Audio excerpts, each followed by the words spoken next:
it on my mood. You say it's me, not you, but lately I feel like a fool. You got access to do what you need to do. Girl, I swear it's nothing new. Round and round we go, it's every night. Can you be so cruel when you're by my side? I know I'm emotional, but it's hard not to be when you do this to me.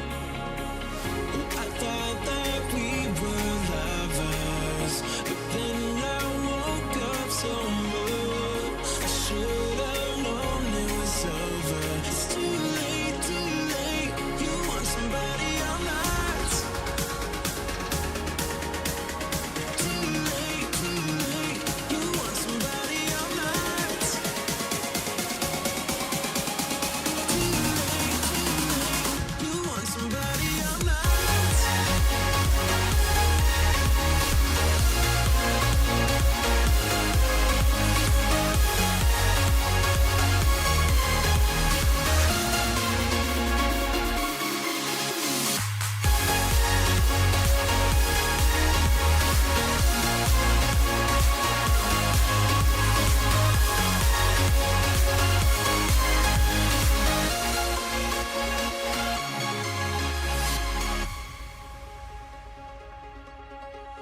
It's too late, too late. Too late, too late. You want somebody or not? Too late, too late. Too late, you want somebody or not? Round and round we go, it's every night. Can you be so cruel when you're by my side? I know I'm emotional, but it's hard not to be when you do this to me. It's Saturday night, and it's time for the long-awaited beginning of the Mass Effect Legendary Edition Trilogy playthrough. It's also 10:11. It's 11 minutes past 10 in South Korea.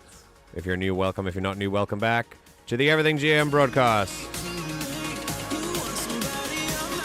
We're doing a TikTok recap first, as always, but then we get into Mass Effect. Let's go! You want somebody or not?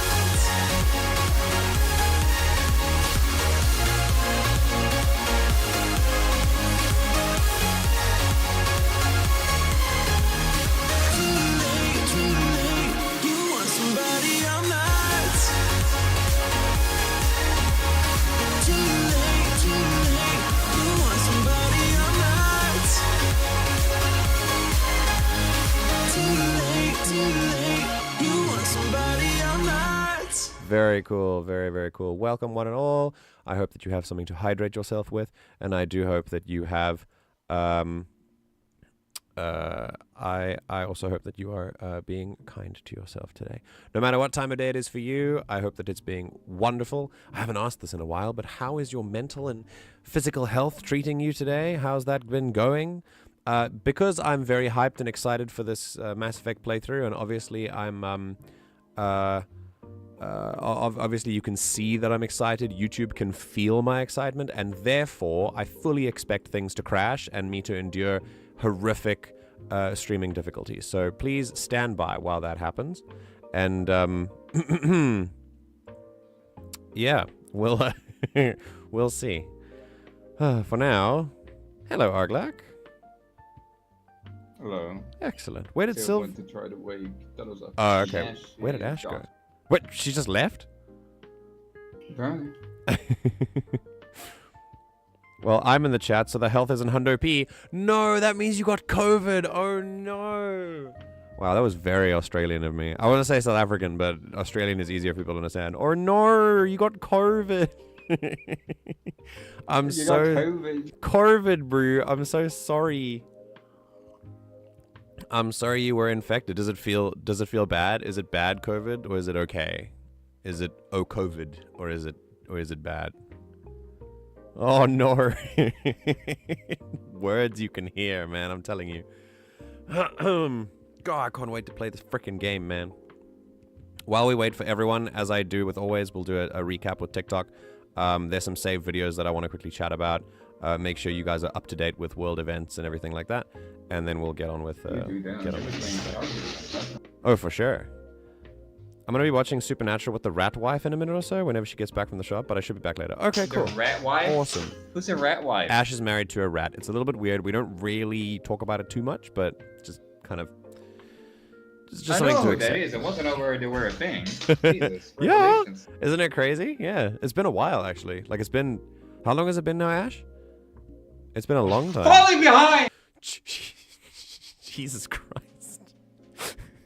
My volume just went into the red, bro. What's wrong? That's funny because I was like on the other side of my room and I shouted. Somehow we picked. You're falling behind? What, on your friends' lives? Yeah. Yeah, frickin' tell me about it, dude. Duddles, like, I missed out on like 3 of Duddles's like major life events in a cycle. Dodos had what? Yeah. No, I'm even more confused. I can't tell you about them. You have to go talk to him. But That's fine. That's fine. Oh, but yeah, this is the nature of online friends, right? You don't like meet up for coffee every now and then to discuss your lives, which is fine. I think I've accepted the nature of online friendships, that you kind of just you catch up after a while and you learn to be like, oh, this happened, cool, congrats, and it's different. I like knowing about people's lives, so it's really hard for me to be like, wow, I missed a lot, but also at the same time, year with Karina on March 16th, I believe. It's been a that's why you year? two were getting into VR chat. yeah, I dude. get it. Oh, Yeah. that's why. They'd been cosplaying. I don't know. Ash was Knuckles and Karina was a rat, and they just kind of. Never speak again. Close this room with Rana.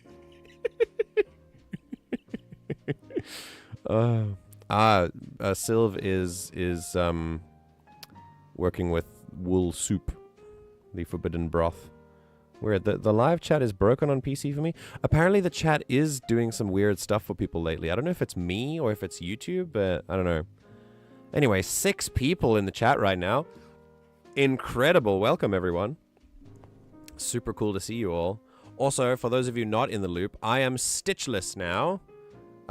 In fact, this is one of the ways that I keep abreast of what is happening with my friends online, by doing this and catching up with everyone. You got appendicitis, didn't you? I did have appendicitis. I had my appendix. I have an appendicitis scar on my stomach since I was a kid. Do you know what's really fun? Is that in the time that we have lived, they have developed medical technology to the extent that I have no scar. I have a scar and it looks pretty cool. Yeah, I'm actually kind of a little bit sad that I don't have one. It'd be kind of cool. But yeah, when we There's 2 scars actually, one minor one and a big one. The other one had like the fucking tube that was disgusting. Oh really? Oh damn! You had a scar from that? Interesting. Anyway. Yeah, because the tube was kind of thick. Oh wow. Okay. Well, I mean, yeah. With today's modern medicine, they can go in through my belly button.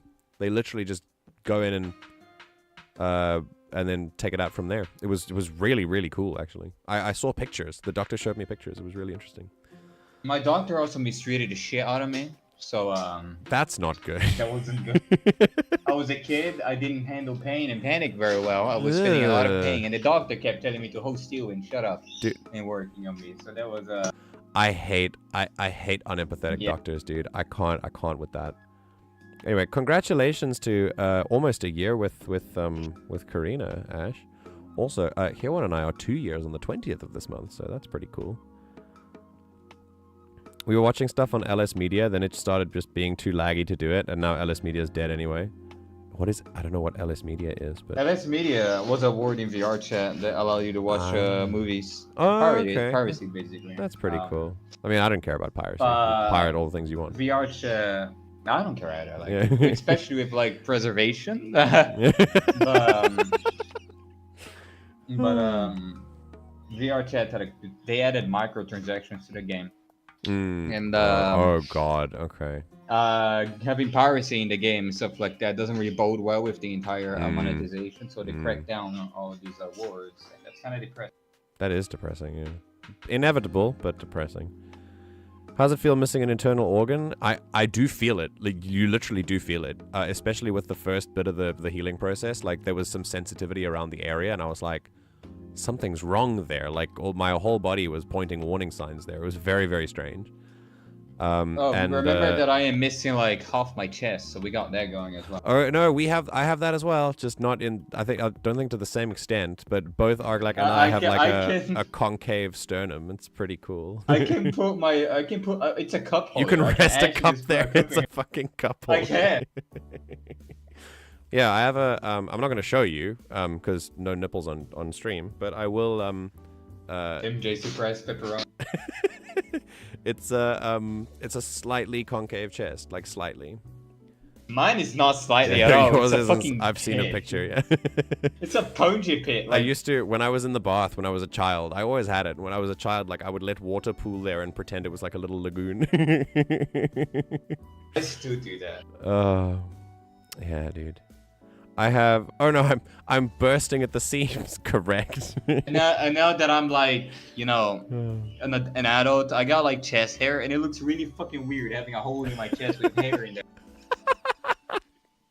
Just, you can, if you fill water with it, you can pretend that that's like seaweed or something. It'd be great. Shut the fuck up. I have like 2 scars on my lower torso from operations I had when I was younger than 5. That's wild. The thing with me is mine burst while I was asleep at home. Yeah, I know that. We've talked about it. So, I mean, you nearly literally just died. It's wild. Apparently, we're getting a new Halo game this year. Cool. Interesting.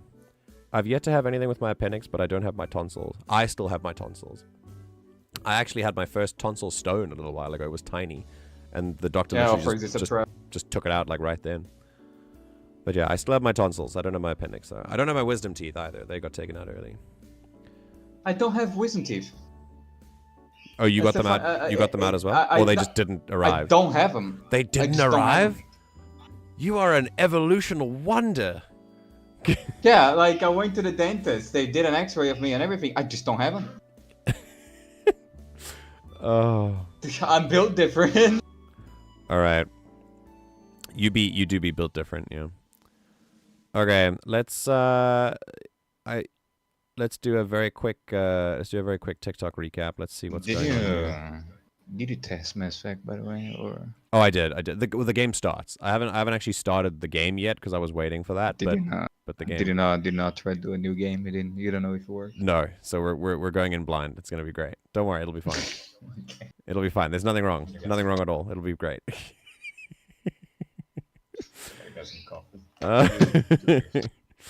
Okay, so what I have saved, there might be some videos that I've saved. Let's see what we've got here. I know you're looking at stars right now. Hold on. There we go. A lot of it is an update on the Gaza situation. I think. Okay. So there's one thing. There's been another international development. I need you to understand like how these things are connected, right?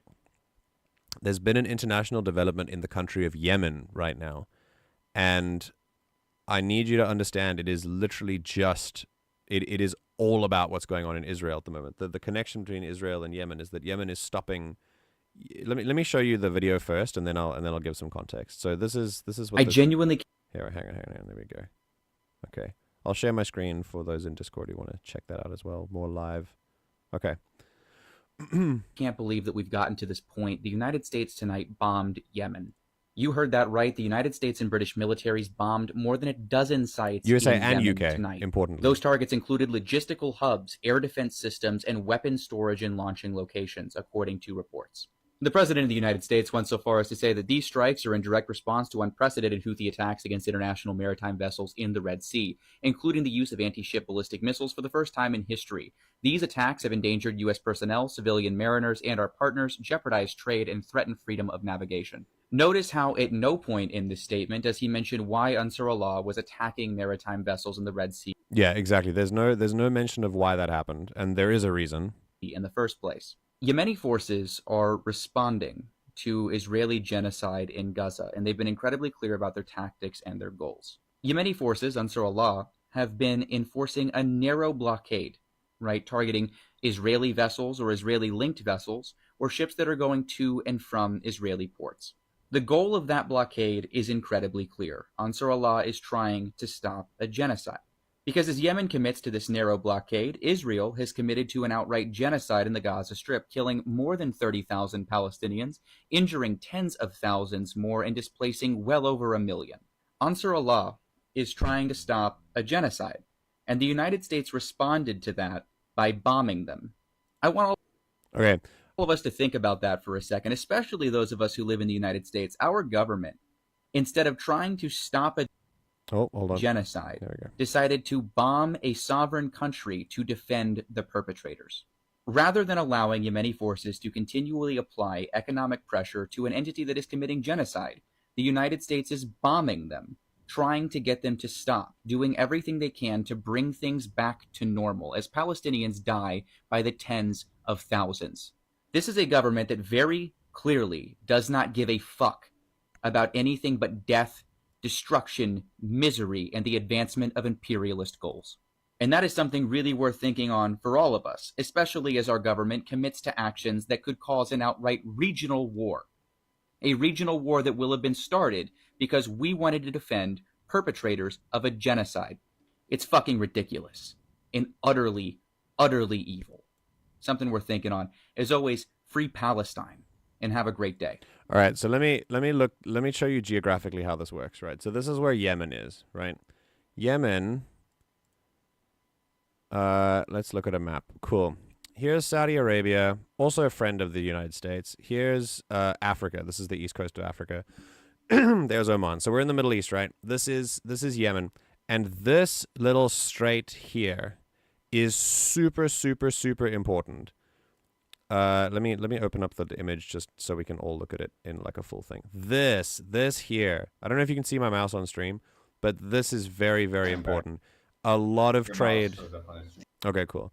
You can look at it at the top right here as well. Like you can see in the full, like the more full map over here. Like it's very important if you want to get through, like particularly if you want to get through to Europe, because I believe that's the UK. I'm not too sure about that though. But it is in the south of Europe. So if you want to get through there, you got to go through Yemen and obviously Eritrea and Djibouti where they are. So so yeah, obviously Yemen is very important for that. And what they've been doing in response to what Israel is doing in Gaza right now is stopping I mean, you've seen the video, but just to paraphrase, they've been stopping Israeli boats from getting through and trying to put pressure on them economically so that they will stop killing people in Gaza, which seems like a reasonable thing to do. There's also been, I've also done research about this, and they've been shown not only to give warnings before they do it, which is something that has been considered by the rest of the international community to be totally fine when Israel does, by the way. When they warn the people of Gaza that they're going to bomb their houses and then they bomb them within 60 seconds, that's considered reasonable, but not when Yemen tells Israel that they're going to stop their boats and then attacks them when they don't stop. So it is in direct retaliation to something. And then the United States and the United Kingdom, importantly, not just the US, but the UK as well, has responded by bombing Yemen. I think the main thing to imagine in this is a little bit of role reversal, right? I want you to imagine a country like America, right? A country like America involving themselves in the Middle East like they always do, but let's say they blockade a country like, oh, you know what? Right. So they've been blockading a country called Venezuela for ages, right? For years and years and years. And let's say their blockade like increases and they attack a Venezuelan boat and they sink it, right? And they start sinking Venezuelan boats so that their economy like starts to take a lot of strain. And they say that it's for like ideological reasons or whatever. And Venezuela responds by bombing attacking a military base in Texas. Just say that happens. Do you think that the United States would not wipe Venezuela off the map if that happened? Like, oh, they will 100%. Exactly. Yet why is it okay that America decides to do this? Of course, it's okay because America and the United Kingdom are two of the world's greatest military superpowers. And in the Middle East, they practically get to do whatever they want with very little consequences, particularly and very importantly, because of where Israel is situated and how easy it is for the United States and the United Kingdom to funnel their military through the state of Israel. So that's what's happening in Yemen at the moment. It's worth paying attention to, and I think, that's just something that's been, and it's directly in response to the ongoing genocide of the Palestinian people. It doesn't mention that they aren't just bombing vessels. They of course warn them, which makes it perfectly fine. Oh, great minds. Yeah, of course. I read on Twitter that Ansar Allah has also unalived 0 people in their efforts, but no sources. So okay, I'm not sure. Yeah, if you can find a source, that'd be great. But yeah, I wouldn't put it past them, to be honest, to have no deaths while they do this. And it's only Israeli and Israel-bound vessels. If you're going through for any non-Israel reason, they just let you through. I mean, yeah, exactly. It's very obvious why they're doing it. They're literally telegraphing it. They're explaining to everyone, this is why we're doing it. If Israel stops, we'll stop. Yemen themselves have just escaped a genocide as committed by people up north in Saudi Arabia. You need to, if you want to do more research on that, it's very readily available, also US-backed as well. So once again, this would be under international law. In the Discord, under the Learning to Talk server, I've been doing a lot of international law, revising my studies from university. But according to international law, this may very well be considered an act of aggression, which is a very serious thing. And we are seeing even more instability in the Middle East because of what's going on in Palestine. It's crazy. Oman said they're going to get involved too, which is nice. They're blocking their airspace to America and the UK. That's dope. I like that. The more countries that do it, the better. I think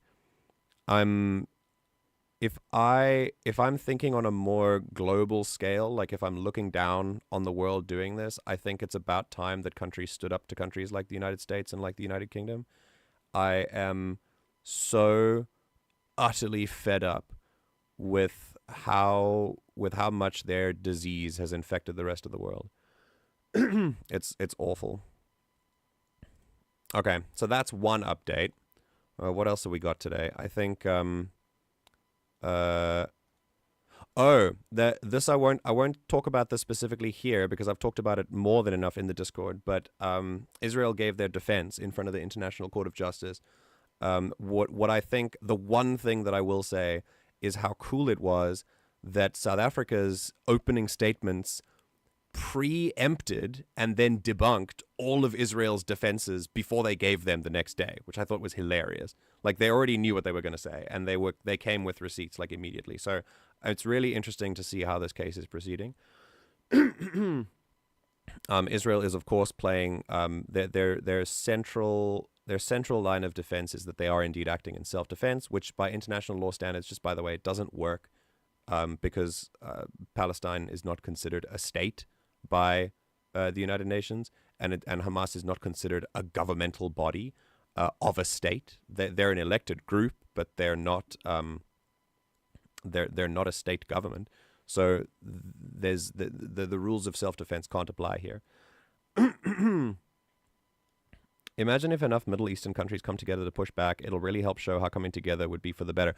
I agree, but also that's kind of scary because the United States has specifically made sure that their entire culture revolves around spending as much money on the military as possible. They have a scary military. Like, it is really, really scary. It's more than any other UN countries combined, literally combined. So it'll be rough. It really will be rough. But this is why I'm in support of concepts like BRICS, which interestingly, Arglak, the B in BRICS stands for Brazil. I don't know if you knew this, but BRICS is hold on. BRICS is a group of countries that are challenging the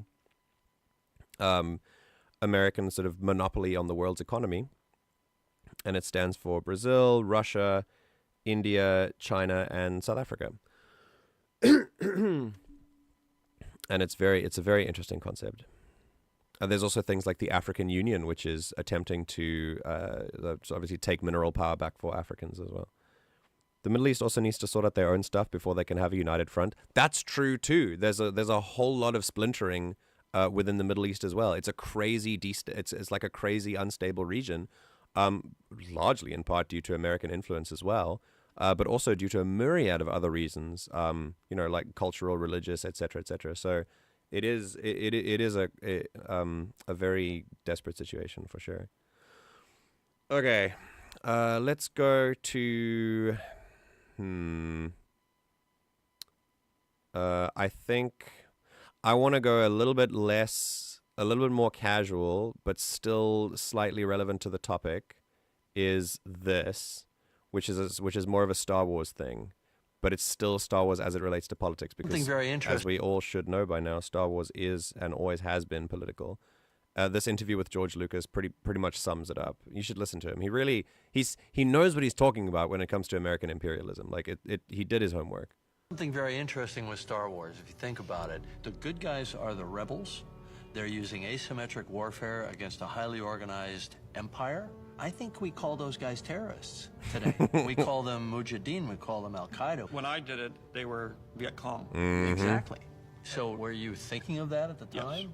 So it was a very anti-authoritarian, very kind of 60s against the man kind of thing, nested deep inside of a fantasy. Or a colonial, we're fighting the largest empire in the world. Right. And we're just a bunch of hayseeds in coonskin hats that don't know nothing. That's right. And it was the same thing with the Vietnamese. Yep. The irony of that one is in both of those, the little guys won. Right. And the big, highly technical empire, the English Empire, right? the English British Empire, the American Empire, Yep. lost. Yeah. That was the whole point. But that's a classic us not profiting from the lesson of history, because you look at the inception of this country, and it's a very noble fight of the underdog against the massive empire. This is the part where I go, But I think at least what George is saying about American imperialism, I mean, if Star Wars is definitely based on the Vietnam War, I do think this the interviewer kind of lost the plot a little bit, but You look at the situation now, where America is so proud of being the biggest economy, the most powerful military force on the planet. It's become the empire. Okay, that part. I mean, that part's true, but it always was. It was the empire during the Vietnam War. Yeah. But we never learned, from England or Rome or, a dozen other empires that went on for hundreds of years or sometimes thousands of years. We never got it. We never said, well, wait, this isn't the right thing to do.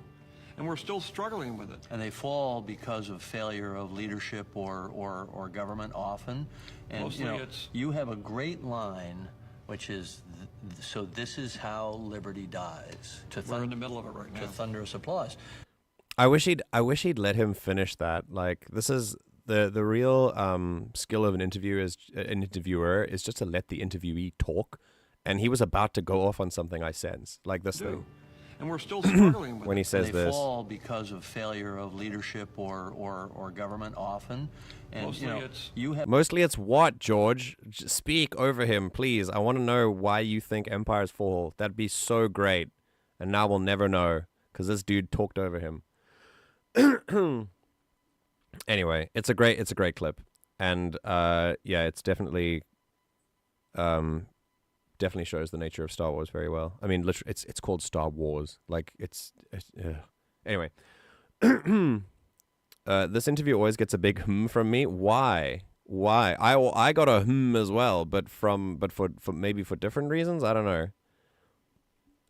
Proof that George Lucas didn't go to public school. He said America lost in Vietnam. Yeah, don't you know? America stomped the shit out of Vietnam. Don't you know? They came back victorious, heads held high. It was great. It was a great conflict, truly. As I said last stream, they're doing exactly what the U.S. founders did. Yeah. To be fair, that's James Cameron. He loves to hear himself speak. Is that James Cameron? I don't even know that's James Cameron. What do you mean? That's so cool. Oh, I mean, cool as in, I don't really like James Cameron, but like cool as in like, it's cool to now know that, I guess. I say cool for lots of things. Wow. That's so interesting. Yeah, like what's the moment for you, Akil? Yeah. Anyway, so cool. That now you know what's going on. Main thing happening in the world. And keep your attention on it if you can. Spend some time doing some research. And yeah. I think it might be time for some Mass Effect. What do you guys think? You wanna see some? That's the game with the green armor dude, right? That keeps spraying your helmet. It's the game where you start and it goes, and then it goes, bing, bing, bing. What kind of game is that? I'm gonna start Mass Effect 1 and you'll know exactly what I'm talking about because I know exactly what you're talking about. Oh. The only person I trust to take me to the Titanic. My is because it always pops up when people are arguing the rebels are America. Mm-hmm. It's a winking yeah. I think you just had MJ do a I heard that just now. America Alfred talked about how the rebels can be applied to America during the War of Independence. And I see where you're coming from. I also think the Vietnam War is obviously due to George Lucas's literally inserting them into it, that's what he thought it was. It's obviously much more applicable to that. I can see where you're coming from with the War of Independence, but I think that one had way too many indigenous people caught in the crossfire and involved to be a direct comparison to the rebels in Star Wars.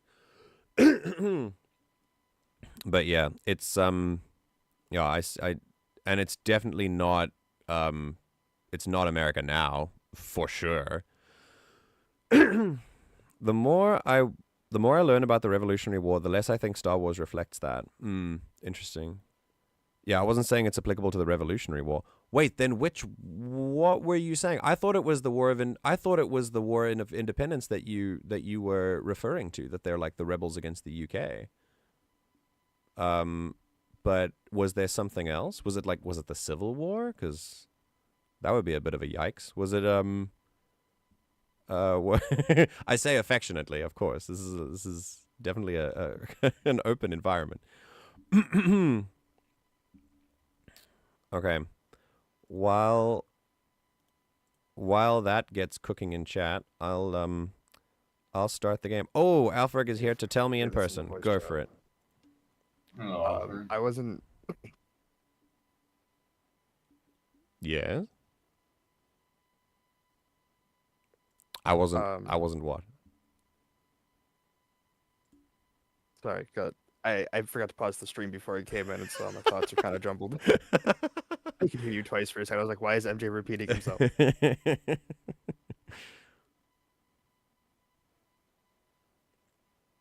Anyway. I wasn't comparing the rebels to America in the Revolutionary War. I was just pointing out the similarities between the little guy pushing back against the big empire there. Okay. And just they're following the lead that we had set, nearly 300 years ago. What, when America was founded? Yeah. Right. Okay, like the underdog story, right? Yeah. Okay. Yeah, I'm just like, I think it's, especially considering what America was intended to grow into and what it has now grown into, is it's definitely, if the rebels fought the empire and then became a worse empire. Star Wars reflects the mythological version of the Revolutionary War. Yeah, I agree with that. Like the asymmetric, like coonskin hats, etc. Also, I have a problem saying coonskin hats because the first part of that word is super derogatory in South Africa. I don't know if it's the same in the States or anywhere else. At least in my lifetime, the word itself had fallen out. It's got the same. It still has the same connotation. Super racist, yeah. But I know that it comes from the word itself has fallen out of use. Okay, well that's good. I still heard it from my grandfather when he was still alive. So I think that was about the only person that I'd hear it come from. I think the hat itself is made out of a raccoon skin, so that's probably where it comes from. But yeah, That's where you learn the American invention, aka public school. Lewis and Clark. Ah, okay. Yeah. It is derogatory in America, but the hats are made of raccoon. Yeah. That's what I thought. Okay, people, I'm gonna quickly I'm gonna hit be right back for a second, even though I'm right here. This is just for the VOD, because if anyone's watching the VOD, they can just kind of skip ahead to where we have Mass Effect. I wish I had the time to like edit my streams after the time. When I no longer have a job, I will start dedicating more time to that, and I'm quite excited for that, actually. Like editing the video, making timestamp. With what income, my friend? What do you think? What kind of money do you think I have? I'm here doing BRB so I can do the thing, and that should be fine. Just a minute should be fine. That short version of the word is not derogatory in Canada, funny enough. Really? Interesting. All right. And with that, here we go. I think I have the game right. Okay. I haven't actually started the game. I've started the game. It works, but I haven't played a character yet, so we'll see if the game crashes with the mods that I have. I haven't gone crazy with mods. I have 10, I think, and they're just quality of life and patches and some immersion improvements, some lighting overhauls and things, yeah. But that's it. We'll start with Mass Effect 1, which is a game that I've actually never played. This voice chat right now is kind of interesting. We got Alfred, who's a Halo guy. We got you, the Star Wars guy, and we got me, the Mass Effect guy. Yep. If you don't know this about Arglak, Arglak lives and breathes Mass Effect. His profile picture has only ever, in the time that I've known him, his profile picture has only ever been a Turian or a Krogan. That's it. It's like you with Star Wars. It's me with Mass Effect. With Captain Rex or a clone tribute, exactly. I don't know if the renderings that he's made has given that away either. Yeah, of course. It's yeah, any artwork is just always Mass Effect. It's great though. Like, I love it. I love a hardcore fan. Me right now with Zampo as my profile picture, being like, yeah. Mm-hmm. Oh well, I mean, now it's a lizard folk, which is pretty Mass Effect coded anyway. But yeah, I think no one better to go into Mass Effect than with Arglak in the voice chat. So I'm happy that you're able to be here. And now, let's get into it and hope that nothing explodes. That's a good expectation to have, right? I would like you all to pay very close attention to what your ears are about to be blessed with. I can't stream it on the I can't stream it on Discord yet. You just got to be in the stream for it. As soon as the game starts up, it'll play. I was telling Arglak about this. It's an old game when the splash screen still comes up on your desktop before the game starts. Because in a real engine game, they all do. But I remember playing games where, there you go. I think Ready or Not still has a splash screen. Really? Yeah, it's in a real game. Oh, a real game has a splash screen. Fortnite has one. Really? Just enjoy. That, my friends, is the sound of a masterpiece of a soundtrack. This is the beginning of the end. Mass Effect is ultimately... Hang on, the volume can turn down. I turned down the volume in the main menu, so we'll move there.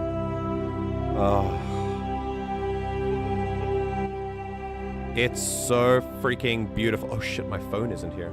Hang on.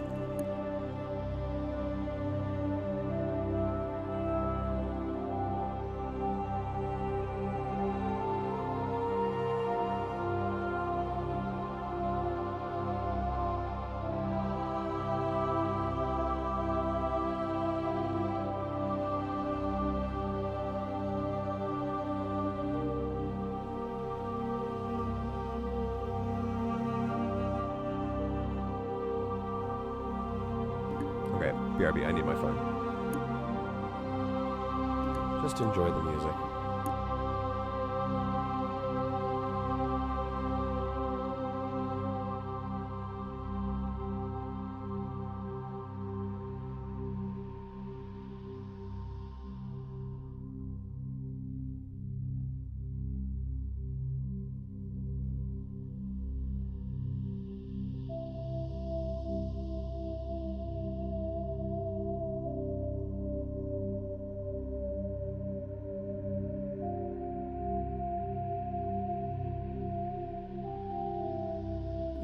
All right.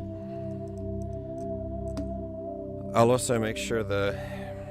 Let me see if the game streams properly. Should be fine. Still a black screen so far, but if we go to like options and stuff, we mess around, it should... Yeah, there you go. Okay. Is the game supposed to be on screen? I'm enjoying MJ vibing full screen. Oh no, I did that on purpose, don't worry. I hadn't started it yet, I was just vibing. Oh, just got a confirmation that your mods are working. Oh, very cool. Go to the access menu, notice that there is a mod menu. Oh yeah, look at that, that's cool. Alright, here you go, stream for you. Oh, so you are going to stream, okay. Yeah, now I am, now that the game's here. I noticed that in the last stream, where's Taters? What do you mean? Oh, Tater's telling me that I wasn't sharing my screen? I don't know where they are. I think they're still asleep. I mean, it's probably like, I think it's like 6 a.m. for them right now, so it's fine. Yeah. Love the massive spoiler on screen. Oh no. What? The what, Liara?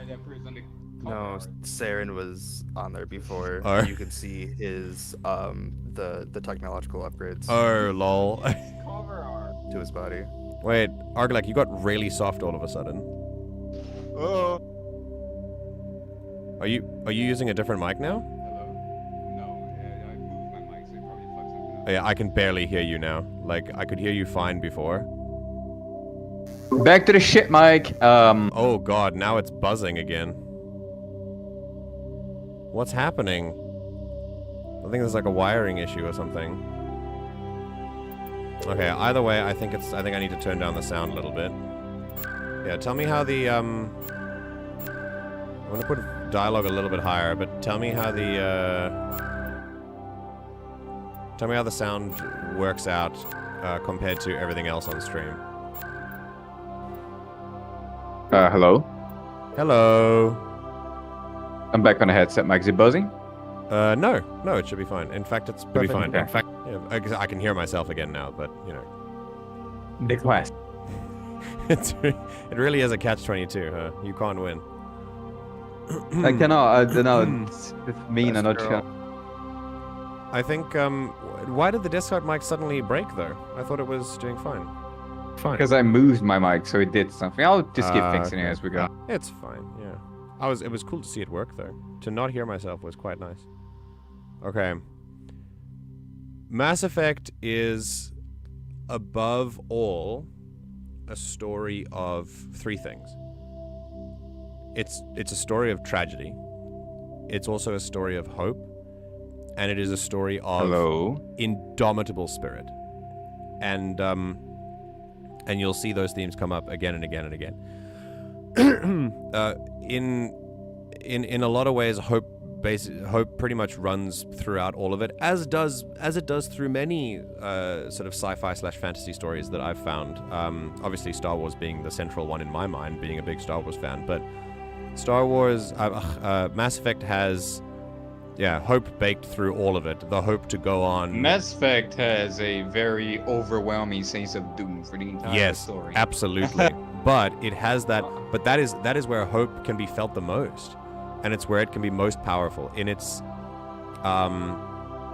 you can see and you can feel hope the strongest when you're in some of your darkest moments sometimes, and that it becomes so much more important to rely on. So yeah, but as I said, the feeling of tragedy is apparent throughout all three games. Well, at least the clips that I've seen from the first game, and the overwhelming impending doom literally does follow you throughout all three games, as you'll see.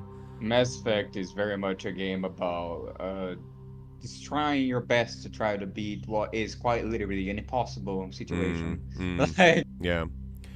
So I'm really looking forward to going through 1 because I haven't actually played it yet. But yeah.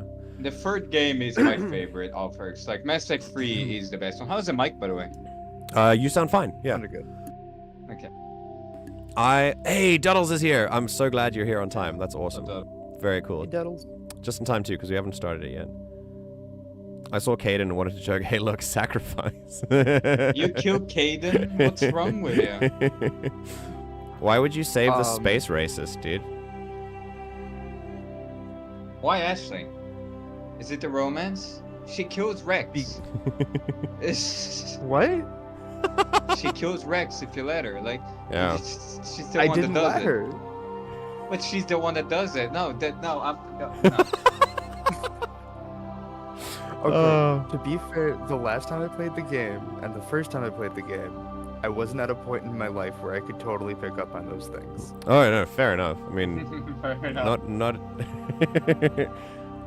You gotta remember, I am a cis white male American. Apparently. This is making me want to replay the series and actually finish the third game. Well, as I said, you can live it vicariously through me if you like. I've seen the whole series eons ago, but I've forgotten almost everything. Well, Sylv, now you're here to see it through properly and with commentary. So here we go. Did you mod this, by the way? Yes. It's gonna be me telling you about every reference and Easter eggs that this game brings up. Yes, I did mod this, Duddles. I have cinematic upgrades. I have the diversification mods with all the texture overhauls. I have the lighting overhaul. I have the community patch. I have a little bit of DLC, and I have some map markers that make things a bit easier. Yeah. Okay. All I know is I didn't care too much because, from what I remember, the humans are just kind of bland. Ah, okay. Humans are amazing in that aspect. I don't know what you're on about. Oh, no. I mean, in comparison to the non-human characters. See, that's what I like. James is Mass Effect 3, for example. James is the most normal dude, and that's what I love about him. Yeah. Like, it's basically how I would be in a situation. I am just a normal dude in the middle of these weird fucking people. Yeah. I love James, dude. I'm not saying that the humans are just straight up bland, but in comparison to the non-human characters, I prefer the non-human characters. I think the best human character IMO in Mass Effect is, crew-wise, is Kaidan. Kaidan is very good in Mass Effect 3. Okay. Well, without further ado, I'm afraid in this stream, if you were looking for ados, you'll be sorely disappointed. Shall we begin? Oh. It's Can't good begin to without see. my ado. It's good to see non-humans get to be characters and not just alien. I 100% agree. I also like the. I obviously most aliens in Mass Effect are still humanoid, but I like how they're all very unique and have their own interesting traits and stuff. Also, they're all hot apparently. And all of them are hot. Yeah. James is the complete opposite of Star Wars, where none of the aliens are hot other than the Twi'lek, which is this woman with tentacle. Yeah. Wait, that's sorry. A lot of a lot of Star Wars is just alien with funny ears, and although to be fair, it's not always. I say that, but that's more like mainstream Star Wars aliens. There are a lot of funky aliens in Star Wars, and I really like that. Like, I don't know if you've ever seen a lot more funky aliens than in the Star Wars expanded PDFs for the D6 tabletop game. The species PDF is a trip. It's literally just an acid trip. Some of the species you can find are crazy. Star Wars aliens look like. Yeah. The No Man's Sky random generation. Yeah. They look like. That's so true, actually. The traveler options for No Man's Sky. Have you seen Literally. do you know about the E? Yeah. I do know about the E. Are you aware of the E? Dodo's enlightened me on the E long time ago. The E are a force-sensitive species in Star Wars. They're all force-sensitive. But they're also just blobs of goo. Like, they've got little tentacles and stuff, but they're basically just blobs of goo. The E are great. I love them. Right. I do want to say, not all of them. I mean, they are if you're kinky. They're certain kinky. But the Batarians. Do you like Batarians? The fuck out! Oh. Get out! No. Get out! The Batarians, and then there's one. I think it's Batarian. I think they're Batarians. Yeah. Well, but they look almost like the Yuzong Long. Oh yeah. I know they work alongside the Batarians. The Vorcha. Yes, those ones. The Vorcha. Oh, the Vorcha, scumbag. I love the Vorcha. All right. They're great, but I would not No, would not. Remember that every Vorcha is voiced by Mark Muir, Shepard's voice actor. But That's he amazing. does it with water on his throat. Oh my god. So I'm gonna never unsee that again. Or unhear rather. And are also voiced by if that's your thing, no Shepard. judgment. Okay. No judgment, that's your thing, but no. Yeah. The E are just force worms. Yeah, you're right. Listen, there's been way too much ado here. Okay, let's start a new career. Here we go. Okay. Welcome to Alliance Military Database. Ooh, I'm a Is the game gonna Spectre. Classified I forgot. information Okay. requested. No, you're not a Spectre just yet. Oh, am I not a Spectre yet? Establishing secure No, you're No. just a I'm just a commander. Oh, this is the game where he becomes a Spectre. That's so cool. You have 0 Spectre status right now. You're just a standard soldier. That's sick. Confirm your ID as Commander John Shepard. The memes. Alliance Marine. Hell yeah, dude.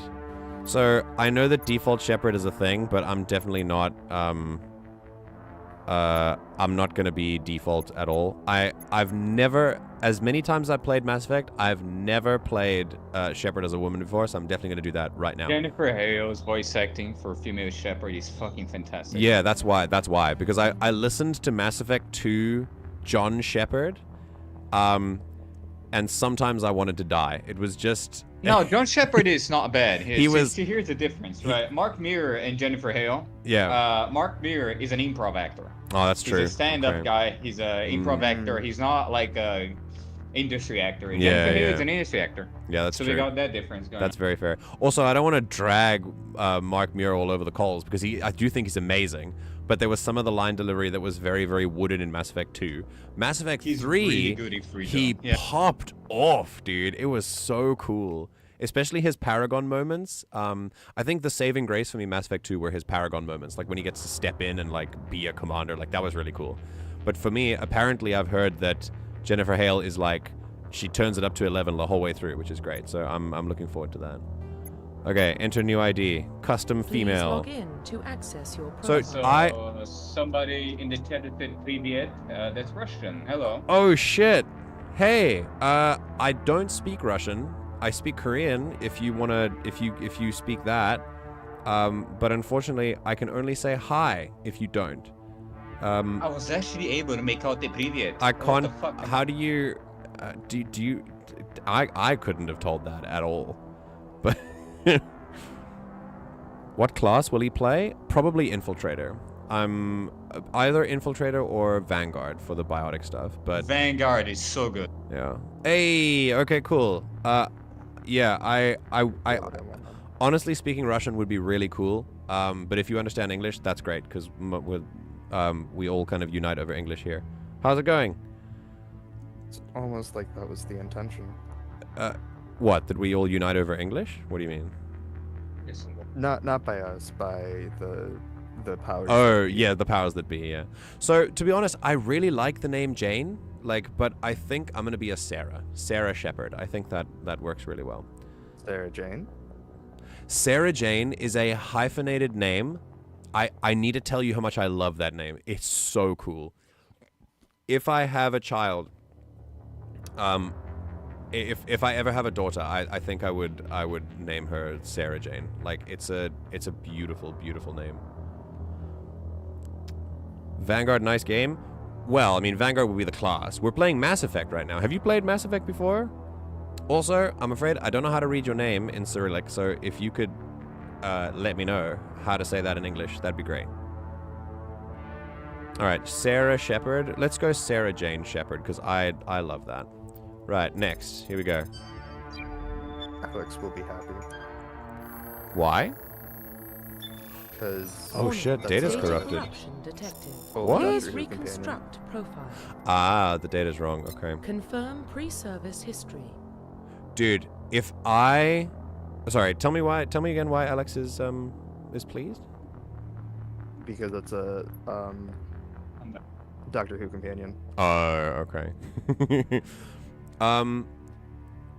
I imagine when this game came out, when this kind of stuff happened, people lost their minds at how cool this beginning is. This is very interesting. So what class are you being, MJ? Alright, so here we go. Both your parents were in the Alliance military. Your childhood was spent on ships and stations. They transferred from posting to posting, never staying in one location. Following in your parents' footsteps, you enlisted at the age of 18. Okay, so just a born and bred military... MJ? Yes, hello? Or military brat. Did you select Jane Shepard or New ID? No, I said custom. Okay. Oh, you play Mass Effect? Cool. That's really cool. Can you tell me again what your name is in English? If you can put it in English, because I can't read your name in Russian. I'm sorry. Really? If it's Cyrillic. I know it's Cyrillic, but I said Cyrillic at first, but I don't know if that translates correctly. But yeah, I did select custom, so it should be fine. Let's see. If it breaks, I'll just go back and do it again. Okay, so you were born and raised on Mindor. Mindor? A small border colony in the Attican Traverse. When you were 16, slavers raided Mindor, slaughtering your family and friends. You were saved by a passing Alliance patrol, and you enlisted with the military a few years later. I don't know if I want to fridge my family, so I think maybe Earthborn? You were an orphan raised in the streets of the great megatropolises covering Earth. You escaped the life of petty crime, underworld gangs by enlisting with the Alliance military when you turned 18. I like the idea of Earthborn. I think Earthborn's pretty cool. My first one was a spacer, I remember, but I think Earthborn is cool. Confirm psychological profile. Okay, psych profile. Sole survivor. During your service, a mission you were on went horribly wrong. Trapped in an extreme survival situation, you had to overcome physical torments and psychological stresses that would have broken most people. You survived while all those around you fell, and now you alone are left to tell the tale. Pretty good. War hero. Early in your military career, you find yourself facing an overwhelming enemy force. You risked your own life to save your fellow soldiers, defeat the enemy despite the impossible odds. Your bravery and heroism earned you medals and recognition from the Alliance fleet. And ruthless. Throughout your military career, you've held fast to one basic rule: get the job done. I'm a loose cannon. Mama. I don't play by the rules. I'm a maverick. You've been called cold, calculating, and brutal. Your reputation for ruthless efficiency makes your fellow soldiers wary of you, but when failure is not an option, the military always goes to you first. We're going... I think War Hero... Soul Survivor can be, like, vague enough that I could build a story on top of that. So I think I might go Soul Survivor. Yeah, let's do that one. Confirm military specialization. Does, like, story-wise. Oh, really? Okay. Well, that'll be fun. I think it's the fresher models. Oh, interesting. My name is Nima. Oh, well, hi, Nima. It's really nice to... Family, just to friend your friends. It's nice to meet you and nice to have you here. Chat, be friendly, please. And we're currently going through Mass Effect. I've just started. Okay. Soldier, combat specialists, all weapon types, medium armor, and then heavy armor. Okay. Soldier is just... Infiltrator. Infiltrator is usually the class I go for. I just like snipers. Yeah, I love snipers. I love Vanguard. Vanguard Mass Effect 1 is fucking hilarious. Why? Because of, like, ragdolls and stuff? Because they're ragdolls. Like, if you put, like, lift on someone and follow that up with a charge? Throw? Or a throw. It's like, yeah. Any game that has ragdolls is the best game. It's literally like, yeah, Vanguard is fucking fantastic. Vanguard, okay. Engineers are tech specialists. I mean, honestly, engineer is quite fun as well. I've played an engineer before. Engineer's good. It's really cool. Adept is a great support. But sometimes combats are a little bit long if your companions don't know what they're doing. The only two classes that I don't play in ME because I don't like them very much is Adept and Infiltrator. Okay. Sentinel is like a balanced class, I think. Yeah, biotic and tech. It's a mix of engineering and biotic. Yeah. Okay. Infiltrators combine combat and tech to specialize in killing, disabling at long range. Yeah. I 100%. Vanguards are biotic warriors. I do love a Vanguard, but I'm going Infiltrator. Absolutely going Infiltrator. Yeah. Confirm facial identification. All right, here we go. Let's change. Okay, that's actually pretty cool. All right, cycle the presets. Damn. There's some very interesting ones.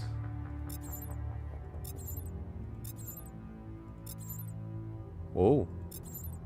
Like half of these I see, and I just look at it and I just see Ashley. Yeah, Wow. it's the same face, right? It's a very similar face. Oh, it's Dr. Chocolate. Look at that and tell me that's not Ashley. It's Grandma Chef, That's dude. not Ashley. What the fuck kind of Ashley is that for you? Hello? Alright, facial structure. Here we go. Oh, this is, okay, cool. Alright, this morphs in very weird ways. I Alright. got Dodos when I started my Mass Effect playthrough again. Dodos kept judging my Latina Shepherd. What's wrong with a Latina Shepherd? We give Scully Marva character. Like, hello? I think I'm gonna, I like that one. They don't have numbers on them, unfortunately, but... Oh, I like the angles on that. I don't remember. Is there... I don't think you can turn your facing in one, can you? You can what? You cannot, like, turn your head to the side, can you?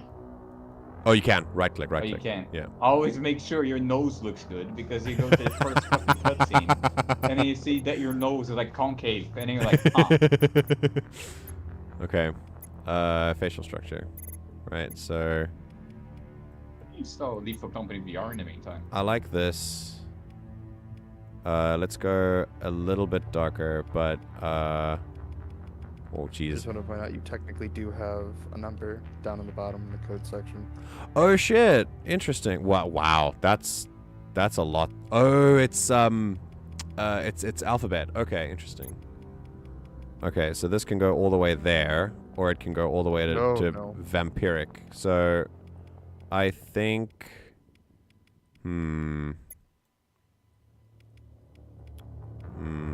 I want to go... Vampiric, Diachilus phone playthrough? Yeah.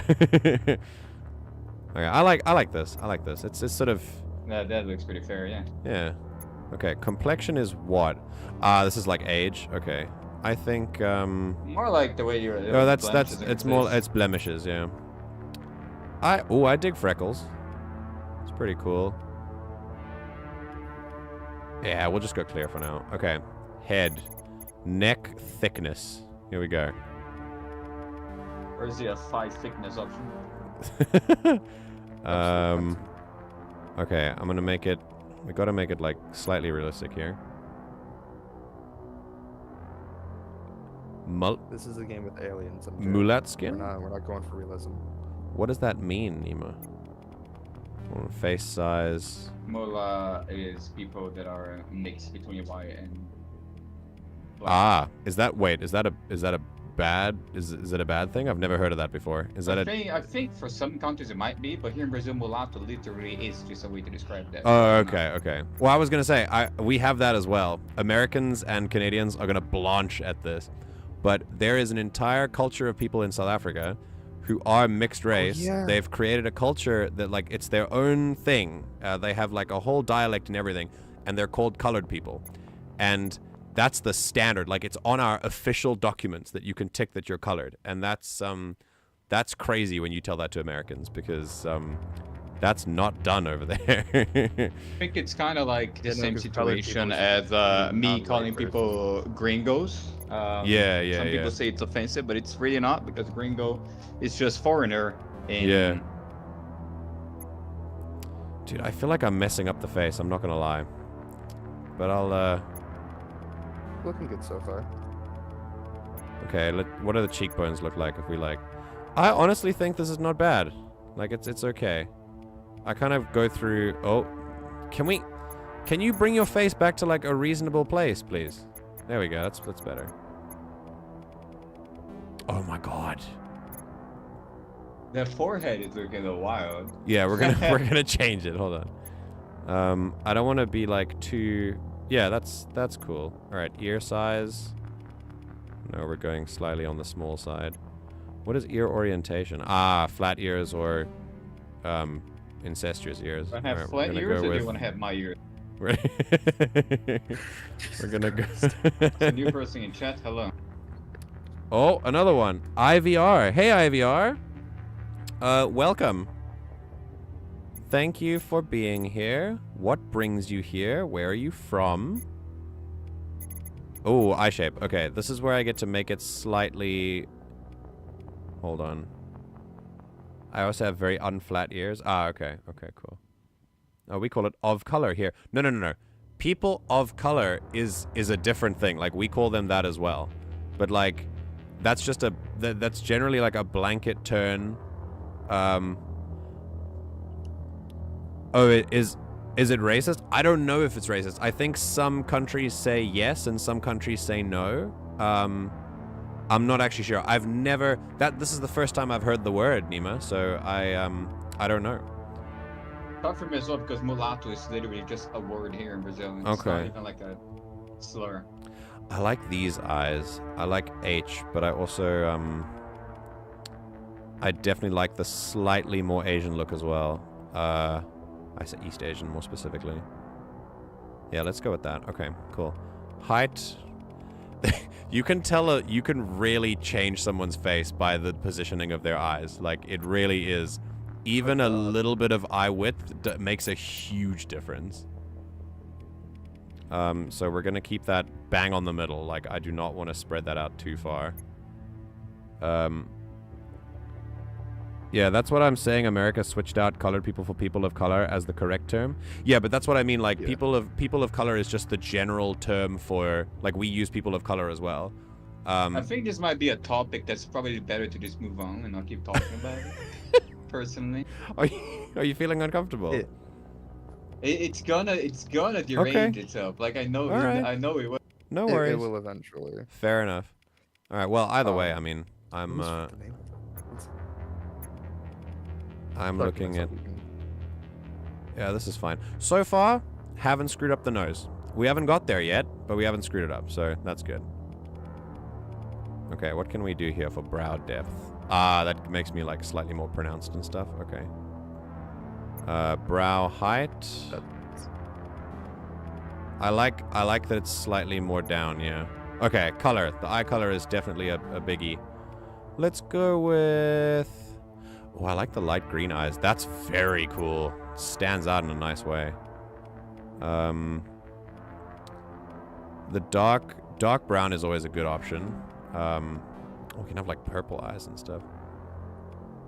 Yeah, dark brown is always a good one for now. Let's go with green, the lighter green, because I really enjoyed that. And then we'll go to jaw. Okay. Right, chin height. I want to fix the jaw. Things are a little bit weird over there. So we're gonna go with yeah, not the crimson chin, but we're gonna... Can you move your head a little bit? There we go.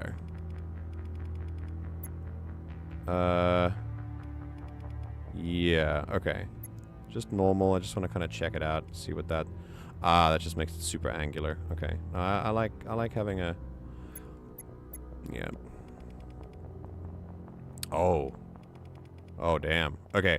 Oh, so if we change that, the whole cheek structure changes. Okay, I want that kind of sweet spot where it doesn't jut out so much, but it also doesn't affect the cheekbones. I think, like, that's a really good balance. I like that. We're starting to get to a good place, I think. All right, let's look at... Mouth shape is also something that affects a lot, so let's go with that. Notice you made your shepherd low Asian. Yeah. Yeah, definitely.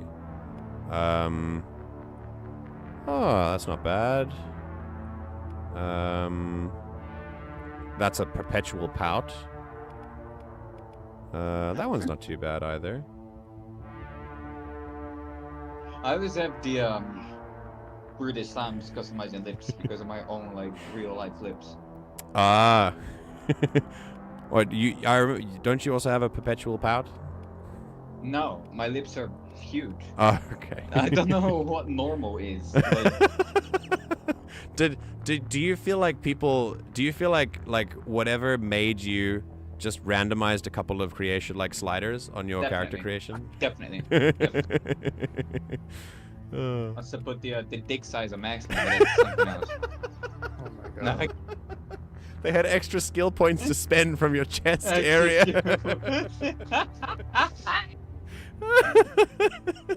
What? Yeah. They were like, let's invert his chest. We gotta compensate for that, you know. Fucking this Sims true because I'm a thing. How will you play? Who are you going to play by character? I'm going with a Paragon character as much as possible, but I think it's not just going to be... I'm not going to play I want to be Paragon just for being Paragon. I want to make choices that make sense for me and how I want to play the game. So maybe there will be a little bit of Renegade, but it depends. So maybe sometimes Renegade, but mostly Paragon. You have a great hairstyle. You have to punch the journalist. No. Are you talking about me, or are you talking about the character? Because if you're talking about me, thank you. If you're talking about the character, I hate to disappoint you. I'm gonna change it. I like these. I like this mouth. I think the other ones are slightly big, but I also think the lip size is a little bit.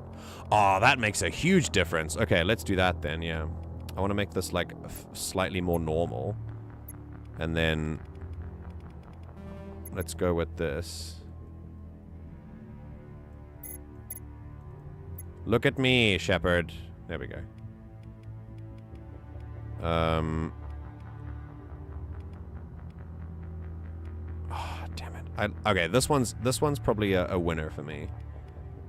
There's also like...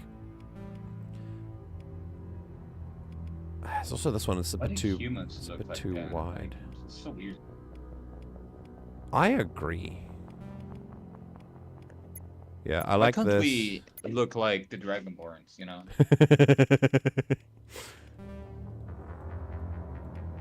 Okay, we need a little bit of a push out of the mouth, and then maybe it's a little bit. No, I think the height is fine. Let's go with. No, we are not a Who from Whoville. We need to be a little bit higher.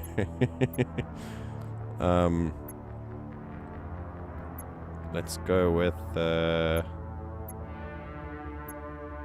Yeah, I think this is. I'm not. There's not enough of it. I don't like one of these because it looks like she's constantly smiling like a Fortnite character. Is it this one? Look at that, it's so bad. Okay. Shepard, look at me. Look at me. There we go. She doesn't look bad. I like I'm this. not sure about having lipstick on, but you know. Yeah, I'm gonna take it off, I think, or at least make it a little bit more like flesh colored rather than.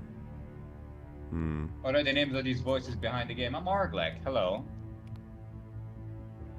Ah, yeah. So that's Arglak, and the other one is Alferg, and I'm MJ. These are my friends.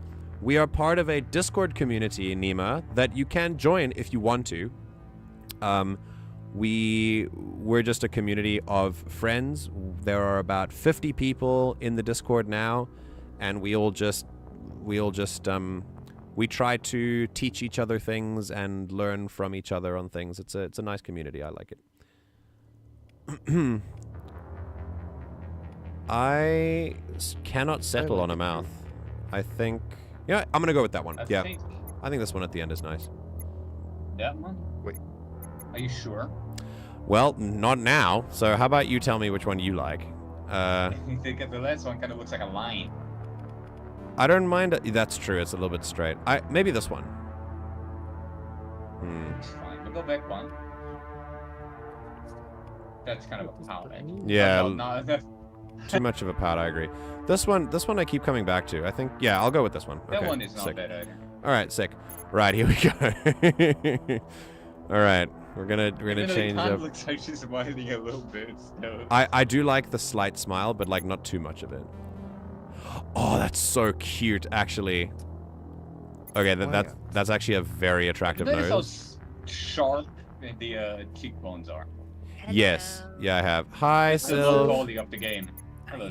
That's just the polygons, right? Like I can't actually change that. Yeah, that's the polygon. The game, okay. There's no round. There's no tessellation yet. wait. Why are my cheeks looking like 2008 Lara Croft? Because the game came out in 2008. Okay. There's some really, really nice noses here. I'm not gonna lie. Like I really like this. I also struggle a lot with noses. Noses are so difficult. What, like drawing noses, or? Yes. I like this one. Like literally, the first nose is great. Let's go with height. Maybe can turn it down a little bit, and depth. I don't know if I want to. No, we're not. We're definitely not Pinocchioing. We're gonna make it a regular nose. God, sometimes she turns all the way and sometimes she doesn't. It's so annoying. Just turn. Yeah, I was giggling at the turn your face somewhere sensible that you said earlier. Yeah. Oh my god. Okay. I actually think this, yeah, this nose is good. I like this. It's a little wider, which is nice. Okay. Oh, I can. You can lock her. Yes. You can lock her in place if you hold right click. That's pretty cool. Okay, so. No, two. Yeah, I'm coming back to this one because it's got a nice bridge, but it's not too thin at the front. Okay, I like so far. Right, scars. Are we having scars? If it's a woman, we've got to follow the trope and make sure that it's a scar that doesn't make her less attractive. That's how that works, isn't it? Sure. It's got to be a. Then again, that's all of these scars anyway. Yeah, that's all of the scars. No matter gender. Yeah, even for the dude shep as well. Yeah. Okay, so I think. Yeah, I don't know. I mean, if I'm playing Soul Survivor, I've got to have picked up at least a little bit of a nick, right? I think these scars are the most interesting. Yeah, let's go with this. Okay. Oh shit, we haven't done hair and makeup. Jesus. Okay, so blush color. We'll I want to take everything away first, and then we'll put it on as we go. Okay. Right. Let's look at hair, because hair is the most important for me. Gonna keep it black for now, and then oh, okay. Okay, not bad. Okay. Oh god, I can't see any of the hair strands. I need to turn this up a little bit. Yeah, it doesn't turn. Okay, that's fine. Ooh, I do love a messy ponytail. That's great. This is also quite nice. I like the tight bun. Yeah. I'm a fan of longer hair, like I think. Yeah, you know what? This looks really cool. But so does this. I like these strands. These are really nice.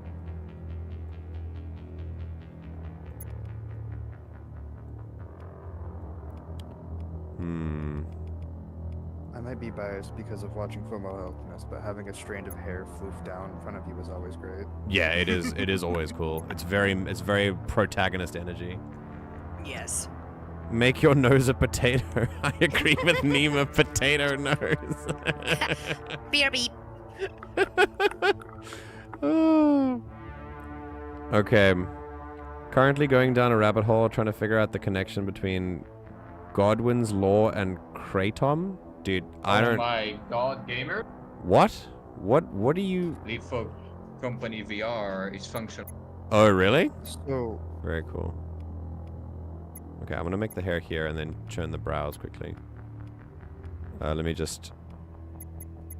Okay. Oh god. It really does. It really does change so much about the face to not have eyebrows.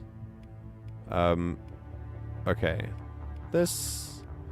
I want slightly cleaner, but like. This is pretty good. Let's go with.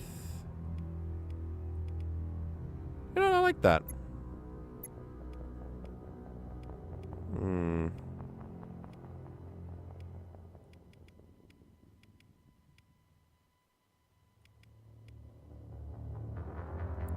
Yeah, they definitely change your face a lot. Eyebrows do a lot about your face.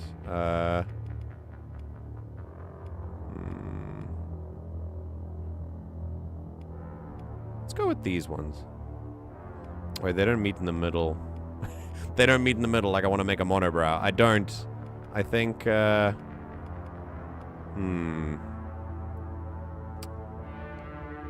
I'll go with these. That's fine. Okay, then let's make the hair like... Okay, what final decision? Are we going with strands or no strands? And a bun or ponytail? What's the verdict? Strands is always the most base one. Yeah, I'll go with strands. I feel like it's a mainstream option, but it's fine. We don't do things just because they're mainstream or not. Okay. I don't think a blush is necessary. Maybe like a brown, like a darker brown blush might work. Like just a little bit. Come on, give me like a little bit of... Yeah, sure, why not? Just a slightly brownish. And then... we can be like... Are there no nude color lipsticks? Come on! Give me something a little bit more fleshy. See, that looks fleshy, but it's also too shiny. Yeah, I'll just go with that. It's fine enough. I do want to put a little bit of eyeshadow on though, make it pop. Not too much, but just a tad. Let's go with you know what? That actually matches. I think I want to hang on. That actually matches what's going on the cheeks nicely. I like that. Let's move. No, you know what? That's better. Okay, cool. Godwin's law is a law that states as an online conversation grows, the probability of Nazis of a comparison involving Hitler or Nazis increases. For some reason, Bing was showing a quote that said, etc. Okay. Nima, the Discord is available for you to join if you want to. If you're looking for some friends, or if you want to talk to some people, then the link is always available for people to join. It's a public Discord. So if you would like to join, feel free, my friend. Okay.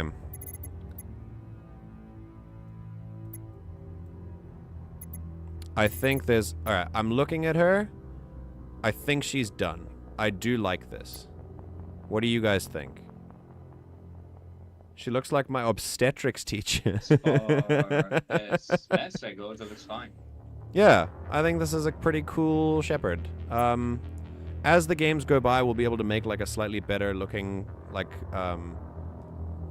the character options get better as well.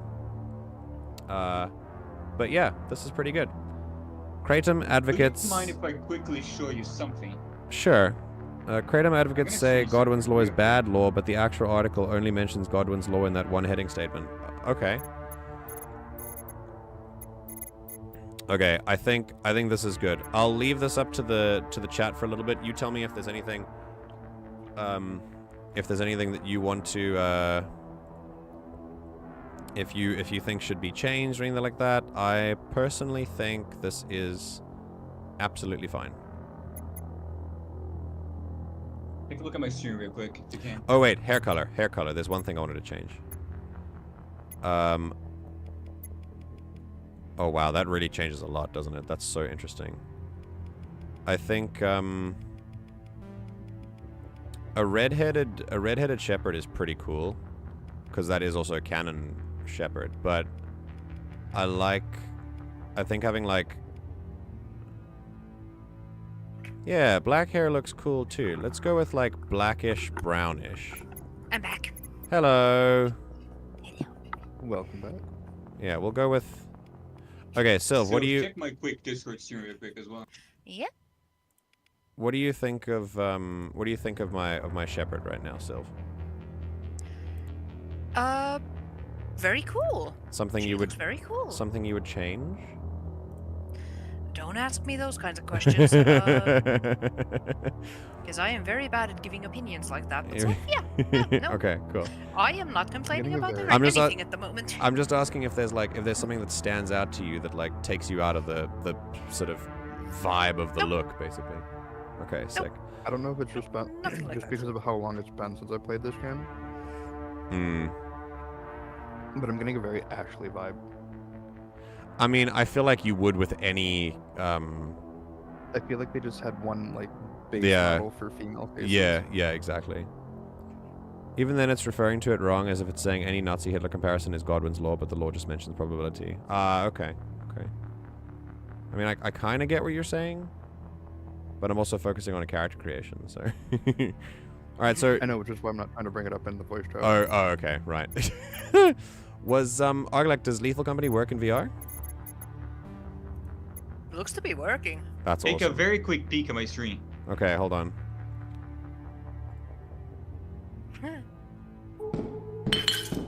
Oh god, hang on, let me mute it. Damn. I can't believe it is working. That works so well, dude.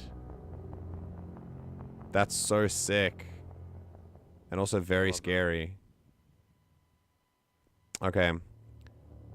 Right, I'm gonna get going. So we have our shepherd. Profile We can now reconstruction finalized. So we are Sarah Jane Shepherd. Ooh, once I'm looking... Hey, Duddles is here. Once I'm looking at this, like, this is actually a pretty good picture. I don't know, I like this. What do you think, Duddles? Do you think this is good? Do you like the look? Confirm facial Yes. What do you think? Very cool. Yeah. I love it. I've been watching the stream, so yeah. Oh shit. Okay, wait. There we go. Change. Oh, phew. Finalize. I thought it went it back. I thought it changed it back. Whoops. Oh god, how's the VR mod? Okay, here we go. He's nodding. So right. Soul Survivor. Sarah Jane Shepherd. Earthborn Infiltrator. Let's go. Yeah. Boop. Identification confirmed. Okay, combat difficulty normal, because I'm not a masochist. Auto level up off.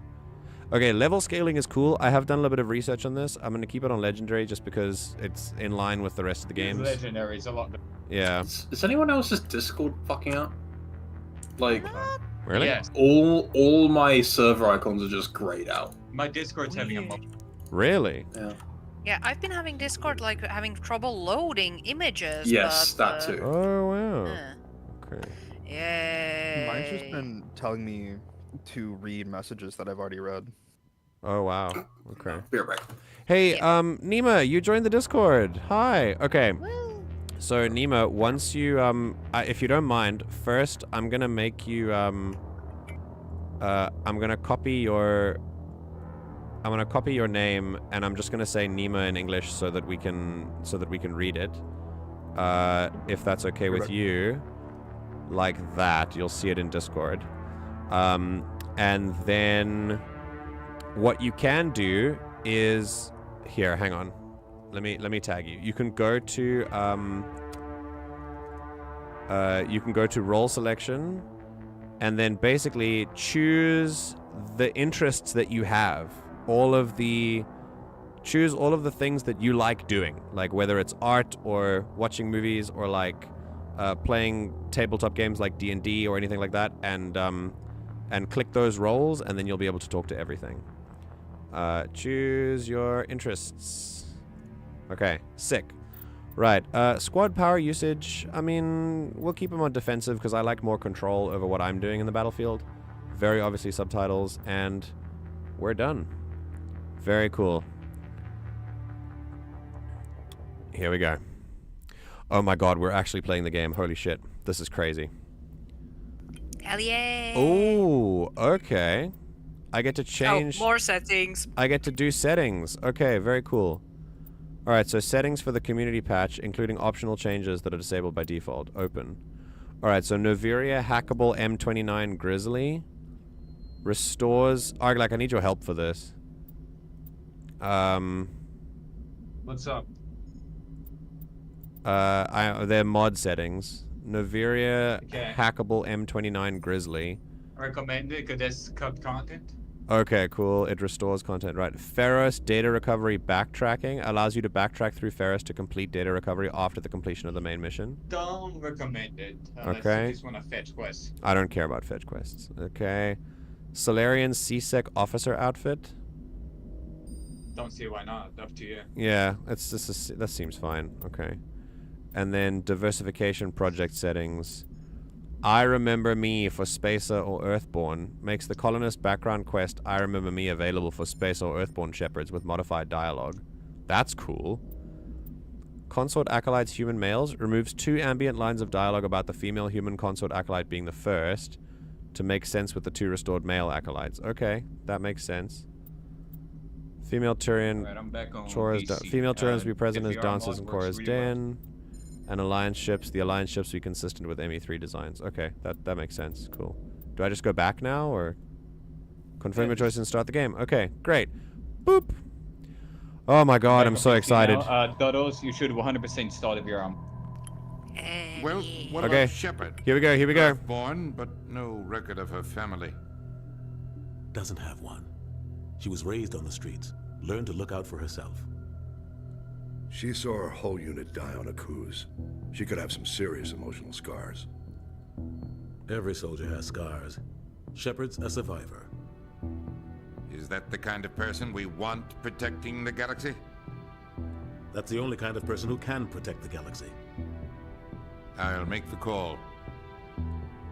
Cool. In the year 2148, explorers on Mars discovered the remains of an ancient spacefaring civilization. In the decades that followed, these mysterious artifacts revealed startling new technologies, enabling them to travel to the furthest stars. The basis for this incredible technology was a force that controlled the very fabric of space and time. They called it the greatest discovery in human history. The civilization called it Mass Effect.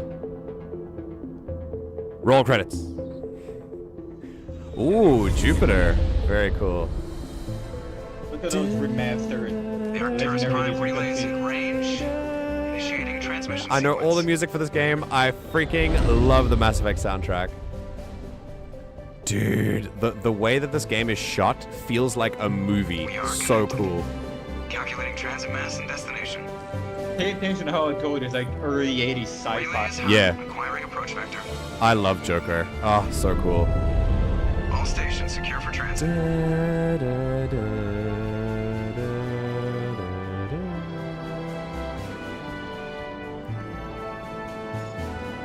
Yes! Shepard! Yes. Approach run has begun. The model works fine, by the way. She's got the angular chin, not the angular cheek, rather. Yeah, the angular cheekbones, the polygons. Lara Croft cheek. Here we go, people. This is how the Mass Effect relays work. If you've never seen these before, they're so cool. 2,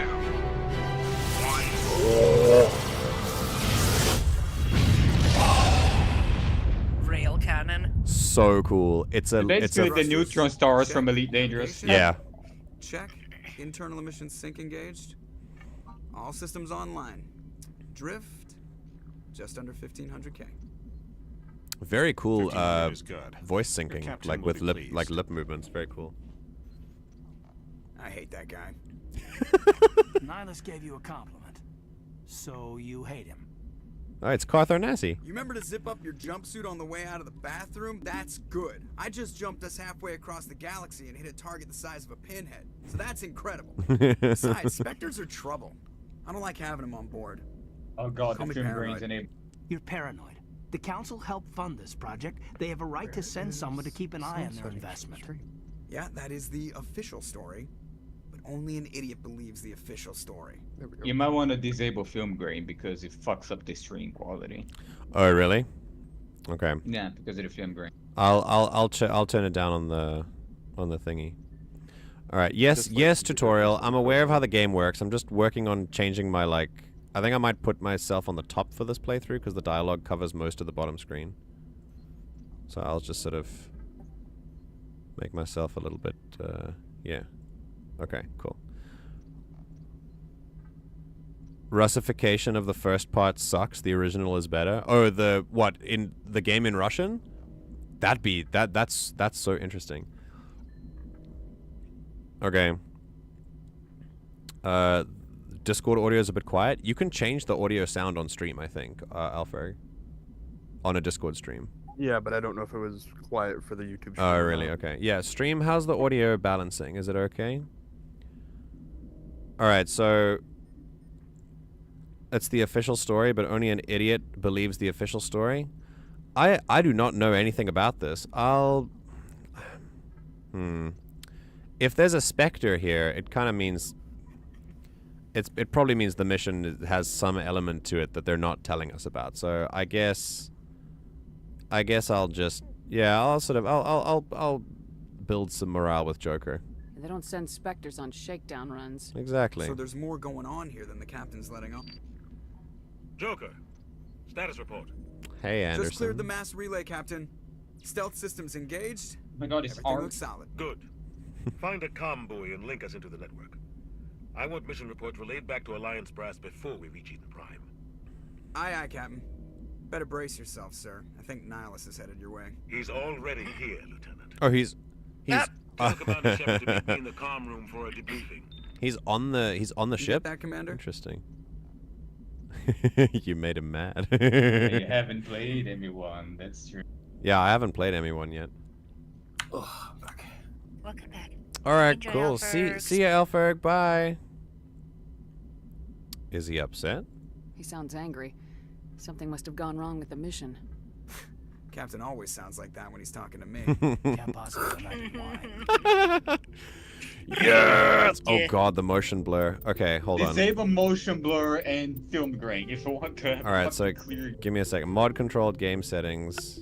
Field of view slightly higher. Let's make it on 80. I never get why you bother with, like, why film grain was a thing. Yeah, film grain off for sure. Motion blur off for sure. There's one game that has a horrible film grain effect, and you can only turn it off as a New Game Plus thing. Damn, really? What game is? That's crazy. Silent Hill Origins. Why? Okay, all right. So this is how we move around. I love the music in Mass Effect. Yeah. All right, so we have a lot of weapons. Holy shit. My Mass Effect 3 brain is going, we should be clunking around the whole place with this many weapons. I think in ME3 your power recharge is based on how many weapons you have. Yeah, exactly. How heavy they are. Yeah. Okay, so roughly 1,200 years ago, this entire thing is narrated? Council yeah. fulfill the role of galactic Damn. The Turians have the largest fleet in Citadel space, and they make up the single largest portion of the Council's military forces. Okay. As their territory and influence has spread, the Turians have come to rely on the Solarians for military intelligence and the... Oh, thank you. Okay. Right, so Turians come from an autocratic society that values discipline and possesses a strong sense of personal collective honor. There's a lingering animosity between Turians and humans over the First Contact War, which is known as the Relay 314 incident. And that was only like, what, 30 years ago? Yeah. I was... In the present game. That's not a long time for a spacefaring... That's still very... That's very fresh. Recent. Yeah. The guy that reads the codex is also quite a known voice actor. Neo Ross is in quite a bunch of Star Wars games as well.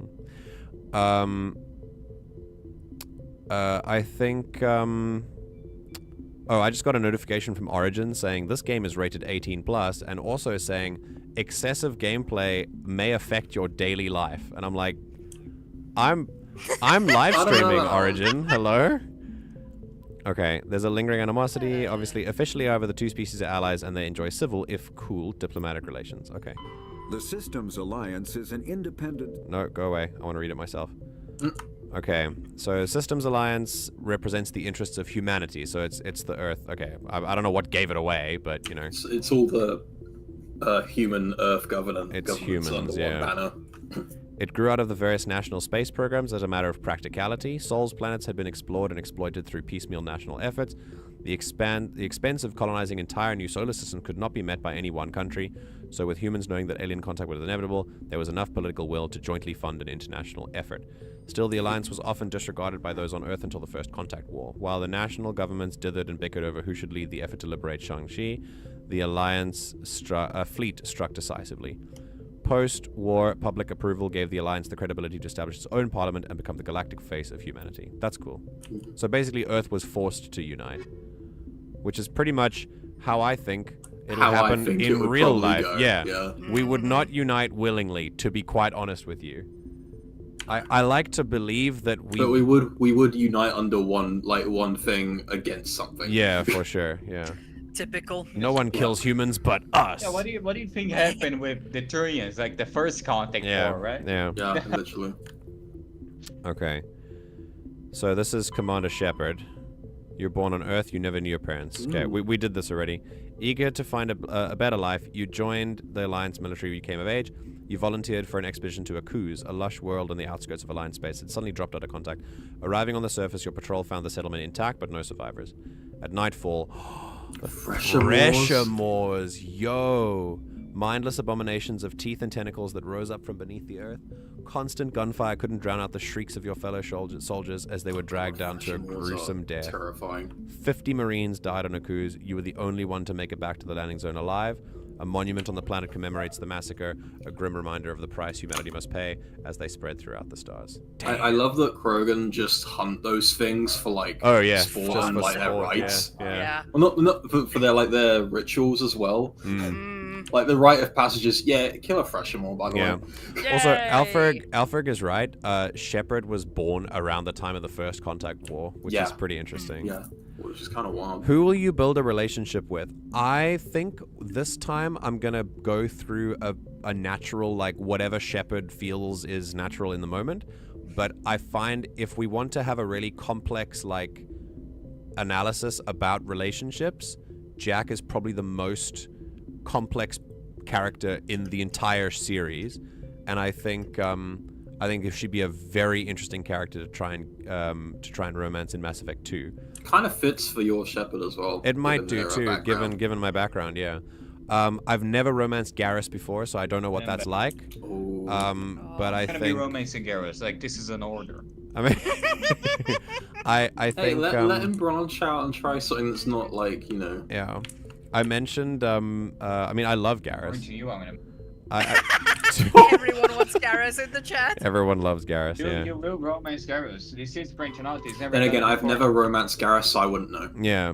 Yeah, there you go. To me, Garrus is like relegated to alien, like best alien bro. Like that's. See, here's the thing, right? I'm right now, start at me one. You can quote me on this because then we're gonna be recorded. Yeah. I'm gonna be like, well, I think Garrus is a bit overrated, and then by the end of it, Mass Effect 3, I'm like, yeah. Liara is overrated. I will die on this hill. I love Liara. I think she's so cool. You also like Starfield, so your tasty things are already pretty bad. I think the thing with Liara, she's cool, but the developers really shove her in your face a bit. Yeah, they shove her. That's true. Yeah. That's what I don't like. Garrus has. They really want you to be. Nima thinks Garrus has cute mandibles. He does. I agree. Okay, so the the Garrus romance, especially in Mass Effect 3, is fucking wholesome. All right. Well, I've either way. seen only the Liara romance. I've romanced in my first playthrough. I romanced Tali because I love Tali. Tali is best girl. Tali is so as I was saying, the Liara romance is a bit too forced. Like the Garrus romance. Agreed. I guess we'll make I guess I'll make an opinion because I know her better in we know her better in Mass Effect 1, which I haven't played. But yeah. Hey, Ash is here. No, that was just me. Oh, Jesus Christ. Why? Yeah, I hate you. You think Pavlov condition. You have Pavlov me into... Yeah, that's what she does. That's hilarious, honestly. Yeah, so I think... I was saying earlier, Alferg, that if we're going to really go into like the analysis of romantic relationships and how complex they can be, Jack is a really good candidate for that. So is Miranda. From Mass Effect 2, but obviously with Mass Effect 1 we'll have to see, so yeah. Okay, so it's currently 2183, and the first human settlement on Mars. Wow. Okay, so 2069 was the first human settlement on Luna. Okay, so that was our moon. And then almost 40 years later is the first human settlement on Mars. 30 years after that is Saturn mining. 5 years later is Gagarin Station. Mars they discovered stuff, I think. Yeah, okay. Yeah, they discovered stuff on Mars, yeah. They discovered the Prothean ruins in 2148. So 2148, so it was basically from our first settlement to discovering the Prothean ruins was like almost 100 years. It was like 80 years basically. That's not a short time. Like that's quite hefty. Translation of Prothean data leads humans to the Karen Mass Relay Systems Alliance, founded to coordinate exploration and colonization of extrasolar worlds. 2 years after that... Oh yeah, I know. Very cool. What's your cat's name? Karen. Oh. Karen. 2 years after discovering... 2 years after discovering the mass relay, a shipping accident at Singapore International Spaceport exposes downwind communities to containers of dust form element 0. Ah, very interesting. I didn't even know this. This is so cool. Alliance begins construction of Arcturus Station. Okay. Then, a year after that, 30% of the children born in Singapore after element 0 exposure suffer from cancerous growths. 30% is huge.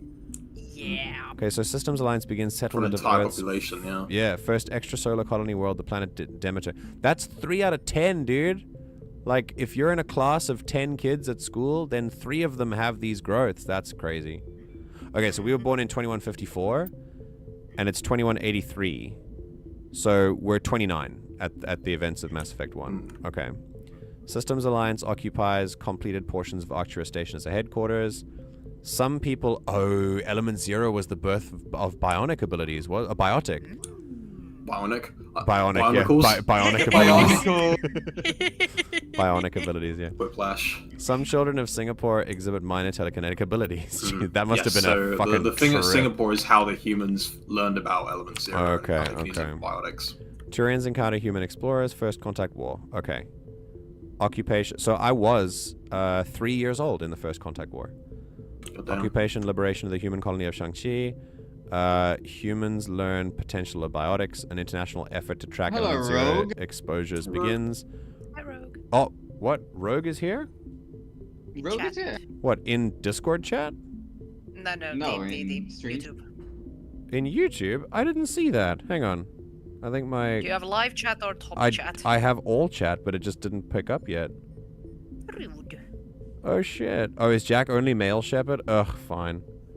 Hey, Rogue is here. Oh, really? I realized Rogue is in Singapore. Jack was supposed to be bi, but because of the media back when this game came out, or maybe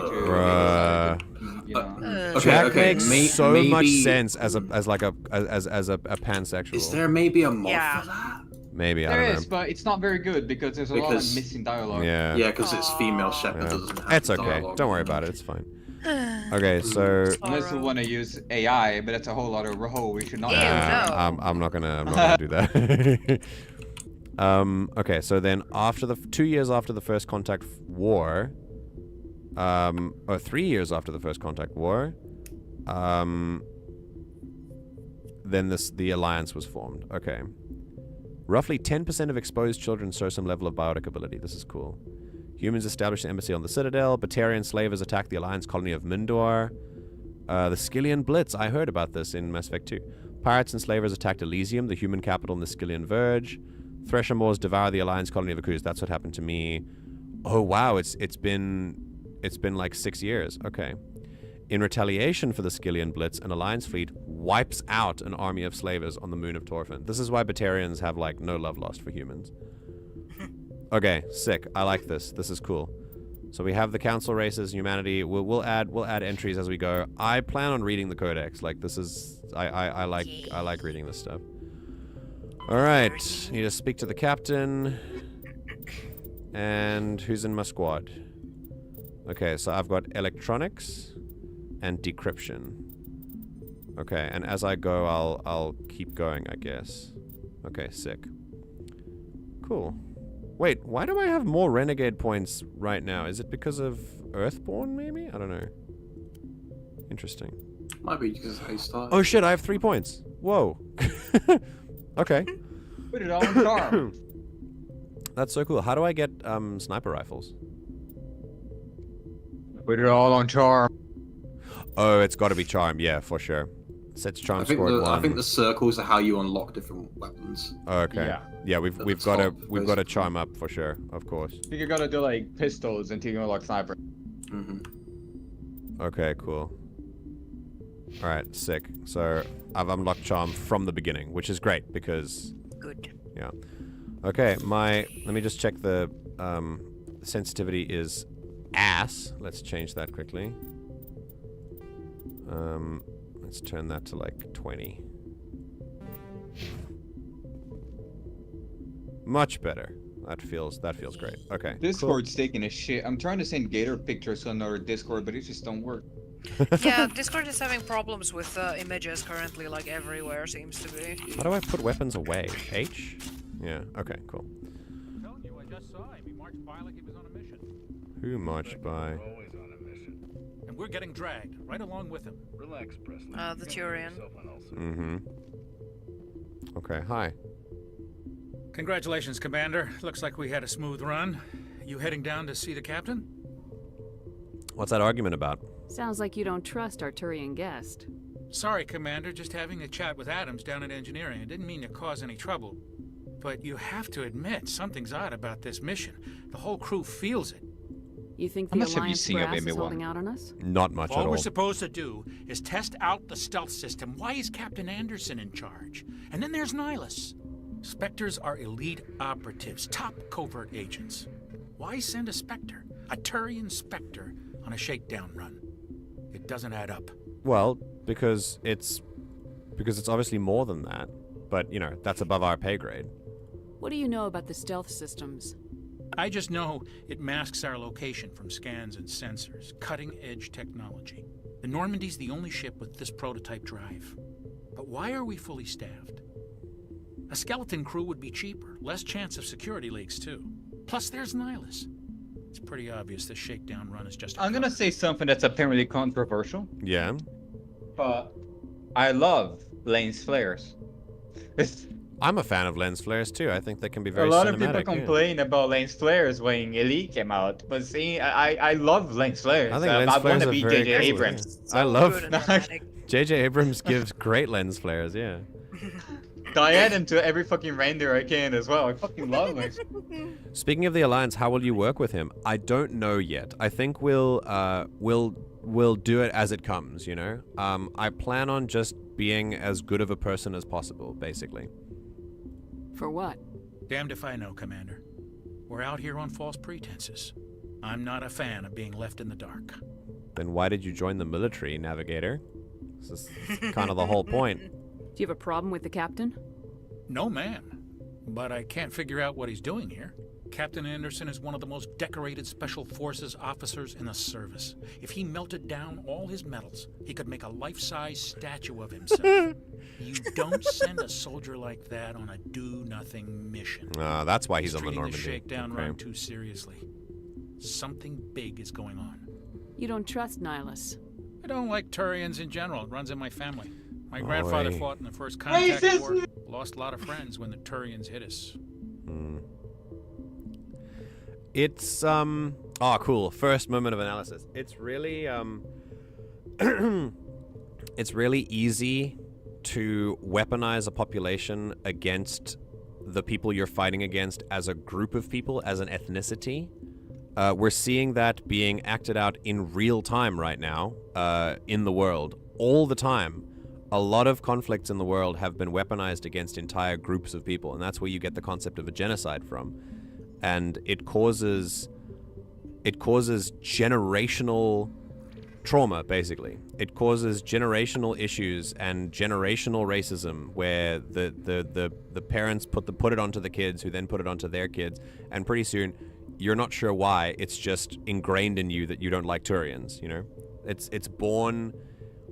It's definitely born out of propaganda and born out of your superiors or the people that you trust in authority telling you that you're fighting these people because of who they are and because of what they represent, and then you associate that with what they look like. What happened to the navigator's lips? Is he having a stroke? I don't know. We'll see. I think let's see what he says to this. That was 30 years ago. You can't blame Nihilus for that. I'm calling it out. I guess not. Oh, you're right. He's droopy. Makes me nervous to have a Spectre oh my God, it's him. Oh no. We're an Alliance vessel. He's so sad. Human military, but Nihilus doesn't answer to the captain. Human military. Spectres operate outside the normal chain of command. They don't come along just to observe shakedown. Oh, that's funny. I'm paid minimum wage. Like he's expecting some heavy action. Don't want me to be racist. Yeah. If I'm in a... So, yeah, by the way, I'm a normal person, but even as a normal person, if you see out-of-pocket shit, you should call it out when you see it. Like, if you see misogynistic behavior, you should call it out. Especially if you yourself belong to the dominant group. It's very effective when you do call it out. So, as a commanding officer, I will be calling out shit if I see it. So, I'll look into it, though, because I don't trust this either. I'll see if I can get some answers when I see him. Good luck, Commander. Oh, that was out of context. Alright, so can I... Hang on, I want to go back and speak to Joker. Oh shit, I forgot spacebar is everything in these games. Okay, cool. Okay, here we go. Hey, Joker. The captain's God. Alright, Caden. You probably don't want to keep the captain waiting, I definitely want to talk to everyone, Caden. Mind your damn business. Look at the running animation and everyone. Dude, the camera shake is wild. It's not the kind of place Spectres visit. Dr. Chocolate! Silas isn't telling us about this mission. Dr. Chocolate. That's crazy. The captain's in charge here. He wouldn't take orders from a Spectre. I love Not this his actress choice, as well. Doc. Spectres don't answer to anyone. They can do whatever they want. Kill anyone who gets in their way. Oh, you watch too many spy vids, Jenkins. Bro. The CIA exists, alright? I'm just saying. The Mass Effect just is so fucking natural, like the way everything comes and around you. It's just very fun. I mean, this is a very nice way of a very classic way of like dropping exposition just in like background conversations. But what I do like is that you can actually like interact with them. Let's chat to Jenkins.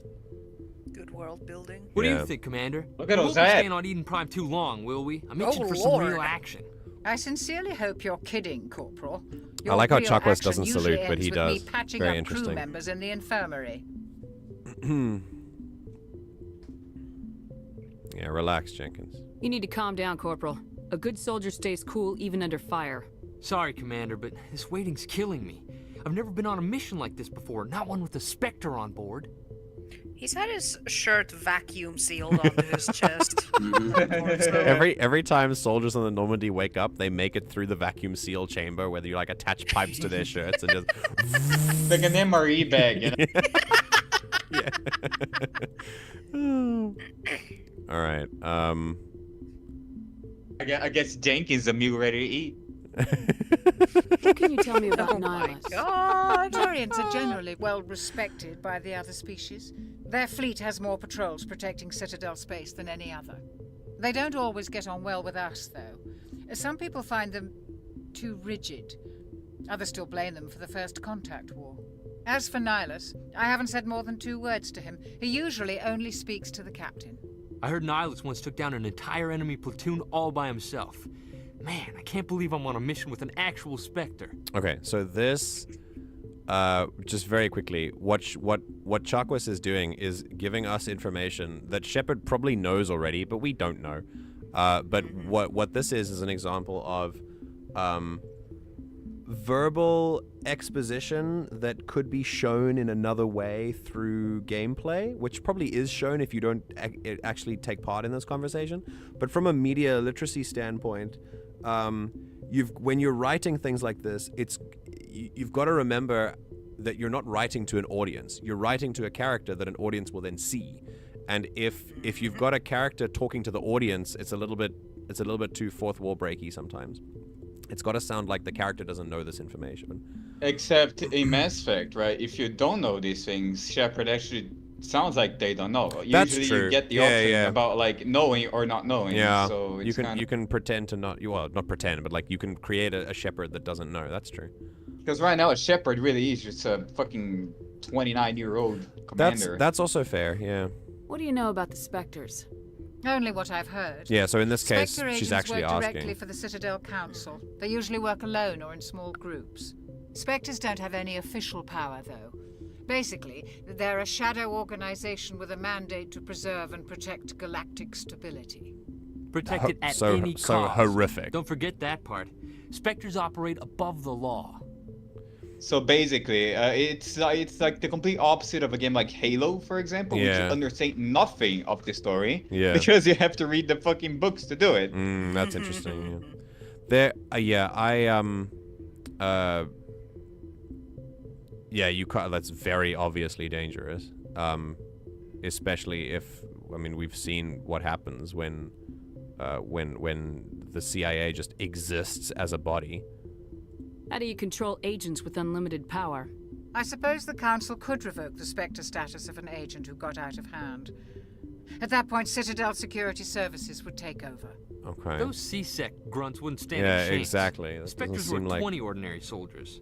The Spectres police themselves. An agent goes rogue, they send another agent to take him down. That's Spectre justice. This dude needs the Corporal's confusing romantic legends with reality, Commander. This dude needs to stop watching movies. But, I mean, he seems a little too gung-ho about this, even though I feel like that is the reality. I think... Have you seen his name? Yeah, he's... I think people like Corporal Jenkins are a lot of the same types of people that you will see in the army, people who get like definitely propagandized into joining, and they end up thinking that they're in an action movie for sure. Why don't we have any of our own people in there? Spectres usually come from the Council races, like the Turians. We've been trying to get a human accepted into their ranks for years now. So far, it hasn't happened. Hey, Commander, you'd make a good Spectre. Always get dropped into impossible situations, forced to survive unbeatable odds, just like you on a cruise. Really, really like the nod to my Hey, Shepard, you're traumatized. That's pretty cool. Yeah. Yeah. See, this is what I mean. This guy is very much he is the poster boy for the army. Like, this is exactly the kind of person that a military would want. Hero worshipping and all that. Yeah, for sure. I think also, I think nothing. I lost the thought. It's fine. I try not to think about it, Kuz. Sorry, Commander. I didn't mean to offend you. I respect what you did there. We all do. Let's not dwell on the past, Commander. Was there something else you needed? Yeah, tell me about Eden Prime. Where are we going? You're from Eden Prime, aren't you, Jenkins? What's it like? It's very peaceful, Commander.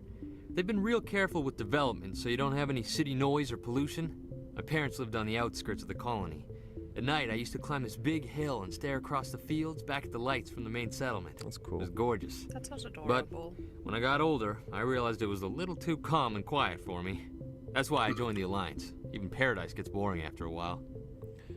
I think people have different ideas on what paradise really is. It's not sitting around and doing nothing. It's being able to do what you want.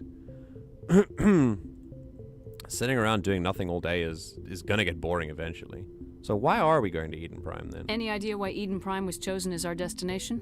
Not really sure, Commander. Eden Prime's one of our most stable colonies. Good place to take the Normandy for a shakedown run, I guess. No real danger there. There's gotta be something else going on. We've got a Spectre on board. That's why I'm so wound up. I can't wait for the real mission to start. You'll do fine. Just treat this like every other assignment you've had and everything will work out. Easy for you to say. You proved yourself on a cruise. Everybody knows what you can do. This is my big chance. I need to show the brass what I can do. This is not good. Yeah, we're gonna be kind of tactful first. You're young, Corporal. You have a long career ahead of you. Don't do something stupid to mess it up. Don't worry, ma'am. I'm not gonna screw this up. Narrator. He would, in fact, screw it up. And Jake be like, well, I don't remember you from the second and third game, so... I feel like he's gonna screw it up, yeah. If there's an Easter egg on his name is actually Richard L. Jenkins. Okay, what's that an Easter egg for? Leroy Jenkins, if you remember that meme. Leroy Jenkins. This is the time of the year when that was a meme. That's yeah. Spectre. Ah, Spectres. Okay. They answer only to the Council, elite military operatives. Yeah, it's this is horrific. I think Hi, Thomas. Hey, Thomas is here. All right, we know about the First Contact War, but let's read about it. So, essentially, first contact with an alien race. Thomas, Devil Kid Hugger. Yeah, that's Thomas. Yes. Yeah. At the time, the allowance allowed survey fleets to activate any dormant mass relays discovered, a practice considered dangerous and irresponsible by Council-aligned races. When a Turian patrol discovered a human fleet attempting to activate a relay, they attacked. One human vessel survived, retreating to the colony of Shanxi. The Turians followed, quickly defeating the local forces. Shanxi was occupied, the first, and to date, only human world to be conquered by an alien species. The Turians believed the handful of ships they defeated represent the bulk of human defenses, so they were unprepared when the Second Fleet, under Admiral Castani Drescher, launched a strong counter-offensive, evicting them from Shanxi. Do you know what this is? This is the English in their first foray into South Africa.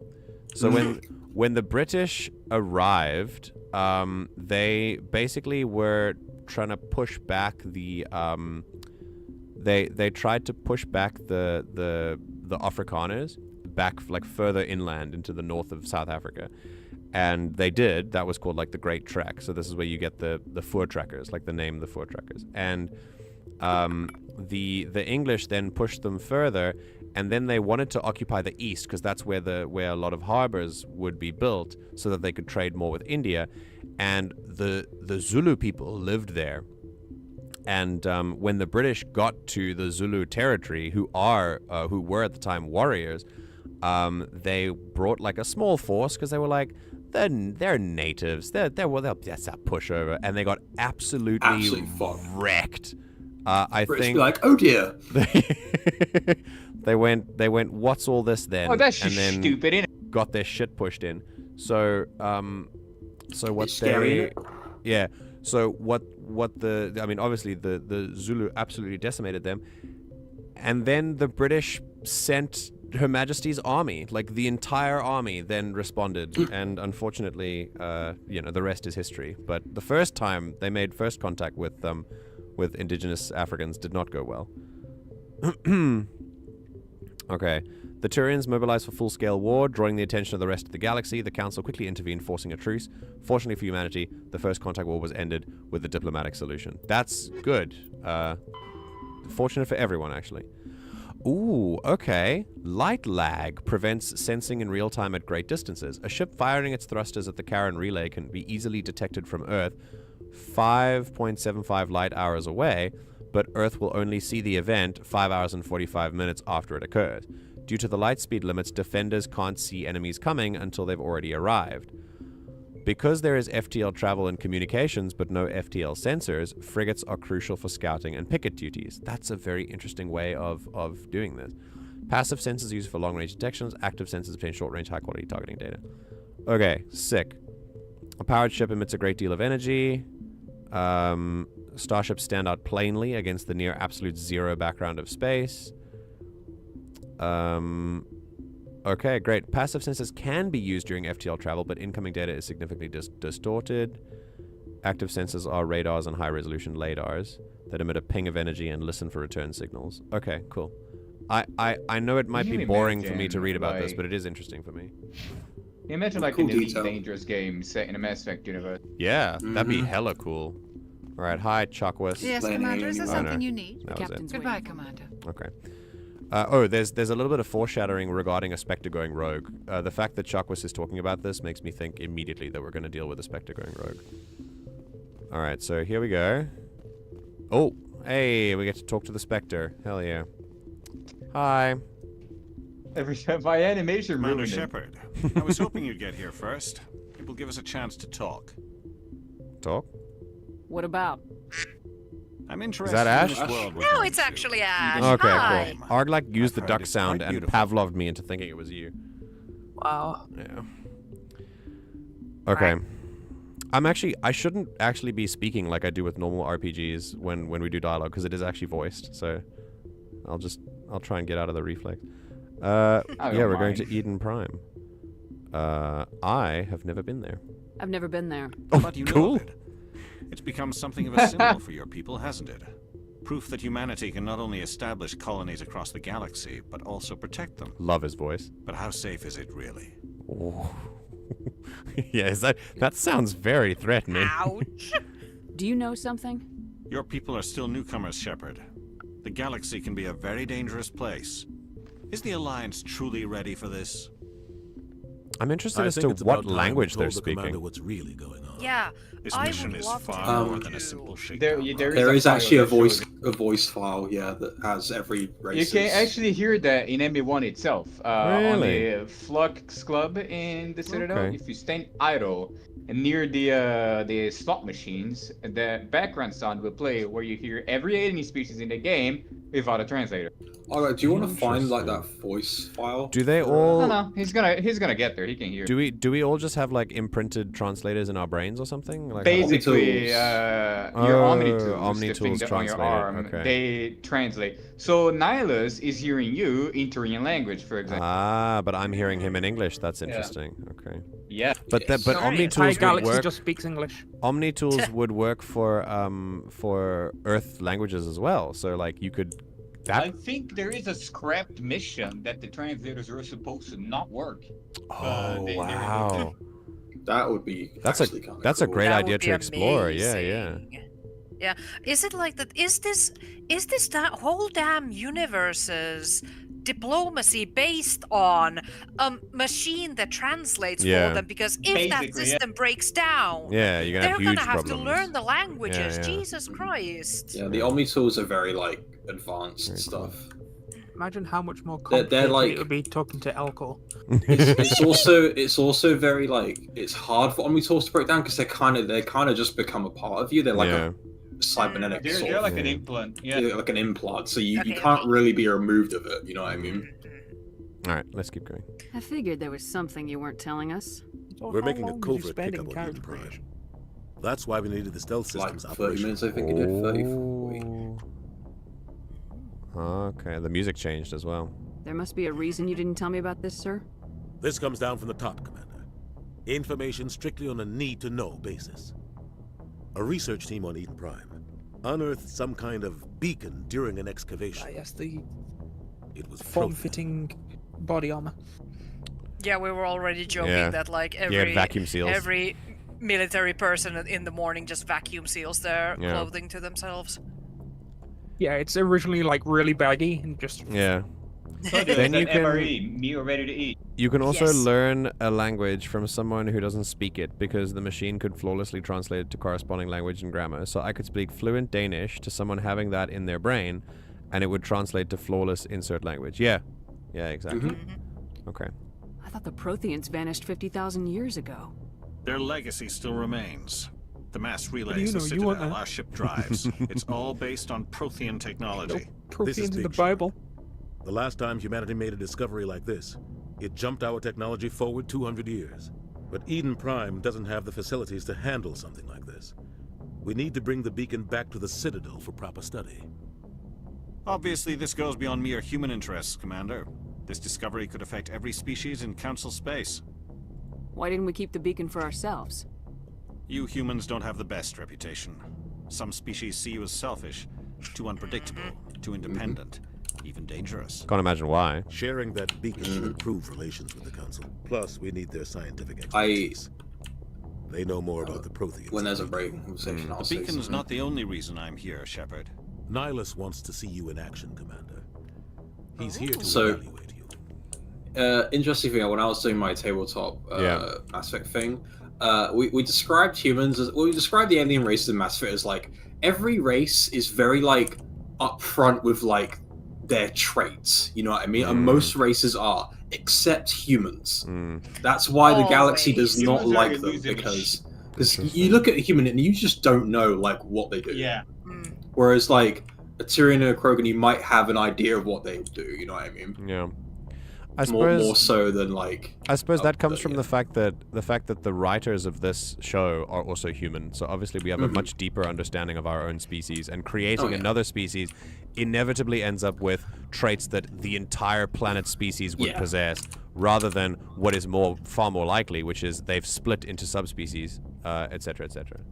What I will say, like of all the like sci-fi genres, I really just like Mass Effect for not having as many aliens as like other settings, but they're very in depth. And the humans in Mass Effect are actually pretty nice. I mean, I can't imagine why they think humans are selfish, but I actually don't believe humans at our heart are selfish. I believe that we make choices, just for the record. I mean, humans are communal creatures. All right, so Oh, that's why Hitchhiker's Guide is better. Just put bugs in your ears. Oh God! I love the worms they put in your ears, We are dude. also hearing from like Turian's opinion with the most. Oh yeah, of course. Yeah. This is just his knowledge. Yeah. What's going on? Yeah, Captain? like earlier we had. The Alliance has been pushing for this for a Oh yeah, long sorry. time. No. Humanity wants a larger role in shaping interstellar policy. We want more say with the Citadel Council. The Spectres represent the Council's power and authority. If they accept a human into their ranks, it shows how far the Alliance has come. Not many could have survived what you went through on Akuz. You showed a remarkable will to live, a particularly useful talent. That's why I put your name forward as a candidate for the Spectres. I mean, it's a candidate, but like, I'm also being chosen to put humanity forward on the global like political stage. No pressure. Why would a Turian Yeah, I know, want a human right? in the Spectres? Not all Turians resent humanity. Some of us see the potential of your species. We see what you have to offer to the rest of the galaxy, and to the Spectres. We are an elite group. It's rare to find an individual with the skills we seek. I don't care that you're human, Shepard. I only care that you can do the job. Good to know. Bing bong. I assume this is good for the Alliance. Earth needs this, Shepard. We're counting on you. I need to see your skills for myself, Commander. An entire planet. Eden Prime will be the first of several missions together.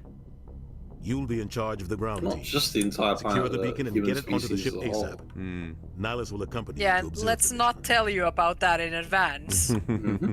What do you know about the Protheans? Just what they taught us in school. Or, give you a choice. They were a technologically advanced species that ruled the galaxy 50,000 years ago. Then they vanished. Nobody really had knows the how option there or to why, say, "What if though I I've repeat?" heard plenty Hold of on, theories. this is important. But everyone agrees, galactic civilization wouldn't exist without them. Their citadel is the very heart of galactic society, and without their mass relays, interstellar travel would be impossible. We all owe the Protheans a great debt. Remember this, friends, if you're unfamiliar with the story of Mass Effect. This is very important. I'd like to know more about Eden Prime before we touch down. It's a peaceful farming world, but it represents something much bigger. Eden Prime is one of our oldest and most successful colonies. It proved we were ready to face the challenges of settling new worlds, to forge a place for humanity beyond Earth.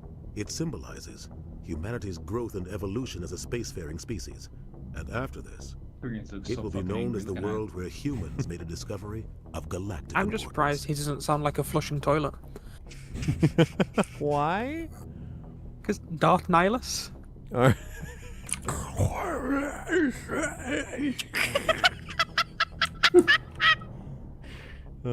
Why is this beacon so important? All advanced galactic civilization is based on Prothean technology, even yours. If we hadn't discovered those Prothean ruins buried on Mars, we'd still be stuck on Earth. That was just a small data cache. Who knows what we can learn from this beacon? What if it's a weapons archive? We can't let it fall into the wrong hands. Like who? The Attican Traverse isn't the most stable sector of Citadel space. There are plenty of raiders and criminal groups active in the region. They might figure a Prothean beacon is worth the risk of attacking an Alliance ship. Plus, Eden Prime is right on the border of the Terminus systems. It's just a cookbook.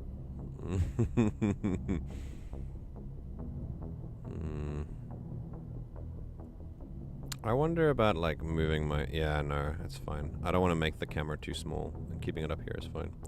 Okay. The Attican Traverse is under Citadel protection. If the Terminus systems attack, it's an act of war.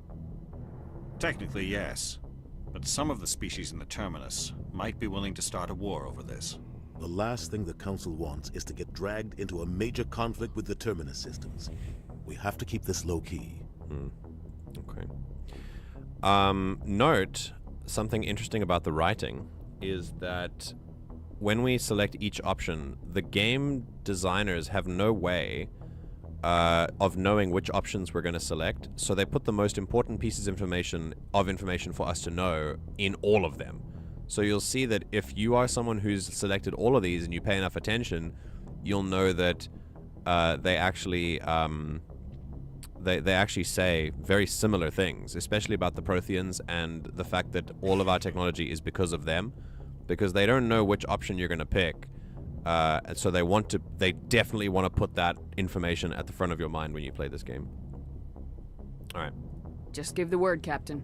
We should be getting close to Eden. Captain, we got a problem. Oh, there's always a problem. What's wrong, Joker? Transmission from Eden Prime, sir. You better see this. Bring it up on screen. This is very Star Trek coded. Oh, boy. Get down! Oh, it's Ashley. Oh, my God.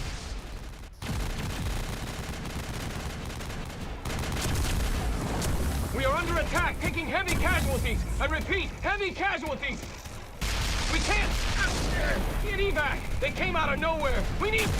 Oh.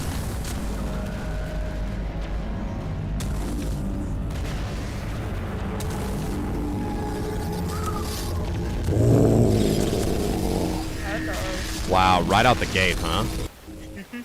Damn. Everything cuts out after that. No comm traffic at all. Just goes dead.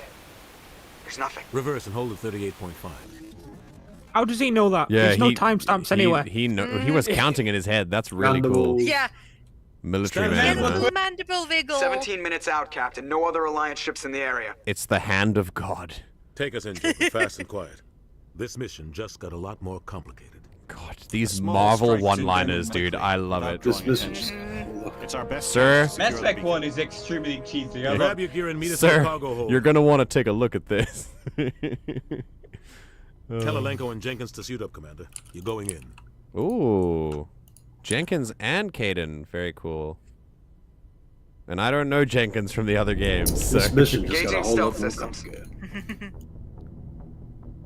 The adventure begins. Right you are, Nemo. Somebody was doing some serious digging here, Captain. Your team's the muscle in this operation, Commander. Go in heavy and head straight for the dig site. What about survivors, Captain? Helping survivors is a secondary objective. The beacon's your top priority. Look at Approaching drop point 1. Oh, that's very nice lighting. Yeah. Silas, you're coming with us? I move faster on my own. Niles will scout out ahead. He'll feed you status reports throughout the mission. Otherwise, I want radio silence.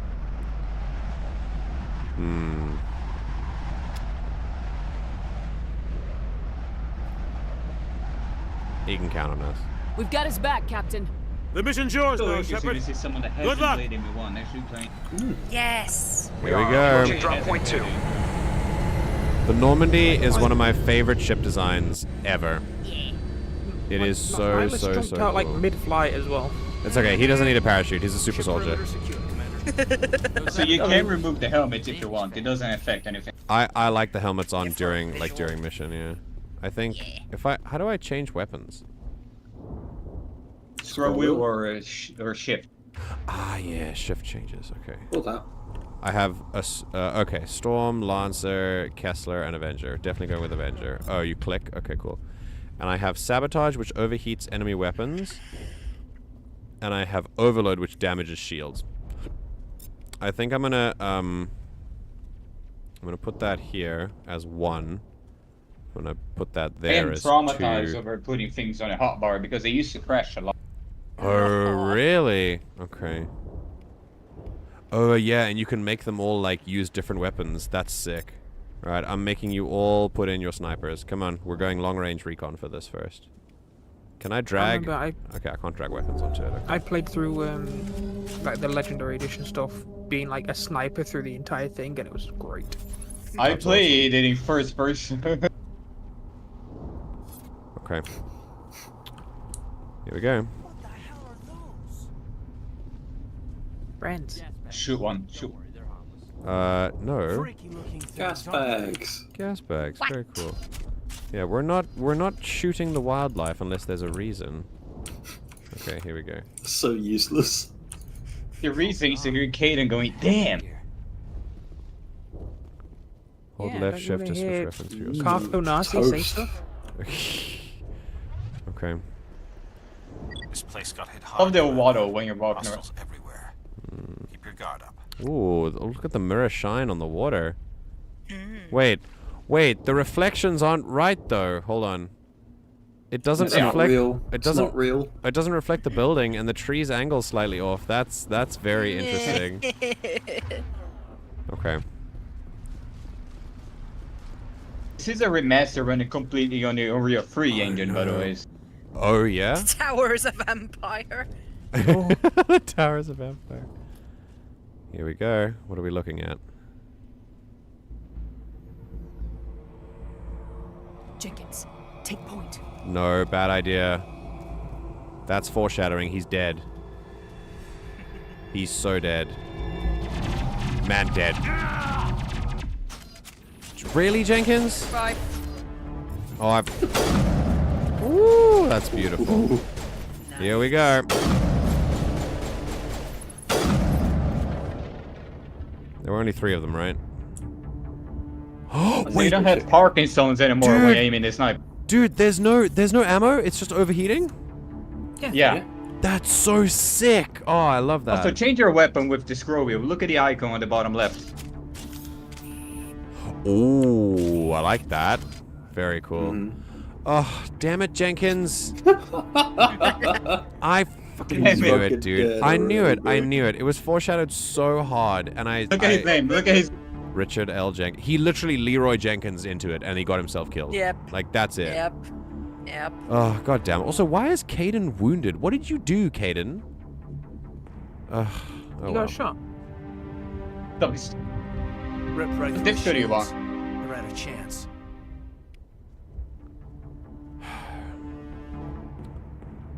Yeah, we should Rip Bozo. we should extract him. We'll see that he receives a proper service once the mission is complete. But I need you to stay focused. Aye, ma'am. What difficulty are you playing? Alright, I guess just you and me. Normal. I'm not a masochist. I prefer Metagel's needed to heal injured. Oh, the game says he's wounded because it's for the thingy. Can I get him to heal or F to use Metagel? Oh, okay, but I only have 5 Metagel. Press V to heal your squad. V. Okay. F is the old one. F is melee. F is like smack people. Okay. Go on, take some Metagel, please. Oh. Oh god. Get to cover. Here we go. Nice and easy. Burned out buildings here, Shepard. A lot of bodies. I'm gonna check it out.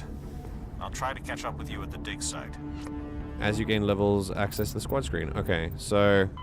Damn, we have a bunch of things. 50,000 years ago. Okay, so Protheans...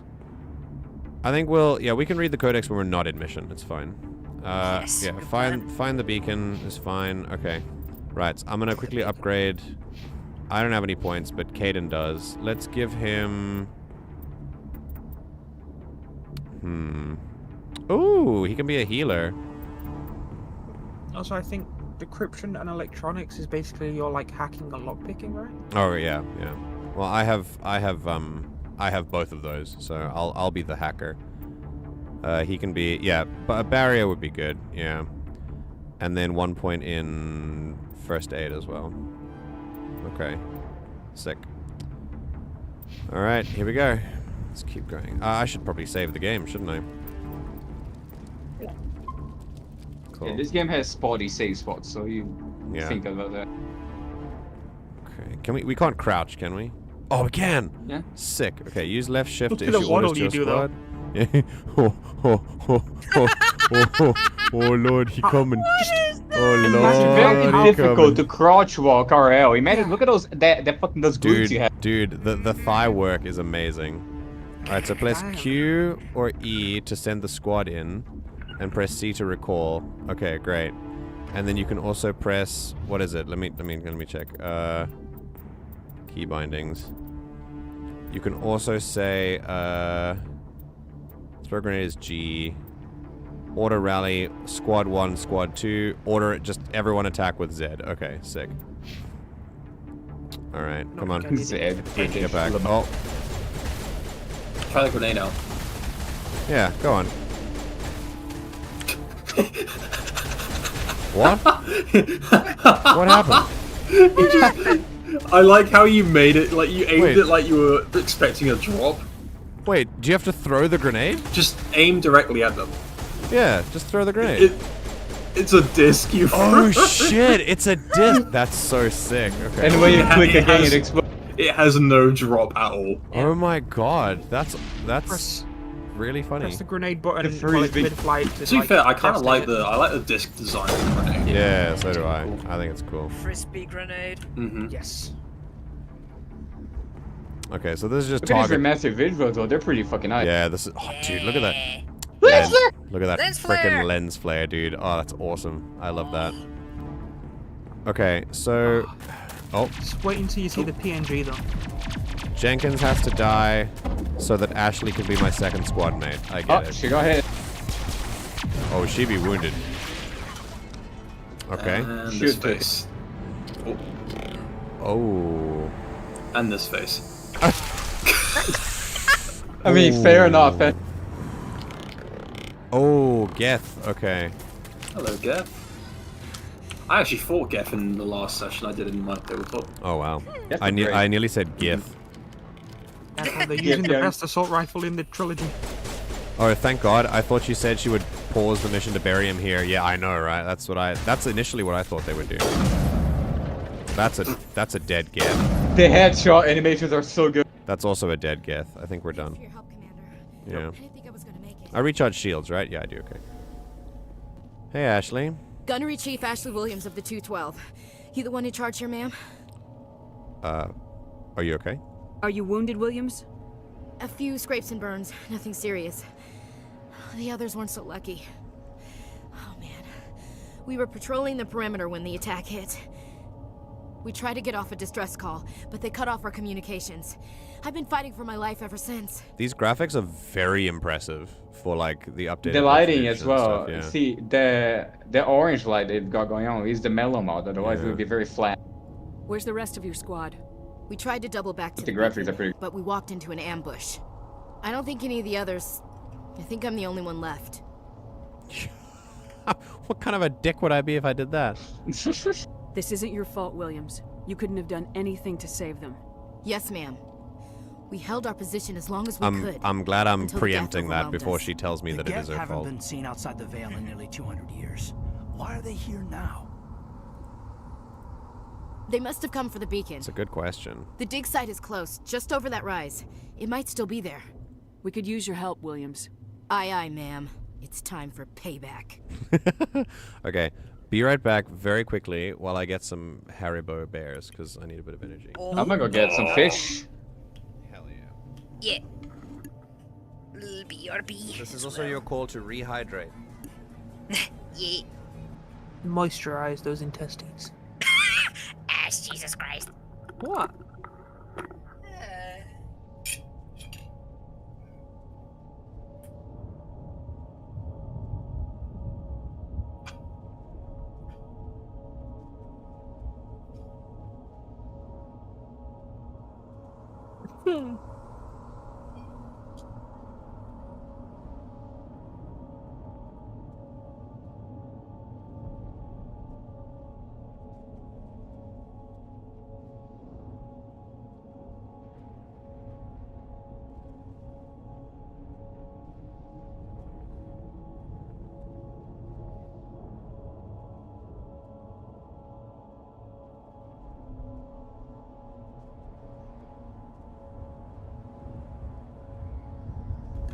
So, I need to show the size of this packet of bears with my face for scale because it is about the size of it. Like it's literally, I bought it in bulk. It's like the size of my face.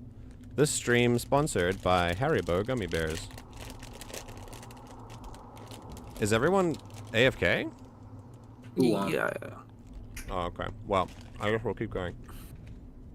What else do you know about the Geth? Just what I remember from history class back in school. They're synthetics, non-organic life forms with limited AI programming, created by the Quarians a few centuries ago. They were supposed to be a source of cheap labor, but ended up turning What's on your the Quarians opinion on and drove them into Quarians? exile. Well, after that, they just kind of disappeared behind the Perseus Veil. Nobody's really heard much from them since. I wonder why the super intelligent AI that you used as cheap labor rebelled against you. What a what a wild notion. Range. That looks like the average bag of Haribo? Oh, okay, well, we don't... This is a big one for Korea, alright? Right, do you know we only get like small ones with like 5 in? They were doing some digging There out are here the to small extend ones the here too, monorail yeah. and expand the colony. A few weeks ago, they unearthed some Prothean ruins and the beacon.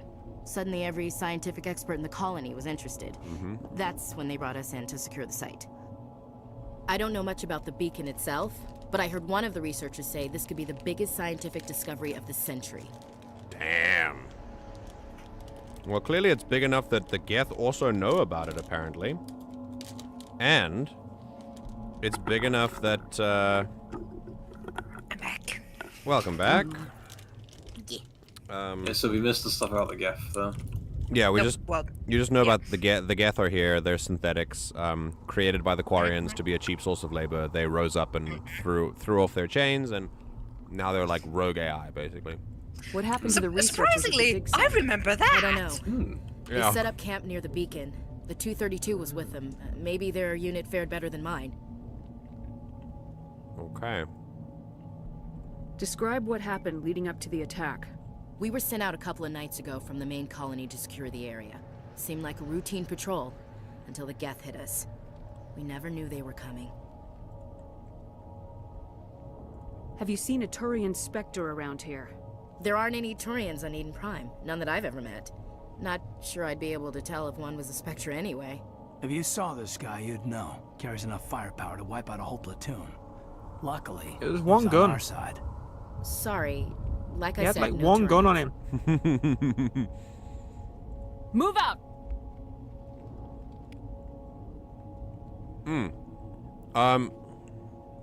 Ooh, okay. Yep. Thank you, game. Alright, Ashley, what do you got? Oh, she's a soldier. Okay. Let's give her some soldier traits then. Just one. And then we'll give her assault rifles as well. Can you say something in Korean? Yes. I can say many things, but I'll start with 안녕하세요, which is hello. I can do more, but I won't. Is this my wife? No, this is my girlfriend. Sometimes I call her my wife if necessary, or if I need her to do something for me. But most of the time, no, this is my girlfriend. But we live together though, so we're kind of in a cohabitation kind of thing. She is Korean as well.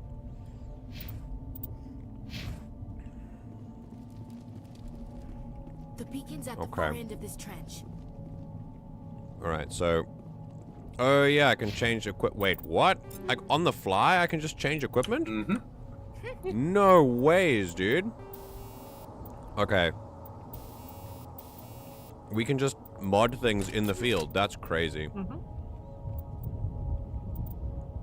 Alright, so let's check the... There's the Storm. That's a shotgun. Okay, we obviously don't have any mods, so I don't know why I'm checking this out, but... For the future, for when you will have mods. Yeah, fair enough. Okay, sick. Then... Yeah, he doesn't have mods either. Okay, cool. Here we go. I think I remember having a sniper rifle that could only fire like one shot before overheating, but I could one shot like Geth primes in the head. Damn. Ooh, an upgrade It's like, kit. you know what? I don't need more than one shot. Oh, so I can... Ah, okay. Yeah, definitely taking all.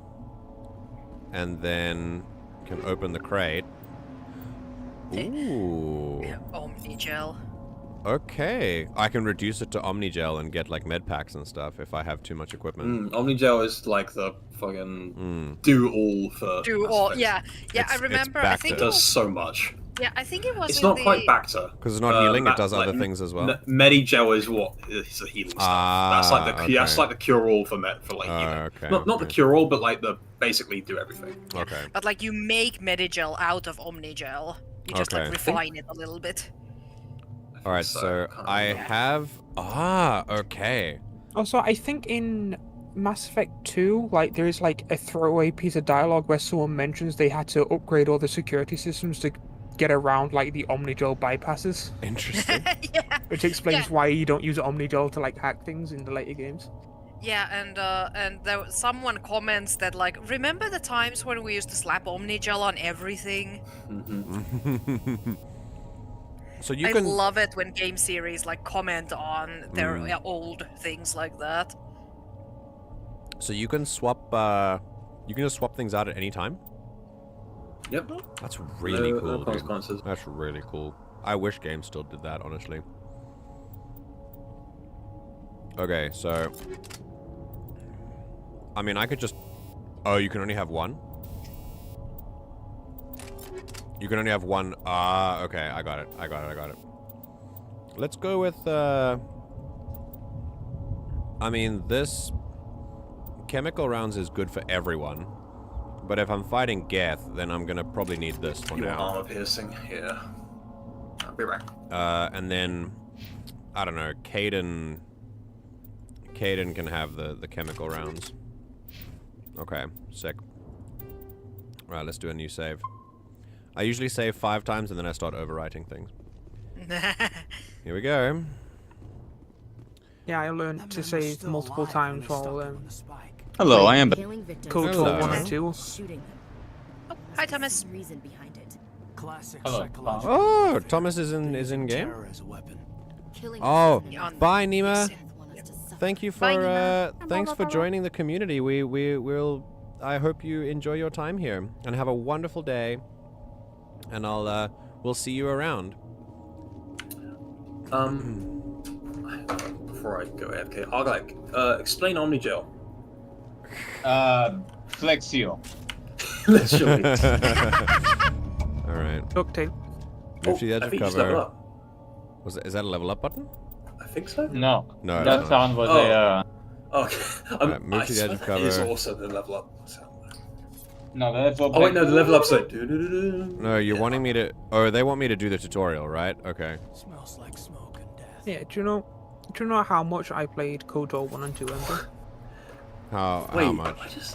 I had the original disc still, like to the end of the like life cycle of the Xbox 360. That's a game crash. Crash number 1, I guess. Is it just me, or does like Caden actually sound a little bit like Alan Wake? Wait, what he does sound like is Cartho Nassi. Sorry, Ash, say that again because the game crashed as I said that. Yeah, be right now. As you said that. Yeah, I was still using like the original game discs. Yeah. Towards the end of the like lifespan of the 360 era. Ah, okay. And I had played them so much that the save games would regularly corrupt. Oh. Oh my god. Yeah. That's and a lot of things game would time. happen where like I forget the Steam game. What's the game's name? like towards the end, like KOTOR 1, occasionally the sound would just completely stop while playing, and I had to restart the game to get the sound to start working again. There was some glitch that happened in KOTOR 2's gameplay, where if you skip dialogue too often, it would get stuck in this loop where they would just hyper skip through every dialogue as though you were instantly clicking the skip button. And you couldn't stop it until you restarted the game. But you didn't know the dialogue though. You didn't know when it was coming though, so. Oh wow! I immediately came back up to 60 FPS. The memory leaks are wild on a laptop, dude. Anyway, here you go. Maybe it's because I'm streaming it. Nope, no, that's the same. Right, run to the waypoint, take cover behind the rock. You can just move forward, you don't have to do the tutorial. Yeah, I know. I know how to play cover shooters game. You don't have to tell me. Well, hopefully. Oh, there we go. Okay. Then I guess we better take it back. Damn, Ashley. Oh, it's gonna crash again.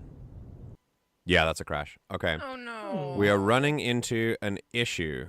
A persistent crash, and I don't know why. Let's see if I can... Let's see if I can Google this. There's actually quite a lot of delay. Oh, in the stream? Could be. Yeah, yeah. There's a ridiculous amount of delay between YouTube stream and Discord stream. Really? Yeah, yeah. That's always been a thing. Wow. It's ridiculous. Oh, 10 seconds is 10 seconds is normal for YouTube streaming though, because it has to run through my program, then through YouTube, then to you, and then, you know. Okay, Mass Effect 1 Eden Prime. You mean Legendary Edition? CTD. Have to look up Legendary Edition stuff, otherwise you're gonna get the original version. LE Eden Prime CTD. Could also be a mod issue. I was gonna say that, yeah.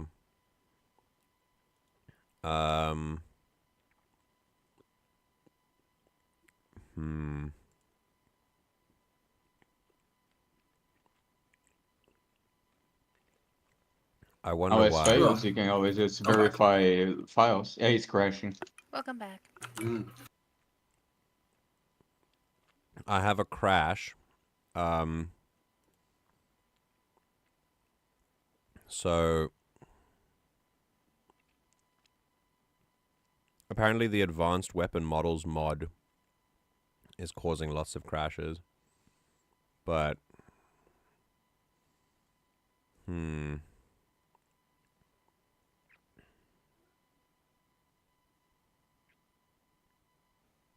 try. Yeah, let me try again, just to see if it's like a. I mean, it's now a twice-off thing, so it's unlikely to happen. It's unlikely to just fix itself, but you know, sometimes it does. Let's see.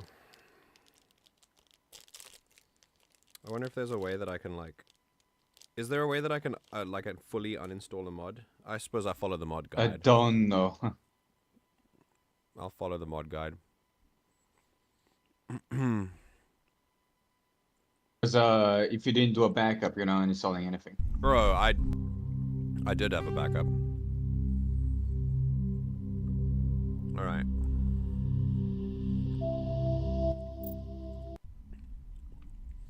Okay, once I've loaded, let me give the game a chance to get in here.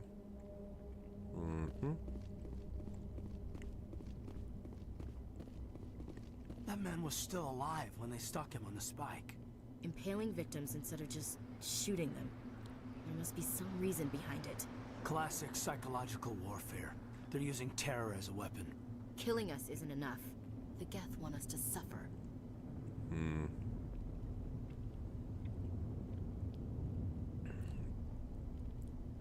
That's a lot of assumptions, guys. We have no idea whether they're actually doing it for that or not. I need to stream on Discord quickly. Okay, so... Alright, let's see if this, crashes in the same spot. Okay. Great. Approaching a low object will make you crouch. Manually toggle crouching. Okay, here we go. Please don't crash, game. Thank you. Alright, so far so good. As soon as I get down there, it crashes. So I really hope...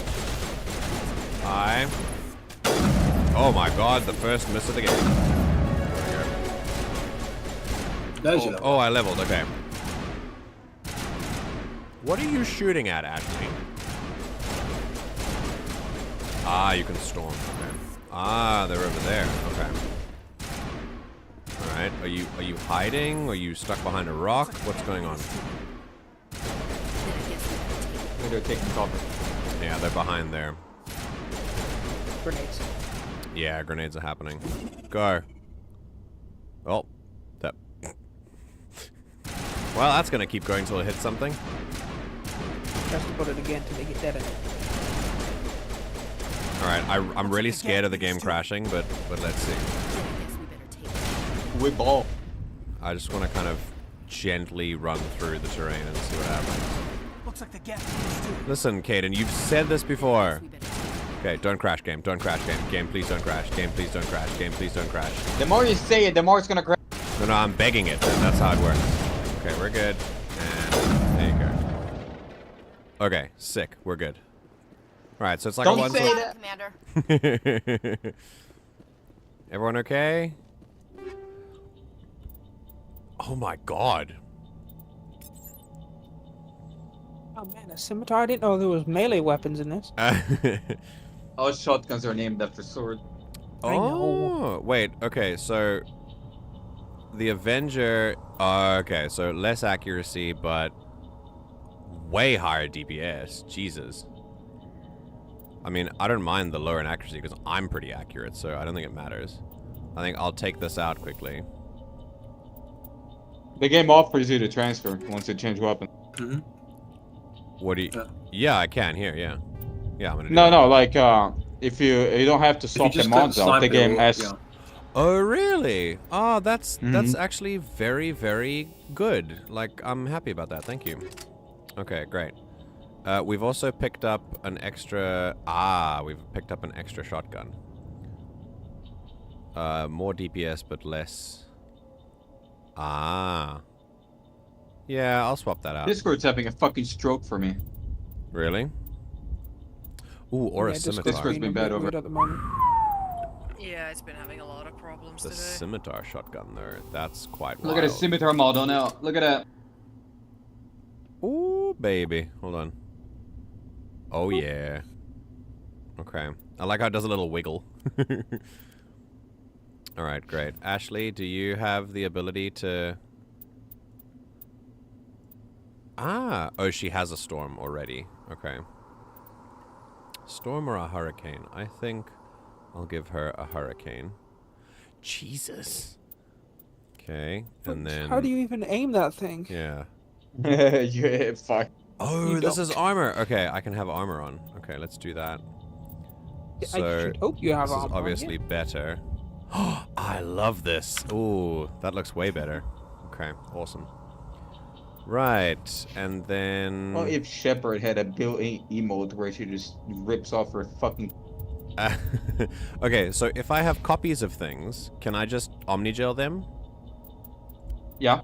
Okay, cool, because that's what I'm going to do. Oh, you yeah, can also sell them. I just realized you got the mod which actually shows the different weapons models. Yeah, yeah. Cool. Yeah, advanced weapon models. Convert games. Convert all junk, maybe? Instead I don't know. of... What do you You can add things to junk by clicking the little trash icon to the left of the weapon type. Over here. Okay. All right, and then you can sell them, and then you can convert junk to Omnigel, or you can sell it.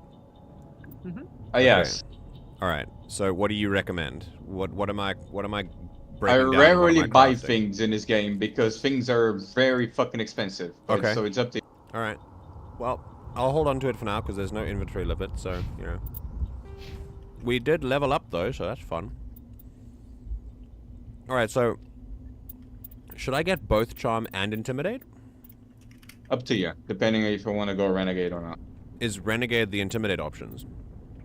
Yes. Yes. Okay, so there's no option where, like, I could Charm and...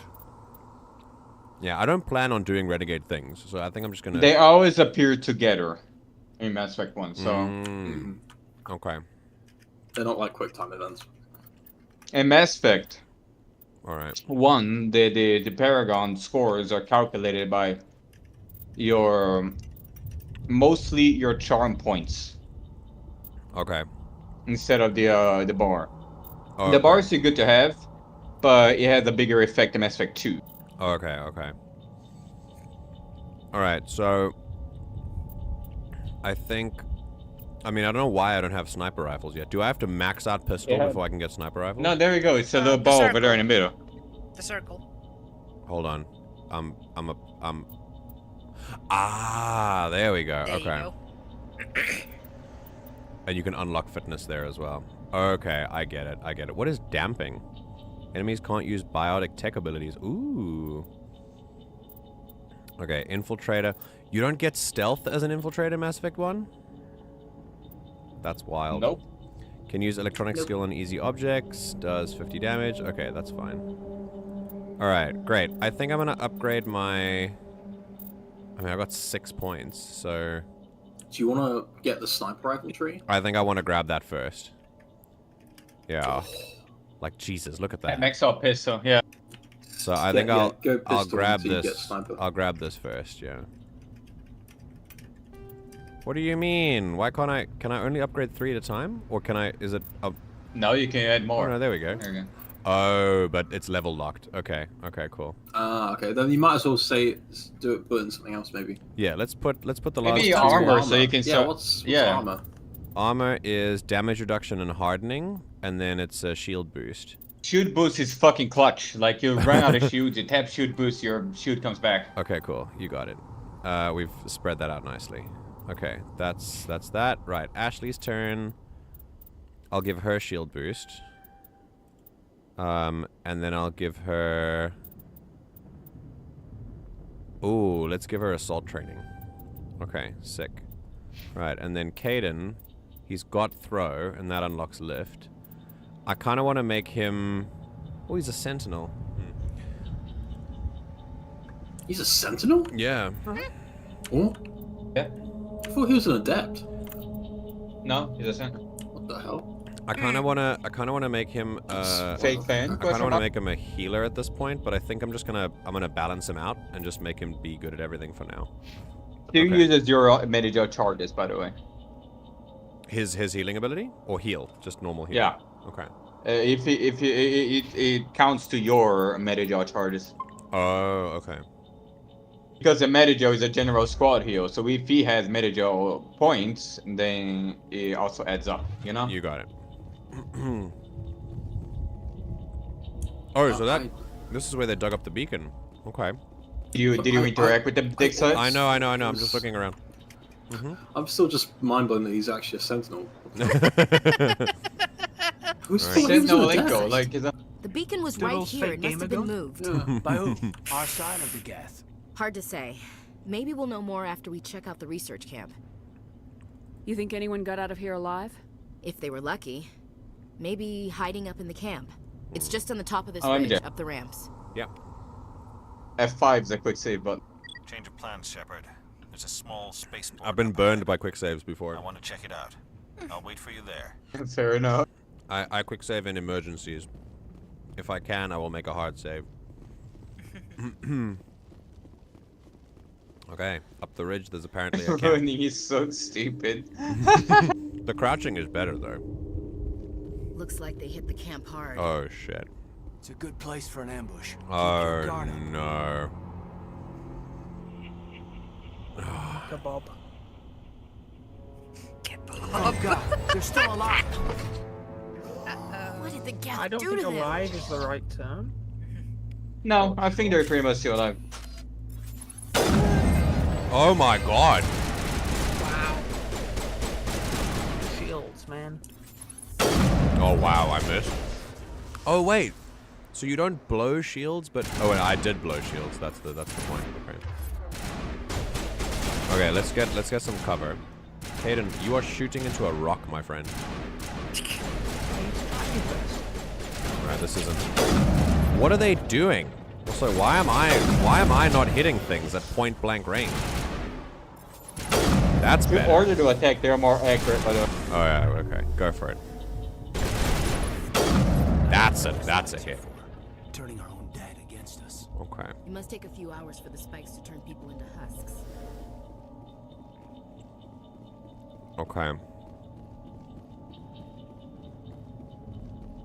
So immediately we're being shown that this is... Oh man, did you just get Turian armor? Wait, really? I think so. Hang on. Oh shit, we did. Only available for a Turian, correct? Probably. You get a Turian squad. Yeah, it's probably Nihilus. That door, it's closed. Hey, I can decrypt things. Decryption of electronics. Yeah, of course I do. Oh. You can use advance to the central core, move the mouse to move around the ring, left click and right click to move inward and outward, avoid the security programs. Okay. Here we go. Oh god. Do I have to use my mouse? Time to play Frogger. Oh, it's Frogger. Okay. Boink, boink. Okay. Humans. Thank the Maker. Hurry. Close the door. Thank the Maker. Dragon Age reference. Dragon Age. I mean, it is. Yeah. Don't worry. We'll protect you. Thank you. I think we'll be okay now. It looks like everyone's gone. You're Dr. Warren, the one in charge of the excavation. Do you know what happened to the beacon? It was moved to the spaceport this morning. Manuel and I stayed behind to help pack up the camp. When the attack came, the Marines held them off long enough for us to hide. They gave their lives to save us. No one is saved. The age of humanity is ended. Soon, only ruin and corpses will remain. Now, I have a theory. I have a theory about this guy. Yeah. It's not confirmed, but it's a game theory. I think Manuel touched the beacon. I think Manuel messed with the beacon. Yeah. Yeah. I think this is exactly why Manuel is fucking insane. I think he messed with the beacon. Do you think he's got Reaper brain? I think he got beacon-fied. Anyway, hey, John's here. What's up, John? Hi, John. Going to an event where I got a table to sell my 3D printed creations. Michael Berryman will be there signing autographs. Oh, hell yeah. Who is Michael Berryman? Artist alleys are so fun in conventions and events. Oh, dude. This is so cool. You actually got a table at a convention? That's so sick, dude. The hills have eyes? Whoa. Very cool. Very, very cool. I love that, dude. What else can you tell me about the attack? We love that for you. It all happened so fast. 1 second we were gathering up our equipment. The next we were hiding in the shed while the Geth swarmed over the camp. Agents of the destroyers, bringers of darkness, heralds of our extinction. We could hear the battle outside. Gunfire, screams. I thought it would never end. Then everything went quiet. We just sat there, too afraid to move, until you came along. Did you notice a Turian in the area? I saw him, the Prophet, leader of the enemy. He was here before the attack. That's not our Turian. That's impossible. Nihilus was with us in the Normandy before the attack. He couldn't have been here. There's more than one Turian, I'm sorry, Kaden. Manuel's still a bit unsettled. We haven't seen your Turian. We've been hiding in here since the attack. Oh, Doddle, Spire. Yeah. Have you heard that they've confirmed they're working on the next Subnautica game? Ooh. Nice. Cool. The next one? Yeah, third one. There's a second one? Yeah, Below Zero. Below Zero. Yeah, I made friends with a guy that puts them together. Been doing a few, they're themed, so I got to create models in kind. That's really awesome, dude. I love that. Can you tell me anything about the beacon? It's some type of data module from a galaxy-wide communications network. Remarkably well preserved. I'm back. It could be the greatest Welcome back. scientific discovery of our lifetime. Miraculous new technologies, groundbreaking medical advances. Who knows what secrets are locked inside? We have unearthed the heart of evil, awakened the beast, unleashed the darkness. Manuel, please. This isn't the time. So it's beacons usually call things. So what did we call? What's wrong Well, with your they assistant? call it a beacon. Manuel has a brilliant mind, yeah. but he's always Might not been be a what the bit Proteans call it. unstable. Genius and madness are two sides of the same coin. Is it madness to see the future? To see the destruction rushing towards us? To understand Their there is no head shake. escape? No hope? No. I am not mad. I'm the only sane one left. I gave him an extra dose of his meds after the attack. Jesus. Wow. Okay. So when someone is having an episode, right? Now obviously this guy, what he's saying is foreshadowing for what's happening in the game, but when someone is having an episode, the literal worst thing you can do if you want to help them is deny that they're having the episode or say that they're just seeing things, because you immediately position yourself as being part of the delusion or part of whatever they're seeing, rather than something that exists outside of it. You immediately position yourself as someone who's not there to help. If you see Like someone dealing with flat earthers. No, I'm talking about this guy. If you see someone having some kind of break, some kind of delusion, some kind of breakdown, you have to meet them where they are, not where you want them to be, because that's not where they are right now. You have to see them on their level first. So there's Jesus Christ, dude. Like, just be a dick for no reason. Good God. Williams, Anyway. take us It to the is funny, though. spaceport. I can shut him up option is actually walking to him and punching him. That's crazy. Hush, Manuel. Go lie down. You'll feel better once the medication kicks in. That's army brain. That's what that is. Yes? Is there something Okay. you need? We better get Good luck, Commander. Luck won't save you. Jesus. Smells like smoke and death. It's got my brother a birthday gift. Ooh, a pistol. Oh yeah? I got a VTOL VR. It's a game that he wanted. It's a VR flight sim. Oh, very cool. Damn, that sounds awesome actually. Okay, did we grab anything else? I have a scimitar, but then there's a storm. Ah, I've got a pistol. Okay. I'll grab a pistol. Do we have any mods available? No. Okay, got no more rifles, but we do have some more. Ooh, the Onyx, right? The Onyx stuff, though. Alright, so I have Scorpion 1. Explorer 1. That looks so cool. Or the N7 is the Onyx. Okay, that looks really cool, but I've got to go with the... I've got a min-max. We'll give this one to... Oh, damn. Oh, it's the same. Okay. The tech product biotic protection is awful. I just remember having Garrus in, like, pink armor for the longest time. I had Rex for the pink armor. Like. Okay, here we go. Eyes up. Hey, it's our guy. I ruined this scene. I fucking ruined this scene. Oh, look at him all. Look at the Saren stages. Yeah. Saren.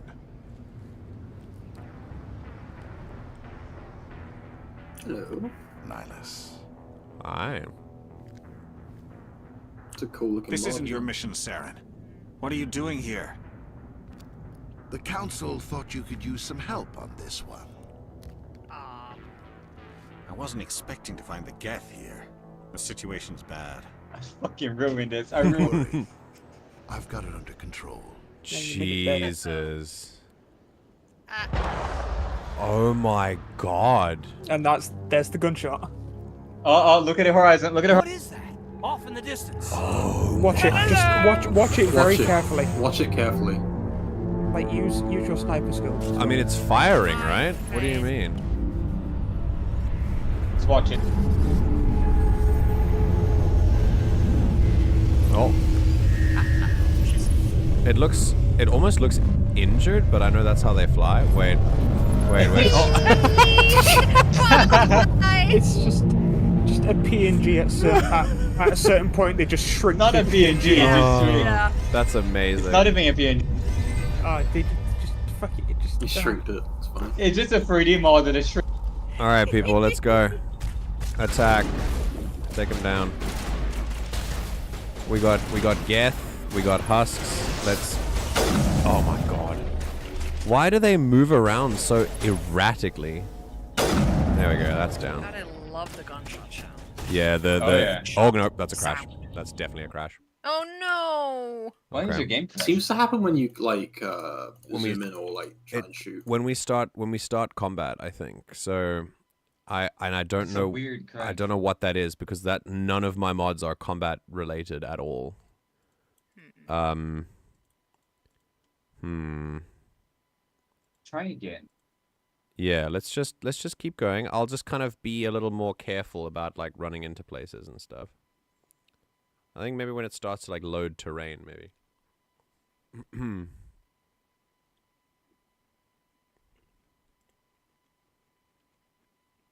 I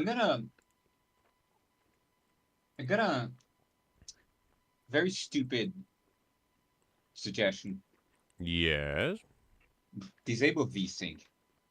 Oh, okay. Could do that, yeah. Let's do it right now.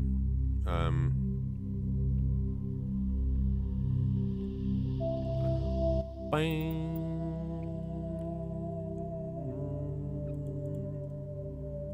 Okay.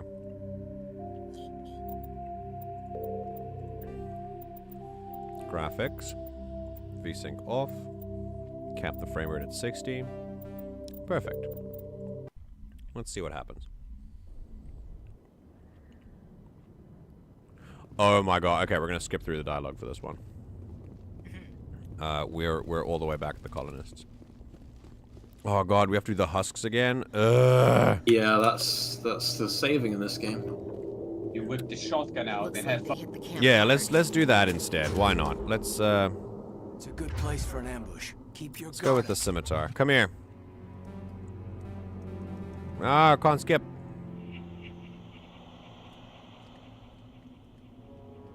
Oh god, they're still alive. What did the Geth do to them? Ashley telling me that it's the Geth constantly. Jesus, that... Oh my god, they overload your shields? So I can also overload your shields. There you go. Oh. Yeah, see the shotgun? It's Jesus Christ. That's really good. Okay. Yeah, the Turian armor. That door, it's closed. Security lock's engaged. Yeah. Alright. Oh, shit. God, this is so finicky. There we go. I understand why they... Thank the Maker. Hurry, close the door. Oh, shit. What are you doing here? I'm Dr. Ward. Damn it. I was How do I skip things? There we when go. the attack came. No one is saved. The age of humanity. What else can... I mean, you can can just say We goodbye. could hear the battle outside. Gunfire. Oh, it doesn't really matter? screams. Okay. Williams. You can't stop it. No. Hush, Mario. Okay, fine. Cool. I missed the Paragon option, but... F5! It's fine. Yeah. I want to get into the habit of manual saving. Okay, here we go. I ruined this fucking cutscene. We can't skip I even got the lighting down, freaking like... cutscene too. Sarah. It's my most liked video ever. Like, So, good.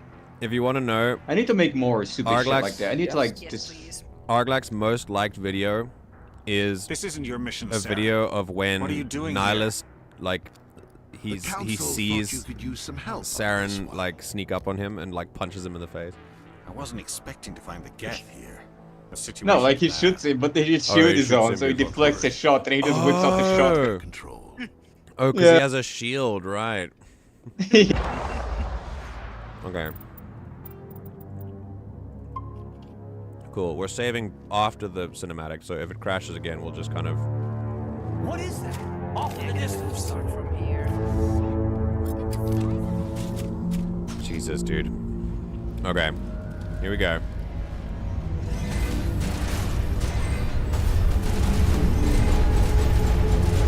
Can we take cover here? Ah, there we go. Okay.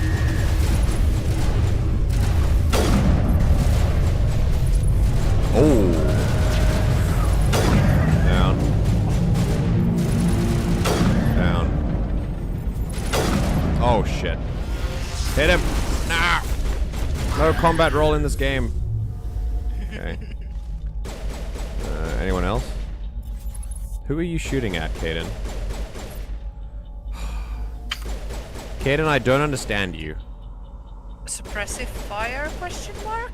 Recall, please. Someone there. Yeah, there on is the someone minimap. on my Yeah, map. yeah. I can see it. Yeah. Oh, I see him. I see him. He's Oh, got hello. It could also just be Eden Prime crashing, so maybe the rest of the game won't have. No, that's not a head. Otherwise, it would be. No, Oh, that's there it a is. head. Yep, yep. There we go. Oh, okay. We're just gonna save as often as we can. After Eden Prime, maybe it'll be different. Hopefully. Okay, there was something I saw up here, like an upgrade. I had like 40 gigs of Baldur's Gate free saves, by the way. 40 gigs of saves? Mm-hmm. Oh, steady on there. Sprinting animation. Something important to show you, Maya. Okay, here we go. Frogger! Whee! Everybody stay calm out there. We're coming That out. broke. We're not armed. Is it safe? Are they gone? It's safe. You're okay now. Nobody's gonna hurt you. Those things were crawling all around the shed. They would have found us for sure. We owe you our lives. I still can't believe it. When we saw that ship, I thought it was all over. It showed up right before the attack. Knew it was trouble the second I saw it, so we made a break for the sheds. Kirby hairline. Did you just say Sherby hairline? Wow. That's so shitty. I'm sorry, Sherb. For chat, Sherby is someone we know. He's a real human being with real feelings. What? He's German, so I don't want to go that far. Tell me everything you remember about the attack. The three of us were working the crops when that ship showed up. We just saw it. Dog like you fucking dick. I don't know what happened to the rest of the crew. They were by the I'm garage, getting a over receding near the hairline too. spaceport, right where that ship came down. No way they survived. You don't know that. We survived. If they made it to the garage, they could have had a fighting chance. Do you know anything about the Prothean beacon they dug up? We're just farmers. We heard they found something out there, but it never really mattered to us. Not until now. What else can you tell me about the ship you saw? I was too busy running to get a clear look at it. I think it landed over near the spaceport. Tell them about the noise, Cole. That awful noise. It was emitting some kind of signal as it descended. It sounded like the shriek of the damned. Only it was coming from inside your own head. It was probably trying to block communications. Whatever it was, felt like it was tearing right through my skull. Almost made it impossible to think. What if it was just saying hello? Very loudly. Hey Raz, yeah, you haven't missed anything. Raz. We're just starting. All right. We're trying to get through the crashes of Eden Prime. I have to go. Hey, Cole, we're just a bunch of farmers. These guys are soldiers. Maybe we should give them the stuff. Jeez, Blake, you gotta learn when to shut up. You have something to tell me, Cole? Some guys at the spaceport were running a small smuggling. Shepard's Nothing intimidating. major. If she talks to me Exchange like for a that, couple I'm of like let them giving store it. packages in our ship. Yep. Mm-hmm. Yep.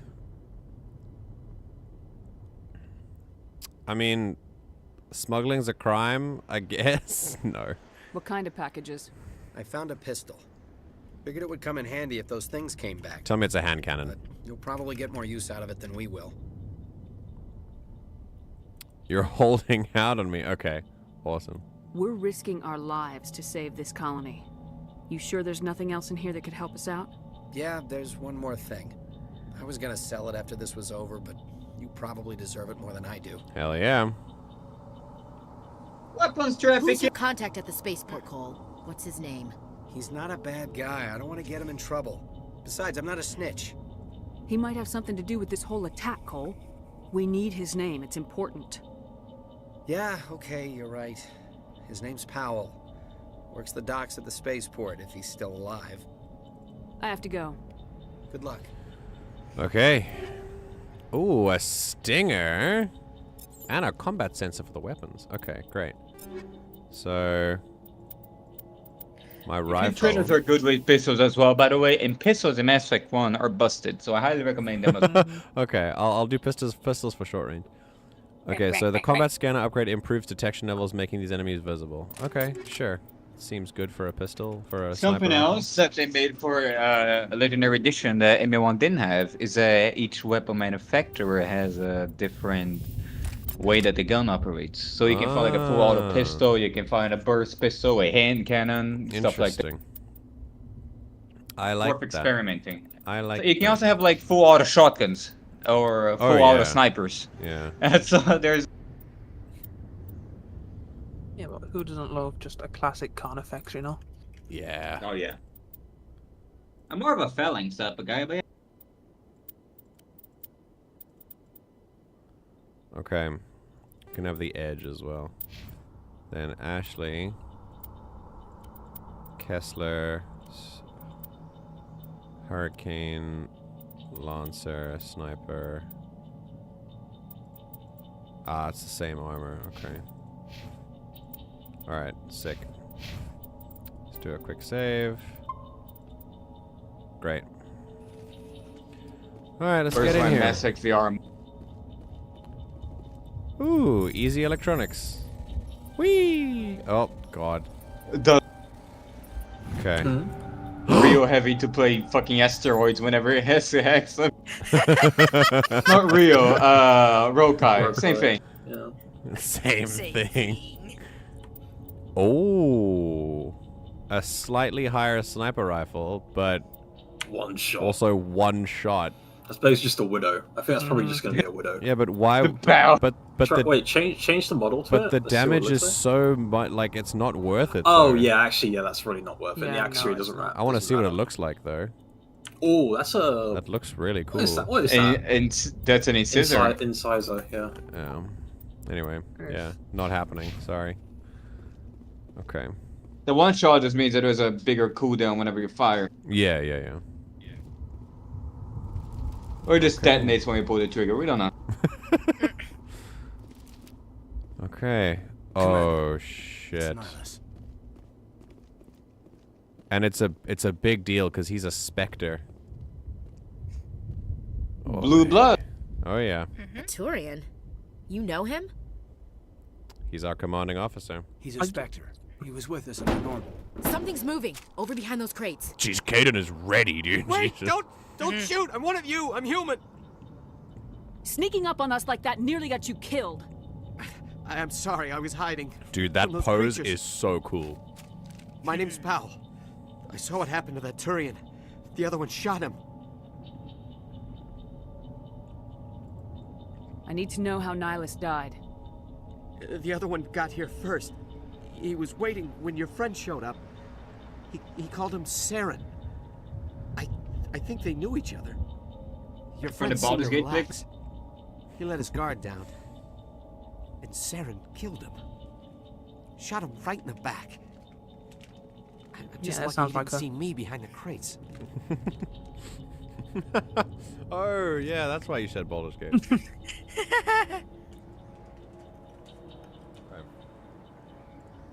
We were told a Prothean beacon was brought to the spaceport. What happened to it? It's over on the other platform. Probably where that guy Saren was headed. He hopped on the cargo train right after he killed your friend. I knew that beacon was trouble. Everything's gone to hell since we found it. First that damn mothership showed up, then the attack. They killed everyone. Everyone. If I hadn't been behind the crates, I'd be dead too. How come you're the only one who survived? Why didn't anyone else try to hide behind the crates? They never had a chance. I was already behind the crates when the attack started. Wait a minute. You were hiding behind the crates before the attack? Sometimes I need a nap to get through my shift. I sneak off behind the crates to grab 40 winks where the supervisor can't find me. You survived because you're lazy? Bro, what? Ashley, relax, please. If he wants to take a break, let him take a break. Ashley. Jesus. She is a bit aggro. Right, so why... We can try and understand why she feels like this. Once we get to know her, we'll probably figure out any circumstances in her life or in her upbringing that would lead to her reacting and reaching out like and sort of lashing out like that. We are products of our environments and our material conditions, and that is seen in almost every interaction we have with other people. It can be traced back to some pattern of behavior that has led to you reacting like this. Okay. Yeah, lucky for you. If you hadn't snuck off for that nap, you'd probably be dead just like all the others. Yeah, I guess. I don't really want to think about it. You're Cole's contact here on the docks for the smuggling ring. What? No! I mean, what does it matter now? So I'm a smuggler, who cares? My supervisor's dead, the entire crew's dead. Doesn't matter now, does it? Smuggle any weapon? Anything hidden nearby that we could use against the Geth? The shipment of grenades came through last week. Nobody notices if a few small pieces go missing from the military orders. You greedy son of a bitch. We're out here trying to protect your sorry ass, and all you can think about is how you can rip us off? Military I brain. never thought you'd actually need those grenades. Who'd want to attack Eden Prime? We're just a bunch of farmers. How was I supposed to know? Let it go. A bunch of farmers have Forget food. about him. He's not worth it. You're lucky the commander's here, pal. Hand over those grenades. They're yours. Take them. My smuggling days are over, I swear. I mean, free Paragon yeah, free Paragon points. I think like Ashley has a lot of anger management issues. Ashley has a lot of military brain, man. Ashley has a lot of... It's a good as Shepard's here. Like, even if you say we should make amends, Shepard's a lot more clear-headed. Yeah. Ashley's a cop, basically. Like, when you go to military training, says someone who's never been there, but I've watched many a training video. When you go to military training, or when you go to police academy training, particularly in the US, they teach you that you are the line of defense against bloodthirsty animals who will tear you apart. Like, it is literally that aggressive. They train you to be as aggressive as possible. And agree to disagree. My father was in the military. I'm not saying all militaries, and different countries are different, right? I think the American perspective has definitely infected a lot of the discourse on this, but I was specifically talking about I think police officers more, but what I mean is there are people who join up and they acquire this idea that there's always going to be someone who joins the military and ends up with like a hero complex, right? It doesn't mean that's everyone, but Ashley has certainly adopted that kind of thing. Speaking of military training, yeah, the Dutch Ministry of Defense used RimWorld gameplay in official training videos. Genius. Like for real? Yeah, in like official like on their like official YouTube channel and shit. They used like people playing RimWorld as like a comparison of like military tactics, like games versus reality kind of thing. Wow. That's kind of cool. Raz, you were military police? That's interesting. And yep. Arglak, your dad was in the military?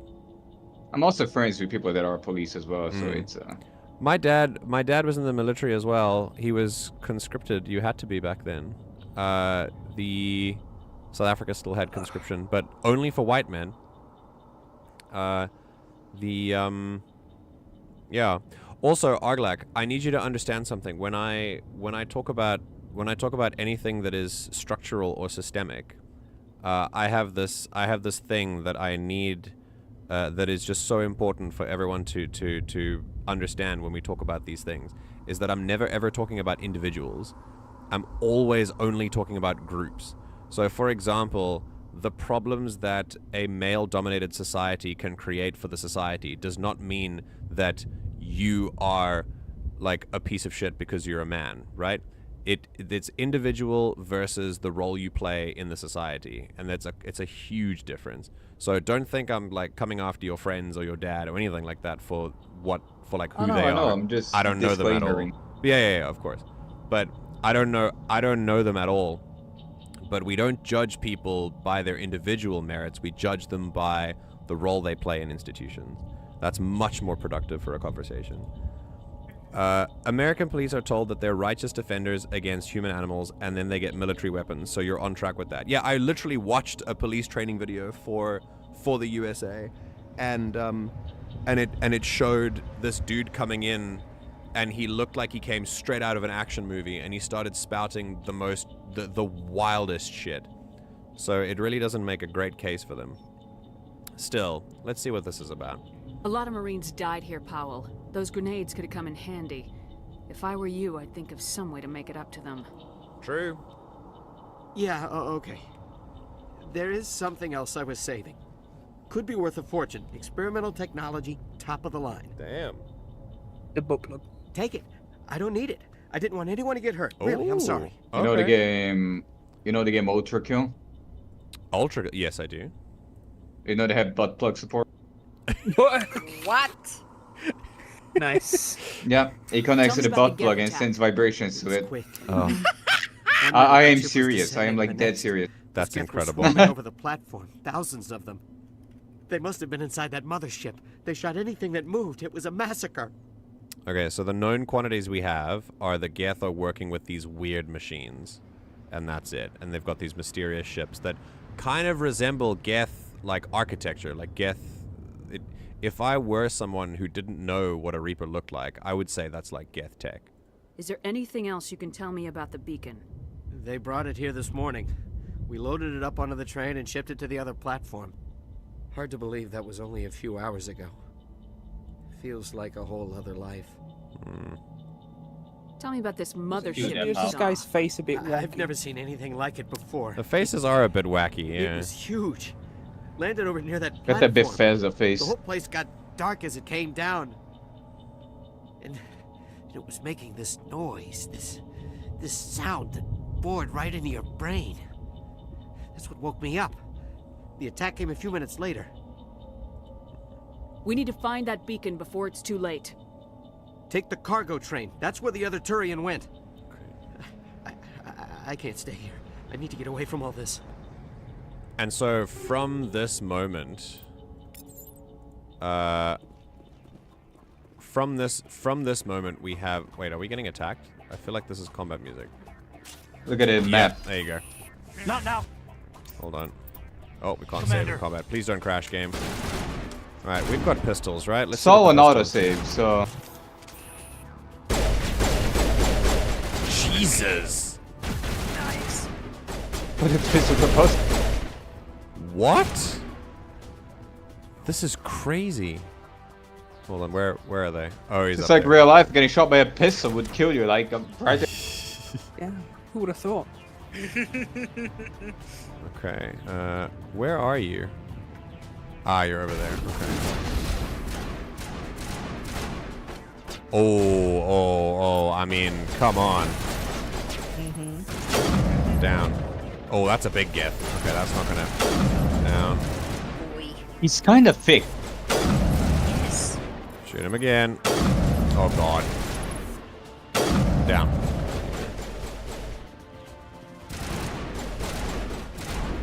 Fun fact, that big F is programmed to instantly die if you use throw on him. Really? Really? Why? Because it's part of the tutorial. I mean, the Because tutorial Caden has didn't throw. use powers. Ah. Well, I just give him a little shove and he died. I preempted. Okay. I I want feel like it just falls to the ground. It doesn't feel like getting up anymore. Like I feel that so much. I want to go back and I want to go back here.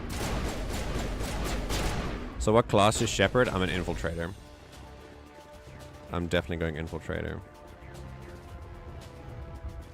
There was something. Oh, okay. So there is nothing here. Okay, awesome. Oh no, there is. Never mind. I can't believe you didn't do the amazing plan though, Andrew. What do you mean? What amazing plan? Like starting the stream with Andromeda. Oh, I'm going to kill you. I am actually shooting you. Can I tell you something that I literally, while setting up for Mass Effect, I forgot about everything because I wanted the mods to work. Literally just completely forgot about it. And now that I literally forgot about it until now. I was planning on starting with Andromeda. I was leaving the server. I was planning on starting the stream and going, we're gonna start with Mass Effect. This is gonna be great. I hear this is like the best one in the series. And then while with you here, I was without any other word, I was gonna start up Andromeda and be like, I heard great things about this. I call you so I turn into a cool. I call you so many fucking slurp. Okay. Let's see what the machine gun is like. Here we go. Good lord. Dude, my shield went down so fast. You did get shot. That's where you should boost. Oh, that's true, yeah. Let's use that. Oh, interesting. Alright, well, let's use Medigel quickly. Okay. So the Omni tool is on both hands? Yeah. Potentially. Okay. Yeah, because I've only seen it on the left. That was the first time I saw it on the right. You can use it on both. Okay. Someone's went up. Okay. It's basically your phone, except it's implanted on you. Alright, oh, we're gonna have a train fight? Hell yeah. Wait, maybe that was the train fight. I don't know. Do you That think was we the have, train like, Omni Oh, look at this robes. Set the charges. Destroy the entire colony. Would have been a decent prank, I suppose, if this thing was starting April 1st. Yeah, yeah. Oh well. Oh, okay, that's the beacon. The bacon.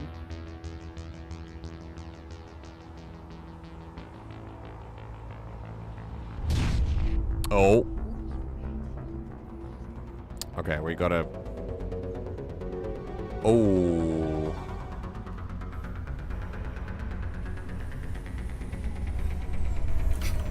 I love the way he looks at it. He like, boy? The Geth lens flare is really cool. The Geth are really cool. Alright. Demolition charges. The Geth must have planted them. Hurry! We have need to find 5 them all and minutes? shut them down. Oh my god. Wait, hang on. Wait. They're up there? Oh god, okay. 5 minutes, people. I haven't saved in a while. It's combat. Never mind. One. Yeah. God, dude, what is happening? Oh, what? Wow, he put that up right as a fucking shot. That was incredible. Okay, hold on. Attack them, please. There you go. I can overload your shield. Yeah. Oh god, that killed you. I mean, he's a synthetic, so. That's true. Yeah, that's awesome. Oi, asshole. There you go. Okay. We now have 4 minutes. Okay, there's the second bomb. Chaos right with weird. Alright, so this one restores... Oh, no, wait. This one is sabotage, overheats weapons and burns them, and this one is shields. Okay, cool. 1 is shields, 2 is weapons. Cool. Oh, you're a big boy. There is a new oh my god. hyena type mod for Lipo Company, by the way. What? You know, remember the Lipo Company mod that replaces every worker with hyena? Yes. There's now a new one that replaces every worker with chunky gators. Oh. That must be your thing. Are you gonna play with that now only? I don't know if it's gonna work in VR. Oh, sadness. Come on. Okay, we're good. Still one. Oh, we still have one? Or no? Okay. Yeah, 1 charge is remaining. Come on. Yeah, we gotta... Wait. Do they go over cover? Yeah. Oh just god. Fly straight wherever. I mean, stick them on the cargo crate nearby. Oh yeah. Whee! Press again. You press again to detonate. Oh! There you go. Yay! That was pretty cool. I didn't realize you could do that. Sick. Okay, You can do that mid-flight, so like you can throw it over cover and detonate. Over that's very cool. I like that. Hi. Goodbye. Bye. Okay. Very satisfying sniping in this game. Okay. Oh. God, my companions are the most trigger-happy idiots. Jesus. Okay, I feel like there's something this way that I want to go and grab. Dude, I think the most fun, like the best looking sprinting in this game is definitely from 3. Mass Effect 3's sprinting, especially in combat, is like you're running the 100 meters. It is so cool. Yeah. Very stompy. Yeah. Unironically, one of the few games where you actually feel like you're running for a fucking life. Yeah. Okay. Here we go. Everyone's still... Oh, there's still people here. Ah, there are husks being made. Okay, well, you can... Oh, nice. Okay, oh. Good Hello. shot.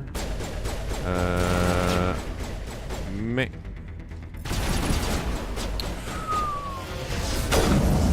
Two... I mean, that was a hit. That was another one. Okay, are we clear? Fun fact. Yes. There's a hidden cutscene here. Oh, okay. Where? If you walk behind the beacon instead of interacting with it. Oh. A lot of people miss it, so I'm just letting you know. Interesting. Do you think I should do it? Is it worth?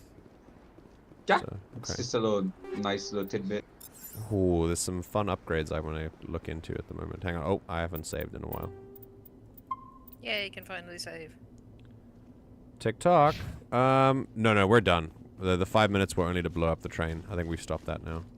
Oh, is he still going absorby zorby? No, he's gone. Oh shit. He was trying to. A lot of people interact with the beacon without actually going behind it. Yeah. Oh, let's unlock this thing quickly. Frogger. Never realized it's a crater. Well, we got quite a lot of stuff from there, so. Fake fan. Oh my god, fake fan. Don't know the location of every single fucking crate in the game. Not understanding. Oh, another one as well. Okay. I bet it doesn't actually even like gators, you know. More of this. That sounds like Undertale. It's that's Faith. Ah, okay. Oh, you posted it when the timer started. I apologize. I know there's a stream delay. Also, there's a me delay. I don't often check chat when I'm fighting for my life. Very valid. Okay, we actually have a lot of stuff. Okay, so let's quickly have a look. The mission is effectively over now. It's a straight upgrade though, yeah. Ooh, we have an Avenger. Nice. Good old classic rifle. Love it. The Avenger in this game is basically like the M4. Yeah, pretty much. Okay, we have hammers and we have reapers. Whoa. Ooh. Wait a minute. Why do I have an Avenger? I specifically wanted the Reaper. Oh well. Well, I have a Reaper now. Okay, let's check out this bit. We got some. Yeah, same armor. Okay, Ashley. Mods. Yeah, I'm gonna look at mods now. Okay, Ashley, you've got a Hurricane right now. I want you to have a Scimitar. And your sniper rifle is an Avenger. But you can have a Reaper. Great. Then Caden. Yours is a Scimitar, that's good. You're on an Avenger right now, but you're kind of... meh. No, keep the Avenger. Oh, wait. There we go. So I clicked no to the upgrades. There we go. Okay, right. Let's look at upgrades quickly. Oh, boy. Alright, so damage to synthetics. Oh, shield bypass, but minus damage. Cool. Radioactive rounds is cooldown reduction. Wait, what? Minus 15% cooldown reduction. Wait, so that means that their abilities take a while to come back? Yeah, their abilities take longer to recharge. Okay. I think I'm done fighting Geth for now, so maybe... just in case, I'll keep it on. But I do have these. This is making stealth enemies visible. 10% heat absorption, and this is weapon stability. Absolutely weapon stability. Okay, great. Let's look at the pistol that I have. I forgot how short Mass Effect 1 is. I just like thought about the entire line. Short game, yeah. It is a short... Really? It's a short game? Yeah. Mass Effect 1 is the shortest one. Oh, wow. 2 and 3 are quite long. Interesting. 3 is the longest, I think. Alright, well, I'm gonna have a toxic pistol. And then we'll go with heat absorption so I can fire more times. I'm just gonna go sniper pistol. I don't really want to focus too much on the other weapons. And then I think I have armor mods. Ooh. Yeah, shield recovery for sure. And then... Oh, sick. I've got upgrades for those too. Very cool. Alright, Ashley, what do you got? I want to put you on the Lancer, so you can have... be a bit of a support. Cool. And then... I don't know if I can upgrade you at all. Ah, there we go. If you get your finger stuck while the gun is like disassembling. Probably. You're a Oh, No, armor upgrade. There we go.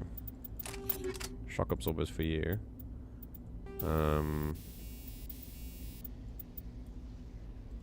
I think phasic rounds would be good for you. And we can actually give you well, actually, we can give those to you for the sniper rifle instead. The shotgun, rather. Yeah, phasic rounds for you, and then for the pistol we can give you chemical rounds. Okay. Looks good. Right. Let's give you the gun that I want you to have, and you the gun that I want you to have. Sick. And then we'll save. And we'll go behind the beacon. Mass Effect 1 is still not exactly a short game either. You can rack up quite a few hours in if you choose to putter about with the side stuff. Okay, fair enough. Yeah. Yeah. Most of the side quests are fetch quests, so keep that in mind. It's like someone. That's the secret one. Okay. That must be where the Geth ship landed. Wow. I've never seen a ship big enough to leave a landing imprint like that. Not in our fleet. Or anyone else's. Mm-hmm. Easily missable. Damn. Yeah. That's where the big ship landed that you saw fly off, I think. Yeah. Damn. Okay. Ooh, that's going straight up. Okay. Yeah, no wonder they call it a beacon. Yeah. And suddenly you teleport very far. Normandy, the beacon is secure. This is amazing. Actual working Prothean technology. Unbelievable. So where did Saren go? It wasn't doing anything like that when they dug it up. Why are we Dutch tilting? Something must have activated. Roger, Normandy. Something's Standing wrong. I love a Dutch tilt. Oh no, Caden. No, don't. Oh god. Uh-oh. Caden. Maroon. Oh my god.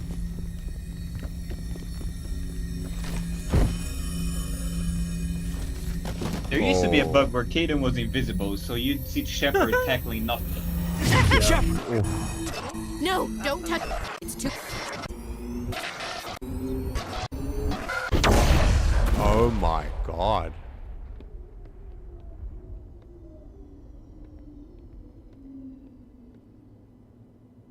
Whoa. I like some of the camera shots in Mass Effect 1 because it feels like there's a cameraman running around. Yeah. Yeah. I was just gonna say the camera work is really, really good.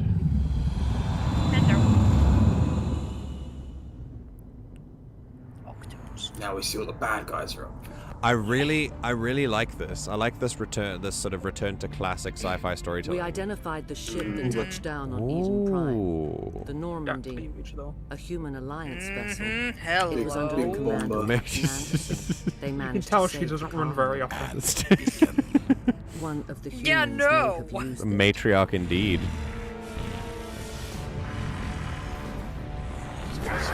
Oh. But she just dodges casually. Yep. Good nostrils. This human must be eliminated. That's actually kind of scary. Yeah, Saren's a bit, I love Saren, but... He's a bit unhinged. Doctor? Dr. Chakwas. A little bit. I think she's waking up. Dr. Chocolates. We love Dr. Chocolates. You had us worried there, Shepard. Even if How are she's you the queen feeling? of the locust.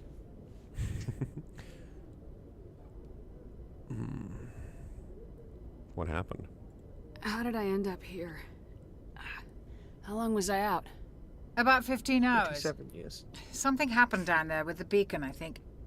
It's my fault. I must have triggered some kind of security field when I approached it. You had to push me out of the way.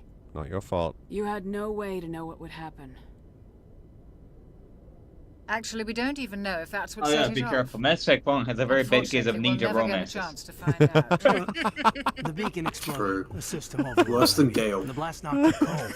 Where's an eye Oh to carry god, back here to Gale. Gale? We had that in Zarif's game recently, Yeah. where he's dating Astarion and like actively had sex twice, and like in an actual romance. And I then tried to Gale's talk like, to Gale. I try to talk to Gale. He's like, I'm sorry, but I'm already spoken for. So Zarif goes to talk to him. Gale looks at him straight in the eyes and goes, so I guess it's someone else. Gale is so, like, immediately just sinking headfirst into, like, this person is my one and only romance, and they for sure they want only me. Well, to be fair, he's not exactly had the most healthy of relationships. True. Doddles, was that was that what you were going to say? That Zareth had like properly locked in a relationship with the Starian? Yeah. Okay. Pretty much. My favorite thing is when I definitely romanced Shadowheart this like as soon as I could, and was I had like that magic scene with Gale. I made it very, very clear that I was not interested. Like I'm pulling back from this. We enjoyed a friendly moment, and that's about it. And he's like, you know, the moment is great, but now it's gone forever or whatever. He was very depressed about it. And then I see him later as I think I've like locked in the romance with Shadowheart, and out of nowhere, we hadn't spoken about it at all, but out of nowhere he just goes, used to be that I was the one who like made your eyes glint or like twinkle and made your heart flutter. And I'm like, there was no fluttering here, my guy. Do you remember Araphos and Gale? Like, yeah. The dude was horny. Gale once told me after I'd killed some zombies in the Blight Lands. Yeah, that it makes him horny. He said that it makes him horny. That happened to me as well. Speaking of his relationship with Mystra, you can speak with Minsk and learn that the Rashomar basically hide their wizards away from Mystra.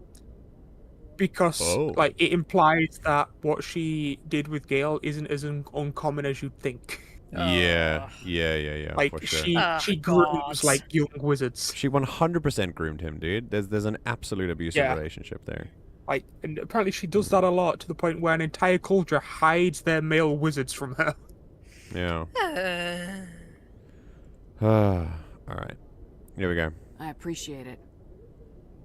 Oh no, ninja Physically, romance. You're fine. But I detected some unusual brain activity. Abnormal beta waves. It's because I'm a beta male, Dr. Increase Chuckwith. in your rapid eye movement. Signs typically associated with intense dreaming. I saw... I'm not sure what I saw. Death, destruction... Nothing's really clear. This is a Do you agree now that Manuel used the beacon as well? Yeah. Oh, Captain Anderson. How's our XO holding up, Doctor? Well, all the readings look normal. I'd say the commander's going to be fine. Glad to hear it. Shepard, I need to speak with you. In private. Aye, aye, Captain. I'll be in the mess if you need me. Where's Ashley? Sounds like that beacon hit you pretty hard, Commander. Are you sure you're okay? I don't like soldiers dying under my command. Jenkins I don't wasn't think your anyone fault. does. You did a good job, Shepard. Wait, can we say it again? I don't like soldiers dying under my command. I don't like soldiers dying. I don't like soldiers dying under my command. I don't like soldiers dying under my command. Jenkins wasn't me playing XCOM 2. You did a good job, Shepard. Comedy happens in threes, guys. Did we leave Gunnery Chief Williams back on Eden Prime? I figured we could use a soldier like her. She's been reassigned to the Normandy. That's a mistake. That's a mistake. she's a hell of a loose cannon. I think what I'd prefer to do is show her a better way of being in a military body other than being an action hero, because she's very obviously high on the power that the military gives you. Williams is a good soldier. She deserves it. I joked a lot about Ashley, but I don't dislike her. Oh no, I think that You do be a bit racist though. there's I do like Caden, but yeah.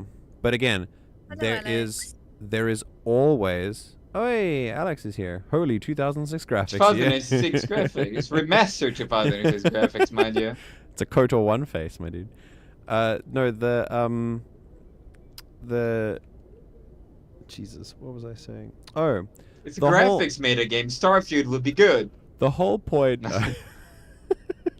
The whole point of this is to understand how people are made and how people behave, what leads to people behaving the way they do. And these writers do not write characters in a vacuum. They write them as living people who have had their own experiences.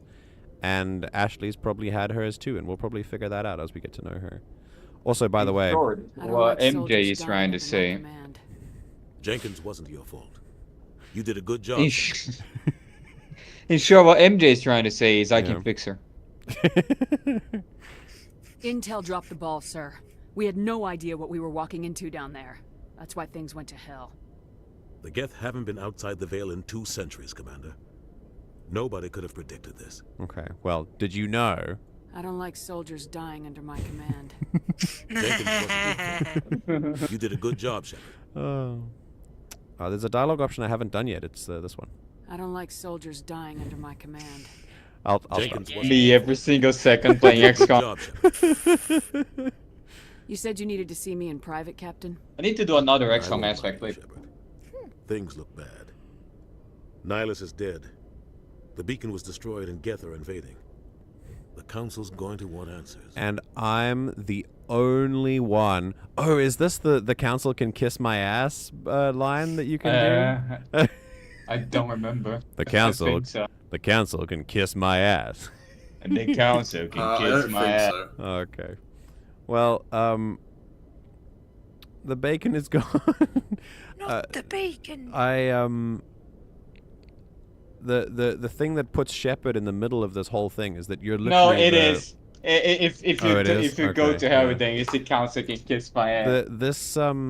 This moment solidifies us as the protagonist, because we're the only one who has we're the only one who can do anything about this, because we're the only one who has any kind of evidence. Unfortunately, if my main ship doctor can only detect, the only evidence that my main ship doctor can give me is that my brain beta waves are a little bit overactive, that's not cause for concern.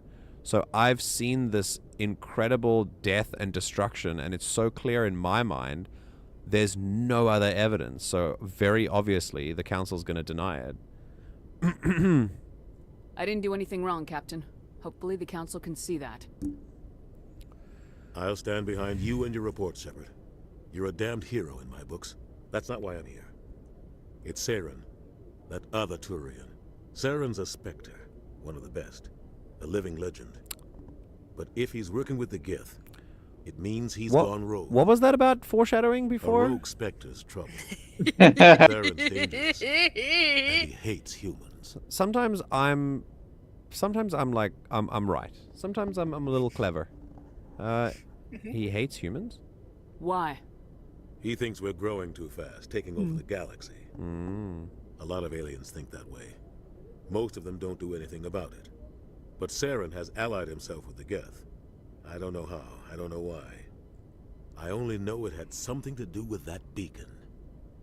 You were there just before that beacon self-destructed. Did you see anything?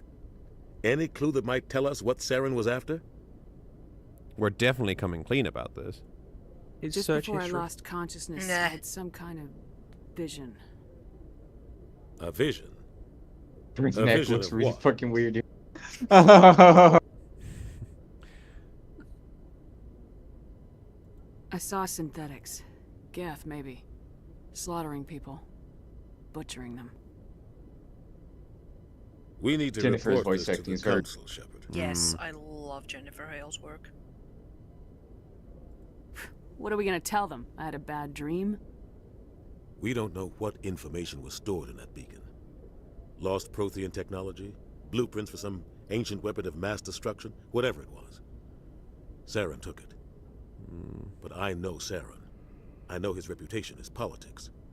He believes humans are a blight on the galaxy. This attack was an act of war. He has the secrets from the beacon. He has an army of Geth at his command, and he won't stop until he's wiped humanity from the face of the galaxy. I'll find some way to take him down. It's not that easy. He's a Spectre. He can go anywhere, do almost anything. That's why we need the Council on our side. Understood, sir. Sir, you're so wrong. Yeah, we gotta find We prove Saren's gone rogue and the Council will revoke his Spectre status. I'll contact the ambassador. How do you prove it? And see if he can get us an audience with the Council. We gotta find him again. He'll want to see us as soon as we reach the Citadel. Or we find should be some getting They'll just be able to contact the agent and be like, hey, what are you doing? Just have a meeting with them and be like, we have an accusation. Which is what I like about the mod that Argus just where Saren just looks normal. Yeah. Because they really have no reason to suspect him. Yeah. Yeah, yeah. Because otherwise in default MA1, they're seeing like half Gaff, half Reaper, like, It's like, Oh, really? Like the first time you see him? He's yeah, got, like, he the had fucking, like all the husk implants. tubes coming like out of his he fucking looks arm. fucked up. And it doesn't make sense because later in the game, right, Saren says something like, "Oh, they improved me, they upgraded me," but he already looks upgraded. Yeah. So, and then he's like, yeah. Okay. Commander, I'm glad to see you're okay. Losing Jenkins was hard on the crew, and I'm glad we didn't lose you too. Things were pretty rough down there. Yeah, you never get used to seeing dead civilians. God. Doesn't seem right somehow. Caden looking like a vacuum-packed MRE right now. Wiping out the whole colony. Me ready to eat. That's Kate. I couldn't Got have the done personality it of one as well. We're Marines. We stick together. Yeah, Murray's a pretty Kate. We lost Jenkins. Yeah, I wish I could have done something to save him. I was there. You did everything right. It was just bad luck. These It's been a hell of dudes, a shakedown cruise. Our first mission ends with one Spectre killing another. Mm. The Citadel Council's not going to be happy about that. Probably use it to lever more concessions out of the Alliance. Wait till he tells you what happens on Telos. Do you think Caden needs to be rehydrated? He rehydrates and his clothes just like fall off him. Oh. Oh my. Oh goodness. I think They have a few emotes where he rips his clothes. It's really interesting how we've seen now 4 or 5 times that we've lost someone or that something bad has happened, and there's always been someone else around them to immediately go, that wasn't your fault. Don't worry about it. It's fine. It happens. Which is really cool. We're preempting the first thing that we do when something goes wrong. We personalize it and we say that it must have been due to something that we've done. A very that's something that children do a lot. They internalize everything. And so if we're insecure about something, we react in a childlike way towards it. So if we're insecure about in this sense, if you don't have a lot of experience with grief or experience with, you know, things going wrong, then when something does go wrong, your first instinct is to personalize and go, well, I guess I must have done something to have this happen. But I'm really glad that everyone is there to check each other and go, just in case you even entertain the thought, just go, it's not your fault. It also Don't worry shows about it. that people actually really like Shepard. Yeah, that's also true. There's an established narrative that Shepard is a well-liked commander on this ship, which is very clear. Yeah. Ash, what were you saying? I was saying that's also like a big theme all throughout the Supernatural show as well. Yeah, for sure. Like literally everyone blaming themselves every time they lose someone. You know, it's like it's not your fault. It's like well, they were only there because of me. It's like yeah, it was still their choice. Yeah, like you know. Supernatural takes daddy issues and dysfunctional grief, and they milk that for like 20 seasons. That's it's only 15. Oh, but that's Mass Effect as well, daddy. Yeah, daddy issues. You've got a good grasp Actually coming of up the to the end of situation. season 13. You a career man? Oh, already? Yeah, biotics are. Yeah. We're not restricted, but we sure don't go undocumented. May as well get a paycheck for it. Besides, Taters! Made it proud when I enlisted. I'm glad you're here. Eventually. But is that why you're here? Because of your family? No, Tater. I never met my parents. If they wanted to see me, they'd have contacted me after that mess a few years back. Oh, that's right, a cruise. I imagine that bought you any post in the fleet. Word is we're heading for the Citadel, ma'am. Can you, tell me why? Yes. If I'm well-liked, it means that I've established a good rapport with the people on the crew. Which means I don't hide things from them. We don't need to. It's fine. If Shepard trusts her crew enough, then she knows that that's fine. We don't have to hide things. So if you pick the option during character creation where Shepard's family is in the military, don't you get a message from Shepard's mother in Mass Effect 3? No, you actually talk. Oh. Yeah. Hey, they actually have a talk. That's incredible. So cool. It's me, Tatario. Thank you, Taters. The captain hopes the ambassador can get an audience with the council. Tell them what Saren's been up to. Makes sense. They'd probably like to know he's not working for them anymore. Whatever happens, we'll be ready. What's her name again? Hannah, I think. Thank you. What, this Shepard's name? The name of Shepard's mom is Hannah Shepard. Interesting. Hannah Shepard. Yes, Commander? Is there something you need? How did you end up serving on an Alliance ship? I enlisted right out of med school. Earth always seemed boring to me. Too safe, too secure. I figured the colonies were teeming with exotic adventure. I wanted to travel the stars, tending the wounds of tough soldiers with piercing eyes and sensitive souls. She seems so good.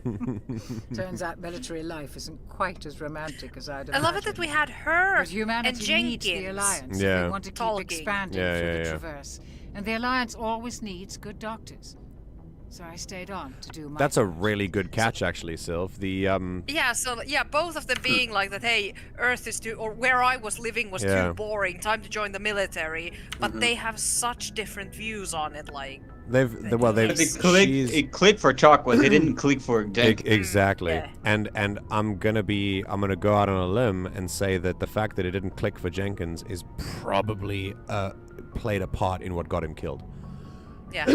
Because he was gung-ho to go and do something stupid. We knew that already. And we tried to get him to get a grip and he didn't, so he paid the price. Yeah. And I think, very, very interesting to put them two together. That's great. Ever think you made the wrong choice? Sometimes I think about opening a private practice back on Earth. Or maybe taking a position at one of the I love her med centers outfit. out So in the cool. colonies. But there's something special about working on soldiers. If I left the Alliance now, I'd feel like I was abandoning them. What do you know about Captain Anderson? Oh, sorry. I've served with him for a few tours now. He knows when to let things slide and when to crack the whip. The crew knows he's seen pretty much anything they'll ever run into. And he cares about the people under his command. Yep. Just a note that you can... One of the ways you can tell how much Shepard means, like, we're saying, like, it's not your fault to people when something goes wrong. I don't think Shepard ever blames himself for Jenkins' death, even though he died doing an order they gave him. Yeah. That's a good point. And like, I think Shepard told Jenkins to take point. He ran off ahead. He got killed. Shepard never blames himself for it. Well, we don't. Shepard say don't like soldiers dying under their command. Yeah, but that. Yeah, but that's not a self-blame still. Yeah. Might not like it, but it's not like saying I got him killed. Yeah. Yeah, no. Yeah, that's just like a statement. Yeah. But not blame. Shepard's also like used to the shit. Yeah. Like a bit. It could also be. It's military life. They kind of know what they're signing up. Absolutely.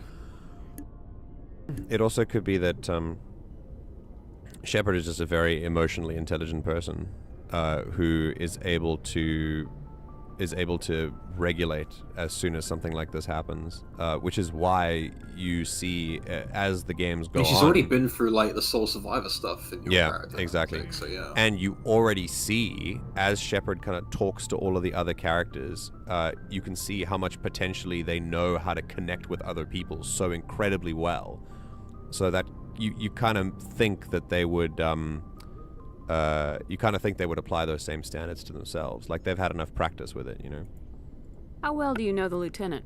I'd never worked with him before this mission, but he has an impressive service record, over a dozen special commendations. Tends to keep to himself, though. Maybe because of the headaches. It's not easy being an L2.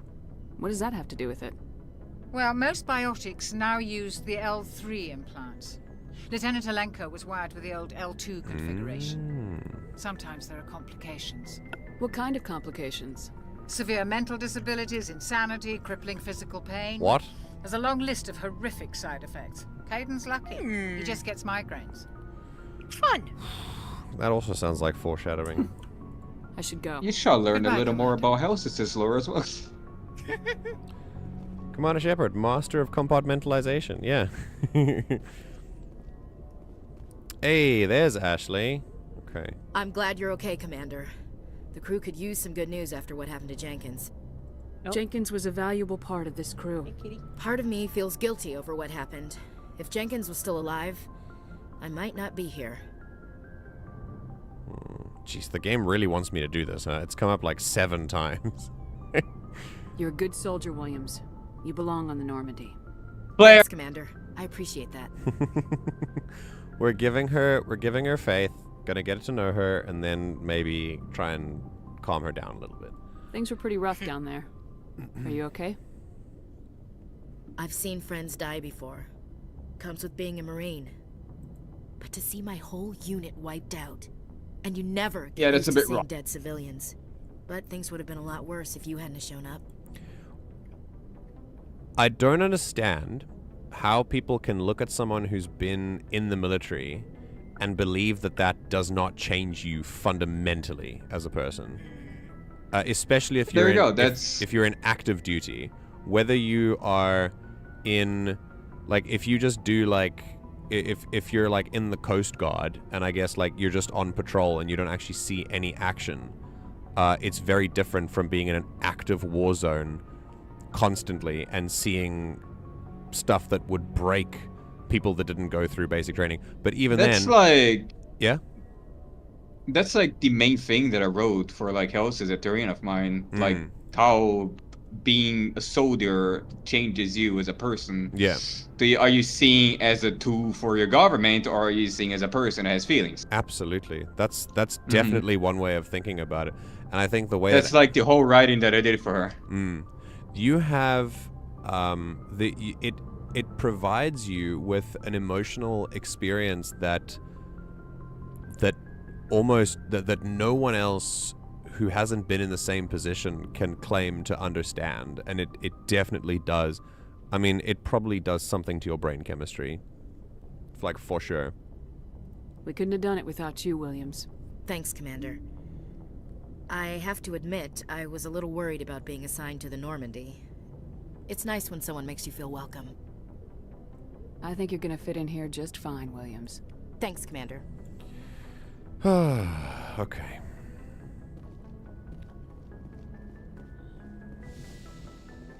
Oh, okay, here's Anderson. I forgot, it's not Miranda's room yet. We'll get there. Go speak to Joker when you're ready. Okay. Tell him to bring the Normandy into dock. Miranda is a person, Ash. Are these sleep pods? What's going on here? I think so, yeah. Those are caravans. Oh. Yeah, look at that. Interesting. Raking in those Paragon points. Damn right. Do I have any squad points left? Oh, no, I don't. Okay. Oh, we have a codex. Okay, let's do that. Alright, so yeah, that's us. Ah. Ooh. Okay, so this is about the Citadel. This is like the central pillar of like all the colonies. Although the Citadel is equipped with Mass Effect generating Element 0 cores, most of the gravity on the station is generated by the centrifugal force of rotation, rather. So it does rotate like a planet and creates its own kind of inverted gravity. That's really, really interesting. 3.5 minutes per revolution. What? Per revolution. Damn, the rotational gravity in the wards is 1 of Earth, but the rotational gravity in the Presidium is 0.3. So things... Because you're on the center of... Bless you. Bless you. Because you're on the... In the center, the centrifugal force is not so great, so it actually goes... Or it's greater. So it goes... it goes slower. Bless you.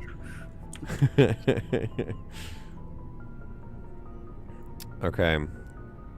Dodos is allergic to science. There are 13.2 million people on the Citadel. That's not a lot. That's like a very... That's not even Seoul. Seoul has 20 million people. So this is like a medium to large size city, basically. The gross weight is 7.1 billion tons. Yeah, I can carry that. Okay, biotics. So biotics manipulate Mass Effect fields using dozens of Element Zero nodules within their nervous systems. What? You manipulate... Biotics is manipulation of Mass Effect fields? Yeah. That's so cool. That explains... Nervous system stuff. That explains so much about, like biotic charge and why it looks so similar to being shot through a Mass Effect relay. Because, yeah. That's so cool. I really like how Mass Effect is, like, science magic. Yeah, I love that. If Mass Effect tries to make it make sense. Yeah, and it does. Like, that makes complete sense. Amplifiers allow biotics to synchronize the nodules so they can form fields large and strong enough for practical use. Okay, so you can get biotic implants and stuff. Okay. You don't learn biotics, you are born with it. Yeah. Okay, and these are weapon upgrades. Okay. Alright, we got more... 50,000. There was stuff there in the weapon upgrades about Omnitools, I think. Oh, yeah. Omnitools are designed to use common battlefield salvage materials such as plastic, ceramics, light metals, rendered into semi-molten Omnigel for quick use. It's quite possible for a trained soldier carrying upgrade kits to customize kits on the battlefield. Okay. That just tells me I can do it on the fly. Okay, I want to learn about super glue. 50,000 years ago, the Protheans were the only spacefaring species in the galaxy. Ooh. They vanished in a swift galactic extinction. Only the legacy of their empire remains. They're believed to have built the mass relays and the Citadel, which have allowed numerous species to explore and expand throughout the galaxy. Prothean ruins are found on worlds across the galaxy. While surprisingly intact for their age, functioning examples of Prothean paleotechnology are rare. Time and generations of looters have picked their dead cities and derelict stations clean. Some believe the Protheans meddled in the evolution of younger races. The Hanar homeworld of Kaje, for example, shows clear evidence of former Prothean occupation. The presence of a former Prothean observation post on Mars has caused a rebirth of interventionary evolutionists among humans. These individuals believe the god myths of ancient civilizations are misremembered encounters with aliens. That would make sense, knowing that Protheans are real now. See, it's different if you're having conversations about spirituality where you can kind of be creative about the options and still come away from the conversation knowing you've got to end it with, but we'll never really know, you know? But, you know, if it turns out this was real and it happened, it kind of would be natural to kind of ascribe this to that. Okay. The Geth are a humanoid race of networked AIs. They were created by the Quarians 300 years ago as tools of labor and war. Again, I'm shocked why they rebelled. When the Geth showed signs of self-evolution, the Quarians attempted to exterminate them. Oh gee, so cool. The Geth won the resulting war. So the Geth actually didn't even rebel. The Quarians were like, we gotta nip this in the bud. They got pushed to do it. So the Quarians literally went, let's wipe out our creations before they get smart enough to realize that they're being used as slaves. And, pretty much, yeah. And then the Geth won. Got scared, yeah. That's wild. This example has led to legal systemic repression of artificial intelligence in galactic society. Oh, yeah, so the... Jesus Christ. The Geth were genocided, and as a result, now everyone hates Geth. Crazy. Yeah, because what the Quarians did, and what the reactions, their consequences, they were like, oh, you know what, let's ban AI in the galaxy. Yeah. You know what I mean? Well, I mean, you know, Israel just keeps lying and sorry, the Quarians, I mean, not... they just keep controlling the narrative, right? Anyway. The Geth possess a unique distributed intelligence. An individual has rudimentary animal instincts, but as their numbers and proximity increase, the apparent intelligence of each individual improves. In groups, they can reason, analyze situations, and use tactics as well as any organic race. See, that's already incredibly problematic as to why you're using them as a labor force. By the way, guys, this is not the same as using like AI in factories and stuff. That we're no. This is fantasy. Like this is not this is not humanly possible, and I'm gonna say yet, just because I have no idea what the future's capable of, but not in my lifetime. Certainly not in any of ours, I'm pretty sure. Geth space is located at the trailing end of the Perseus arm, beyond the lawless terminus systems. Perseus Veil, an obscuring dark nebula of opaque gas and dust, lies between their space and the terminus systems. Okay. Okay, here we go, the husks. After the Geth secure a location, they round up and impale dead and living bodies on mechanical spikes. The spikes rapidly transform these victims into withered husks, extracting water and trace minerals, and replacing them with cybernetics. Damn. The cybernetics reanimate the lifeless flesh and tissue, transforming the bodies into mindless killing machines. Some Alliance soldiers refer to the husk-generating spikes as dragon's teeth, a reference to the mythological berserkers who sprang up from the earth wherever the teeth of the dragon Ares were planted. Ooh. Dragon's teeth and husks bear little resemblance to other pieces of Geth technology. No one is sure why a synthetic race would bother to drain the minuscule amount of recoverable resources from organic corpses, though the value of reusing them as shock troops is obvious. More foreshadowing here. So, what's interesting about reading this now is that it feels like the game does not want me to read this now, because this is established cultural stuff, and we've only seen this technology for the first time now. Like, the mission that we were just on, they'd never seen that kind of stuff before. Yeah. But apparently people already refer to it as the dragon's teeth. Like, that stuff takes time to spread around, you know? So I feel like the game was, like, expecting me not to read the codex. But anyway.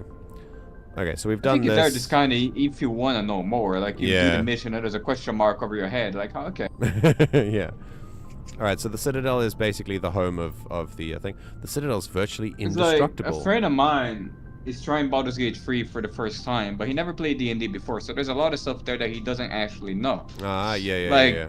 A good example of that, like, he wishes, like, he loves the game, but he wishes the game has some sort of codex, so he knows what is around everything. Yeah, that would actually be pretty cool. Yeah. Like people would be like, what the hell is Elturel? You know what I mean? Well, that's why I think it's cool. I think having a DM that like has done their research is a cool idea especially for new players who have the presence of mind to ask things like that. Because veteran D&D players, even though we know a lot by now, we're not as likely to ask questions about what's this city about. You know, new players are full of questions like that, like bigger questions. The Citadel is virtually indestructible. If attacked, the station can close its arms to form a solid, impregnable shell. Okay. Alright, we've done that. Planets and locations. Terminus systems located far side of the Attican Traverse. You describe my social anxiety. What, are you also located on the far side of the Attican Traverse? What do you mean? Yeah, I'm in Brazil. Oh. Okay, at least once a year, a fleet from Terminus invades the nearby Attican Traverse. These attacks lives in Terminus systems in real life. I do live in a Terminus system. Okay. Omega's just real. Biotics. Okay, biotics, ability, dark energy, create Mass Effect fields, blah blah blah blah. We've done this already. Combat heart. Okay, body armor. Krogan. Combat heart suits use a dual layer system. Oh, bye Thomas. Wait. Why bye, Thomas? Am I missing messages in chat? Left. Nope. Oh, there's just, He just left the chat. I don't get alerts from Discord while I'm streaming. Anyway. Right. Although you were showing a Krogan here, but without even knowing what the fuck they are. Yeah, Jesus, I would wonder what that is, yeah. Okay. Combat. Kinetic. Shields. Okay, so provide protection against most mass accelerator weapons. Kinetic barriers are repulsive Mass Effect fields projected from tiny emitters. These shields safely deflect small objects traveling at rapid velocities. This affords protection from bullets, other dangerous projectiles. Still allows you to sit down without knocking away their chair. Pretty cool, actually. I'll describe it. So it basically has a speed limit. Prevents high speed. Has a speed limit, pretty much. The shielding afforded by kinetic barriers does not protect against extremes of temperature, toxins, or radiation. Yeah. Especially in like tabletop Mass Effect 5e and in later Mass Effect games, melee is not prevented by shields. It's like you cloak someone and they just are gonna do anything. Because it's not that's why fast melee enough. Melee bypasses shields. That's so cool. That would make a melee build so much more viable. Yeah. So cool. Yeah, but also more risky. Shepard's locker. Sentinel class in Mass Effect 3. Okay, what do we got? We got a We got a Lancer. We got an Edge. I really want to play some Lethal Company after the stream. Okay. Alright, let's have a look what we got. Yeah, that's about it, really. But I just picked up some stuff, so... What do you mean? What did I pick up then? Maybe another gun. Oh well. Alright, so that's my... That's this floor done. Okay, there's my elevator, but I'm gonna... Are we being told to meet... on the bridge? Like, where are we... With the junker, yeah, it's on the bridge. Okay, then we're gonna go the opposite way. I'm gonna see what else is on this ship. Always go where the plot isn't. Yeah, let's go somewhere else. Oh no, it's elevators. Ugh. Oh god, oh, Mass Effect 1 elevators. Yep. Yes. You can skip the elevators in this one. Oh really? Huh? Oh, why you would can we skip though? the elevators in Legendary Edition. Okay, good. In the Normandy's vehicle bay, using a squad member's locker allows you to assign equipment to them. New equipment may be purchased from the requisitions office. Okay. Oh, you can purchase equipment on the ship. Sick. Okay, well, there's Caden's locker, there's Ashley's locker, and that means we get 4 more companions. Alright, got it. Alliance requisition officer. Here we go. Hey, Commander. Looking for some extra supplies before you head out? What have you got? Whatever you want. Armor, weapons, mods. It's not standard Alliance issue, but that's not necessarily a bad thing. Well, as long as you don't mind paying for it. Why should I pay you for my weapons and armor? My stuff doesn't come from the Alliance. I have to purchase it myself, and it's not cheap. Hell, the licenses alone have set me back more than I'd like. But no licenses, no goods. Without the goods, I'm out of a job. You know what? What are Respectable. licenses? Why do you need them? Manufacturers sell licenses. Each license allows me to buy and It's sell. implying that this is coming out of his own pocket. Yeah, I mean, already he have is. He's several just a basic dude. ones. That's literally what he You'll said, need to yeah. buy more if you want me to bring in different brands. Many of the best licenses are hard to get, but they're well worth the cost if you can find them. What do the different manufacturers offer? There are too many for me to keep track of, but each license will explain what it's good for. How often will you get new items? Well, that depends on how many licenses you've purchased. But I'll rotate items on a regular basis regardless. Okay. And anytime we land someplace with a big enough port, I'll buy, sell, and trade whatever I can. Cool. Check back often. I need to move items quickly, so only the most basic items will be stocked consistently. Let's see what you got. You bet, Commander. Okay. Ooh, Scorpion armor. Oh, so I can sell How things. expensive everything is. Okay, so I can sell things now. Sell junk? Yeah, let's sell all junk. Okay. Oh, right, I need to actually mark shit as junk. Yeah. Let's look at what things are worth. So, jeez, 25,000? Mm-hmm. Holy shit. Also, I don't get to see the stats as well? Oh, I do. Okay. Damn. Ah, medium and heavy. I get medium armor, so I'm looking at medium. Okay, so what's that worth? That's worth 18,750. Jesus. Ooh, the Avenger 3. Very interesting. Shotgun, pistol. Ah, unique items. Okay, increase maximum number of grenades carried or max units of. Well, those like permanent things, so you might as well get them. That's great. I mean, shit. Absolutely. Wait, why can't I buy them? There we go. Yeah, we might as well. Do we get them immediately? Like, we don't have to install them anywhere? I think so. Yeah, maybe you have to, yeah. Okay, well, I mean, I feel like just in case, I might get something fun. I don't really need... What do you need Omnigel for? Do you craft stuff with it? You can also override stuff with it. Ah, okay. How do I know how much Omnigel I have? Where is that located? Inventory. Let's go. Is it down here? I have Down the bottom. I have 15. Yeah. What is you know this game well. What's a good amount to have? A lot. Like as much as possible, kind of thing? Yeah. So you can just override shit as you like. Okay. Usually, like, it's 100 Omnigel or 50 to override shit, so, you know. What do you mean by override? Like, is that getting through locks without If the there's... hacking ability? Yeah. But what if I have electronics or decryption already? Like... Then you just can unlock things that are harder. If you don't have enough skill, you're just completely gated from trying it to begin with. Okay, so just have it just in case, basically. Looking for supplies? Yeah. Let's see what you bet, Commander. Okay, so... I mean, I want to sell a little bit, but all of these are worth, like, 30 only. That's crazy. Just Omnigel them, honestly. Yeah, let's Omnigel them. Why not? We pick up credits in the world. Like Arglax said, you don't really get a lot of what. There's no real point buying stuff because like we pick stuff up in the game as well. Yeah. Okay. So, nice. Okay, we just got 87 on. Came out my nose as well. Jesus. All right, so who's in this room, huh? What's over here? Ooh, my engine's very cool. Is it Engineer Adams? Yes. You know a fun thing? It stops pulsing when you stop looking at it. You're kidding. No, you can hear the sound. If you position your camera where you can't see it, I believe it stops.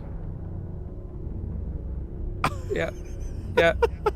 I didn't know that, actually. That's actually hilarious. Yeah. Yeah. That's hilarious. Hang on, are you ready? Hang on. Hey, ship. Hey, engine. I see you. You wanna... Go on. You know what it's like? Say hi. It's like seeing your cat. Your cat's hunting you. Stop edging the ship. There you go. Come on, ship. You can do it. You can do it. You can do it. Hey. Hey, I love Engineer Adams. Why does that look highly radioactive for you to be here? Like, yeah, yes, it is. It's fine. This is like directly exposing our faces to it. It's probably got Mass Effect containment fields or something. Stop you know. this shit.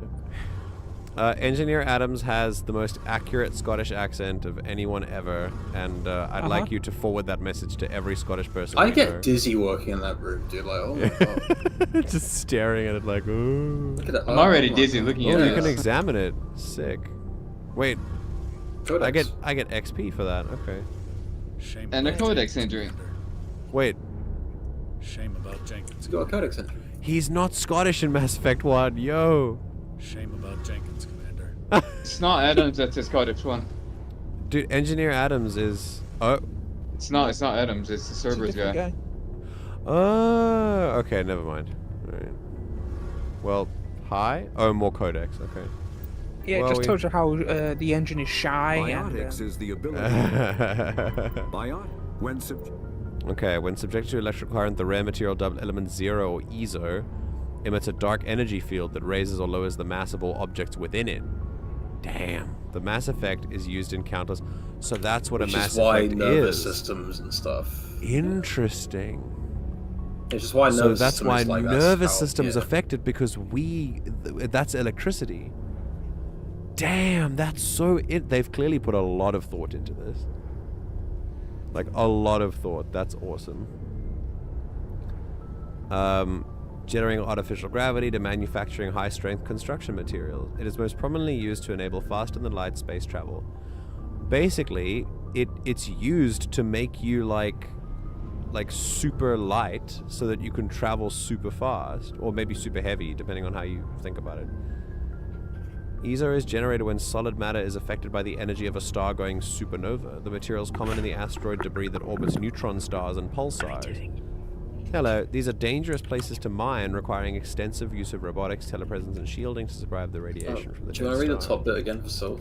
Yeah, so this is how the Mass Effect works. So element 0 emits a dark energy field when ESO is subjected to an electric current. The field raises or lowers the mass of objects within it, and that's why it's called a mass effect, because it literally like changes the mass.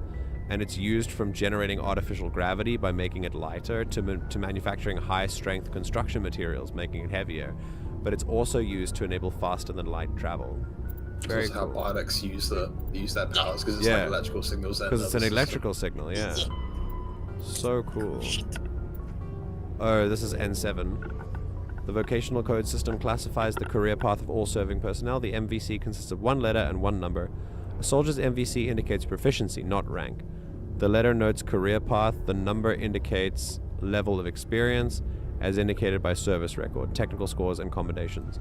All 26 letters are used, and numbers run from 1 to 7. N is the letter code for special forces. So I'm literally top of the line special forces. Yep. That's cool.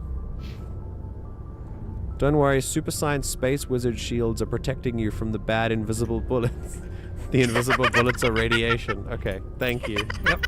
Thanks, Raz. Yes, That's Raz, great. Yes. Biotics, Omni tools, Ah, and handheld device. Mass Element effect Zero fields. can increase.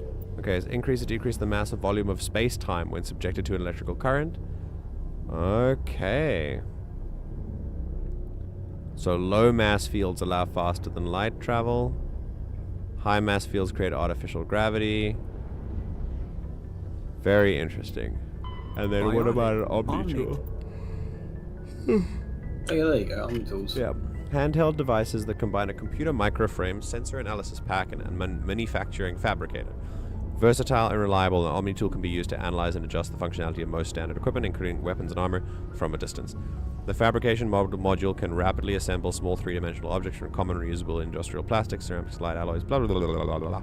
And standard issue for soldiers and first-in colonists. Okay, great. Let's do a big ol' save, because we read a lot of stuff.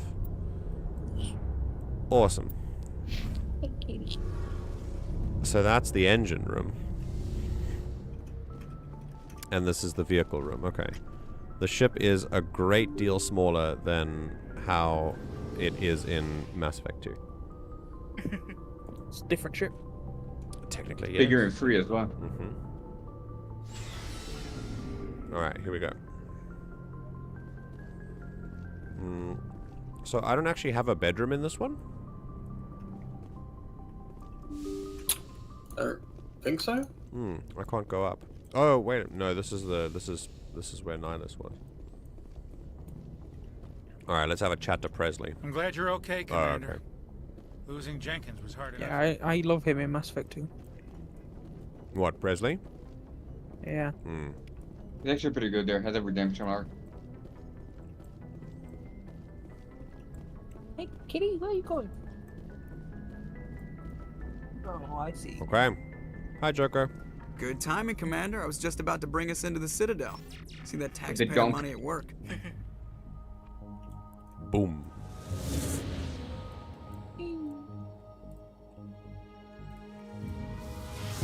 Here we go. Oh, okay. The cinematics are so cool, dude. Yes. Oh, I love the Normandy so much. I got a Citadel for the Nebula. Here we go, people. The Citadel. Look at the size of that ship. The Ascension, flagship of the Citadel fleet. Wow, size isn't everything. Why so touchy, Joker? I'm just saying you need firepower too. Look at that monster. Its main gun could rip through the barriers That's in an any ship in the Asari Alliance capsule fleet. ship. Good That's thing it's on our so side. sick. That's like their Hair dry. flagship. Citadel even. Control, this is SSV Normandy. They've never been there before. This is so interesting. Walking around the Citadel in first person was a fucking. Clearance granted. You may begin your approach. Transferring you to an Alliance. What I like operator. about this, if Roger, you Alliance Tower, Normandy out. if you're analyzing the music, This is Alliance you'll Tower. note that Please proceed to it's dock 422. it's very clear, like, you know, military trumpets and like proud Marvel and like this is the capital of everything and stuff. But It's also playing the game's leitmotif. oh yeah, but it's also important to note that there is still an undercurrent of tension. The first time we hear Normandy's this, such a beautiful ship. yeah, it really is. By the time we see this, This is an outrage. Oh, here we the go. Council would step in if the Geth attacked a Turian colony. Oh God, Udina. I hate this dude. The Turians don't found colonies on the borders of the Terminus systems, Ambassador. Humanity was well aware of the risks when you went into the Traverse. What about Saren? You can't just ignore a rogue Spectre. I demand action. Bad enough already. Now his name is forever ruined for me. Citadel Security is investigating your charges against role player in a Saren. We will community discuss that just the CSEC ruined that findings name. at the hearing, not before. What name? Udina. Captain Anderson, I see you brought half your crew with you.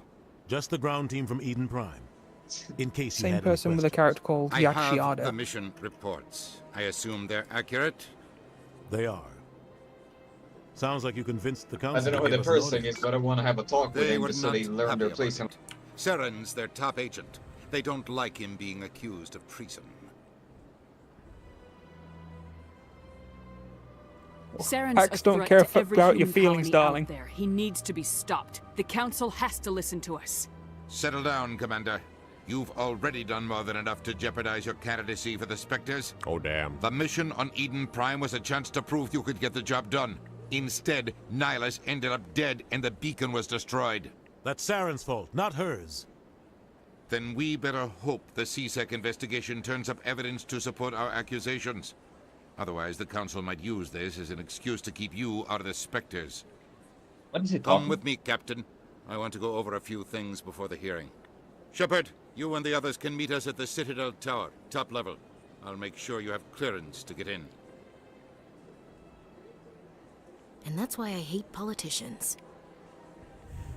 Baze. You and me both, Ashley. Baze. Gotta love bureaucracy. The Citadel. Okay, so the council. Asari, Turian, and Solarian. They have no official power over the independent governments. The council's decisions carry great weight throughout the galaxy. So they're the UN, basically. I talked about this earlier, but the UN was created on the basis of consent. So they don't have real power, they have consent-based power. So any member states, when they become part of the UN, they agree to be bound by the UN, but they can withdraw that agreement as well. No single council race is strong enough to defy the other two, and all have a vested interest in compromise and cooperation. Each of the council species has general characteristics associated with the various aspects of governing the galaxy. The Asari are seen as diplomats. The Solarians gather intelligence, and the Turians provide the bulk of the military. Okay. Any species granted an embassy on the Citadel considered an associate member, bound by their accords with the Citadel Conventions. Associate members may bring issues to the attention of the Council, though they have no input on the decision. The Human Systems Alliance became an associate member of the Citadel in 2165. Okay. Alright. Follow the pulsing arrow on your radar to Citadel Tower. Okay. Well, for now, we're gonna look around, because this seems fun.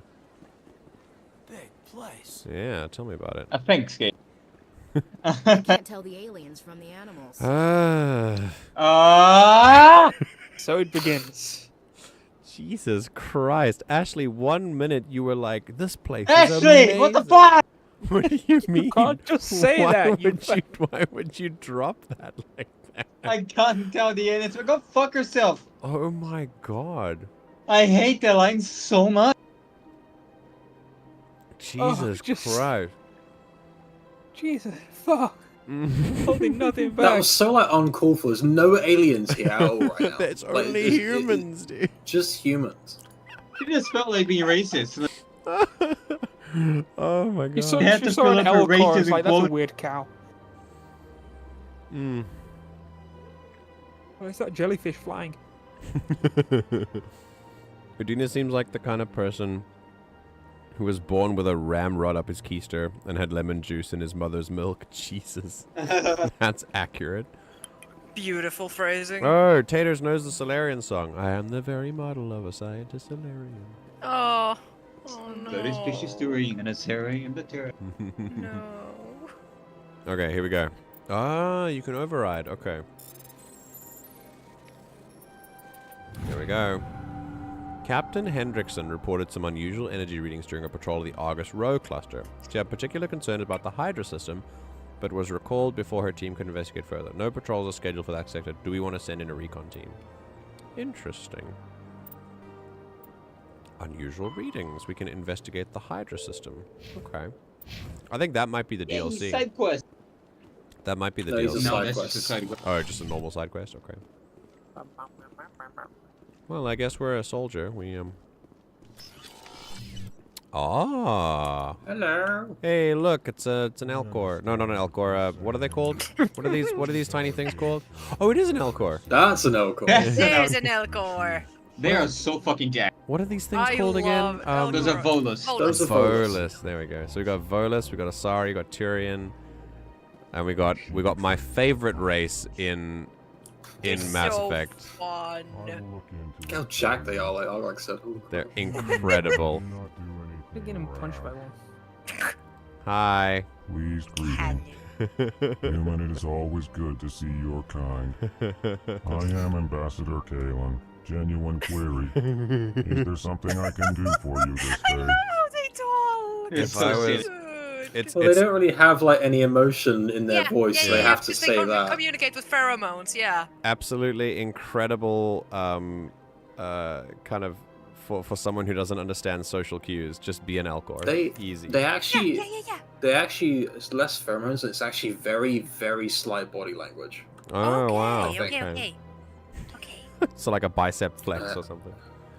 Something like that. I think. Amazing. like facial features. I mean, they don't really have much, but like. No. They have those little like weird stripes on their faces. So imagine if that's like some kind of flappy texture that they just flap those along. That's their mouth. Okay. I would if I ever played a Mass Effect like TTRPG, I would play an Elcor 100%. Here we go. So among themselves, scent, extremely slight body movements, and sub-vocalized infrasound convey shades of meaning that make a human smile seem as subtle as a fireworks display. Okay. Since their subtly can lead to misunderstandings of other species, the Elcor prefix all their dialogue with non-Elcor with an emotive state to clarify their tone. Can you imagine? Can you imagine being an Elcor who's grown up on an Elcor homeworld, and then you come to the Citadel, and to you, it feels like everyone's just constantly screaming at each other because of their body language. That must have been an incredible shock to the system. Poor babies. Yeah. I've actually hosted a map. They live to about 500 or so, like a few hundred years. Oh wow, dude! Raz has hosted a Mass Effect TTRPG. That's sick. I wanted to at some point, but it fell through. Okay. Why do you explain what you're about to say? I've hosted Mass Effect TTRPG. People communicate less through words and more through scent and slight movements. Well, I guess plainly, we discovered our vocal expression was not enough to convey the feelings of our conversations. The Legendary Edition ones look so cute. Why do you bother, Kalen? To be fair, in the vanilla, they look like a blurry mass of low text. Remorseful response, Din. You don't truly believe that, and if you do, I am very sorry for you. I how their cloth is like illuminating. Like you have Tell an me effect. more about your species. They've got high-vis jackets on. I delight They in don't telling fucking the need history high-vis of my jackets. people. They are high-vis. It is agreeable to share our culture with others. Tell me about the history and origins of the Elcor. Let's learn, shall we? The Elcor were just beginning to explore Council space when the Asari first made contact with us. With their help, we discovered the relay closest to our system, and from there the Citadel. Proudly, within one lifetime we established a regular route to the Citadel, and quickly became one of the more active species living on this great station. Interesting. I'd like to know more about the culture of the Elcor. I've roleplayed in Elcor. We Elcor prefer the safety and familiarity of our own colonies to the confines of space travel. Our society is built on small, tight-knit groups, though we are always welcoming to outsiders. The Elcor are the most wholesome race. To be very They are very wholesome. Our people are not very comfortable. And then they put on like a full suit of armor and have like Yeah. vehicle weapons on their backs, and they turn into a living tank. I love Elcor so much. What do you do here? Modestly, I work to bring the It's not like they're gonna problems and stand up to use a gun. requests of the Elcor groups to Imagine the if they did. attention of the Council. I don't want to imagine They only that. give us these positions to keep us quiet. The Council doesn't care about our races. Chastising rebuke. Your tone is inappropriate, Dan. This human is not to blame for your malcontent or your misconceived suspicions. I love this. I love this Elcor. Goodbye, Ambassador. Sincere farewell. Good day to you, human. I love that the human embassy is right next to the Elcor. Yeah. Yeah, like these like I can imagine the other aliens getting together and being like, okay, the humans are kind of scary, like they're growing a little bit too quickly. Yeah. Let's put them next to the Elcor. That's gonna calm them down. Right now. You seem distressed. Is there something I can do to help? Alarmed response. You overheard that, did you? This is all going so wrong. And it is the Asari consort's fault.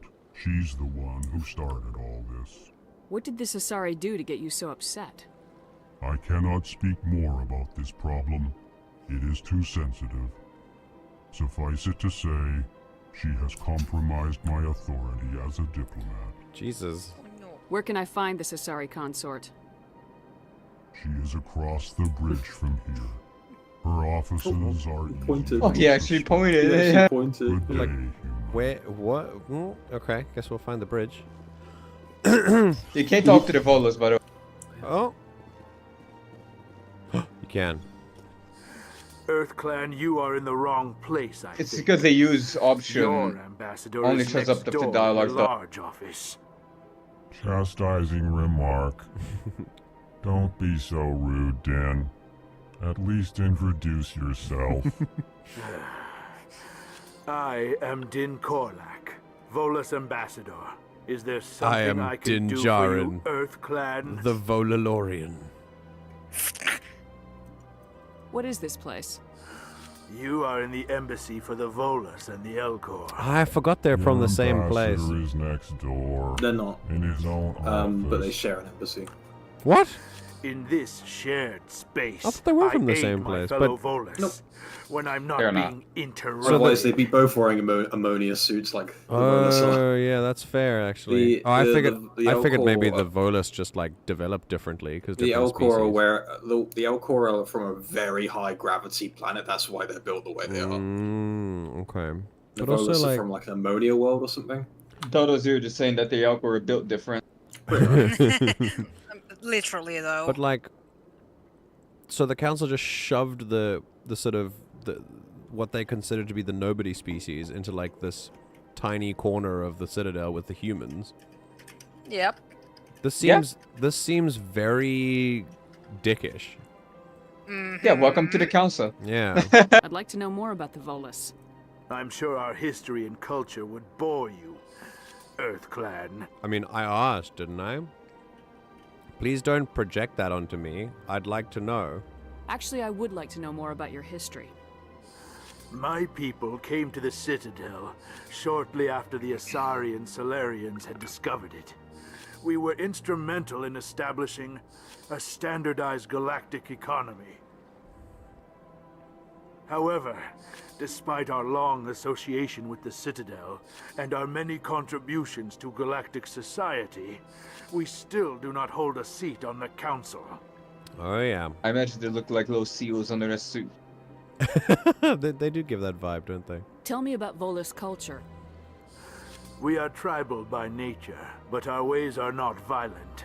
We barter and trade our lands and tribe members in order to increase status. Larger tribes often engulf smaller ones and eventually split again.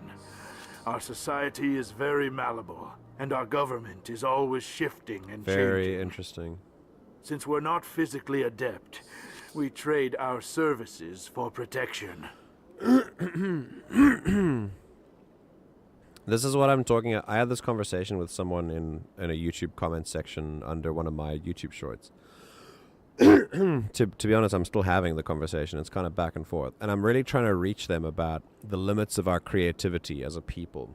When often people talk about how things suck today, but it's better than anything else. And I'm like, is that the best you can think up? Like, doesn't your creativity go further than that?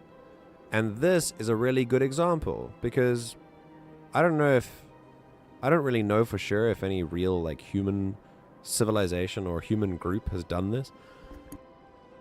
But it sounds pretty cool, you know? I don't know, it sounds like, it sounds to me like at least the mind who created this was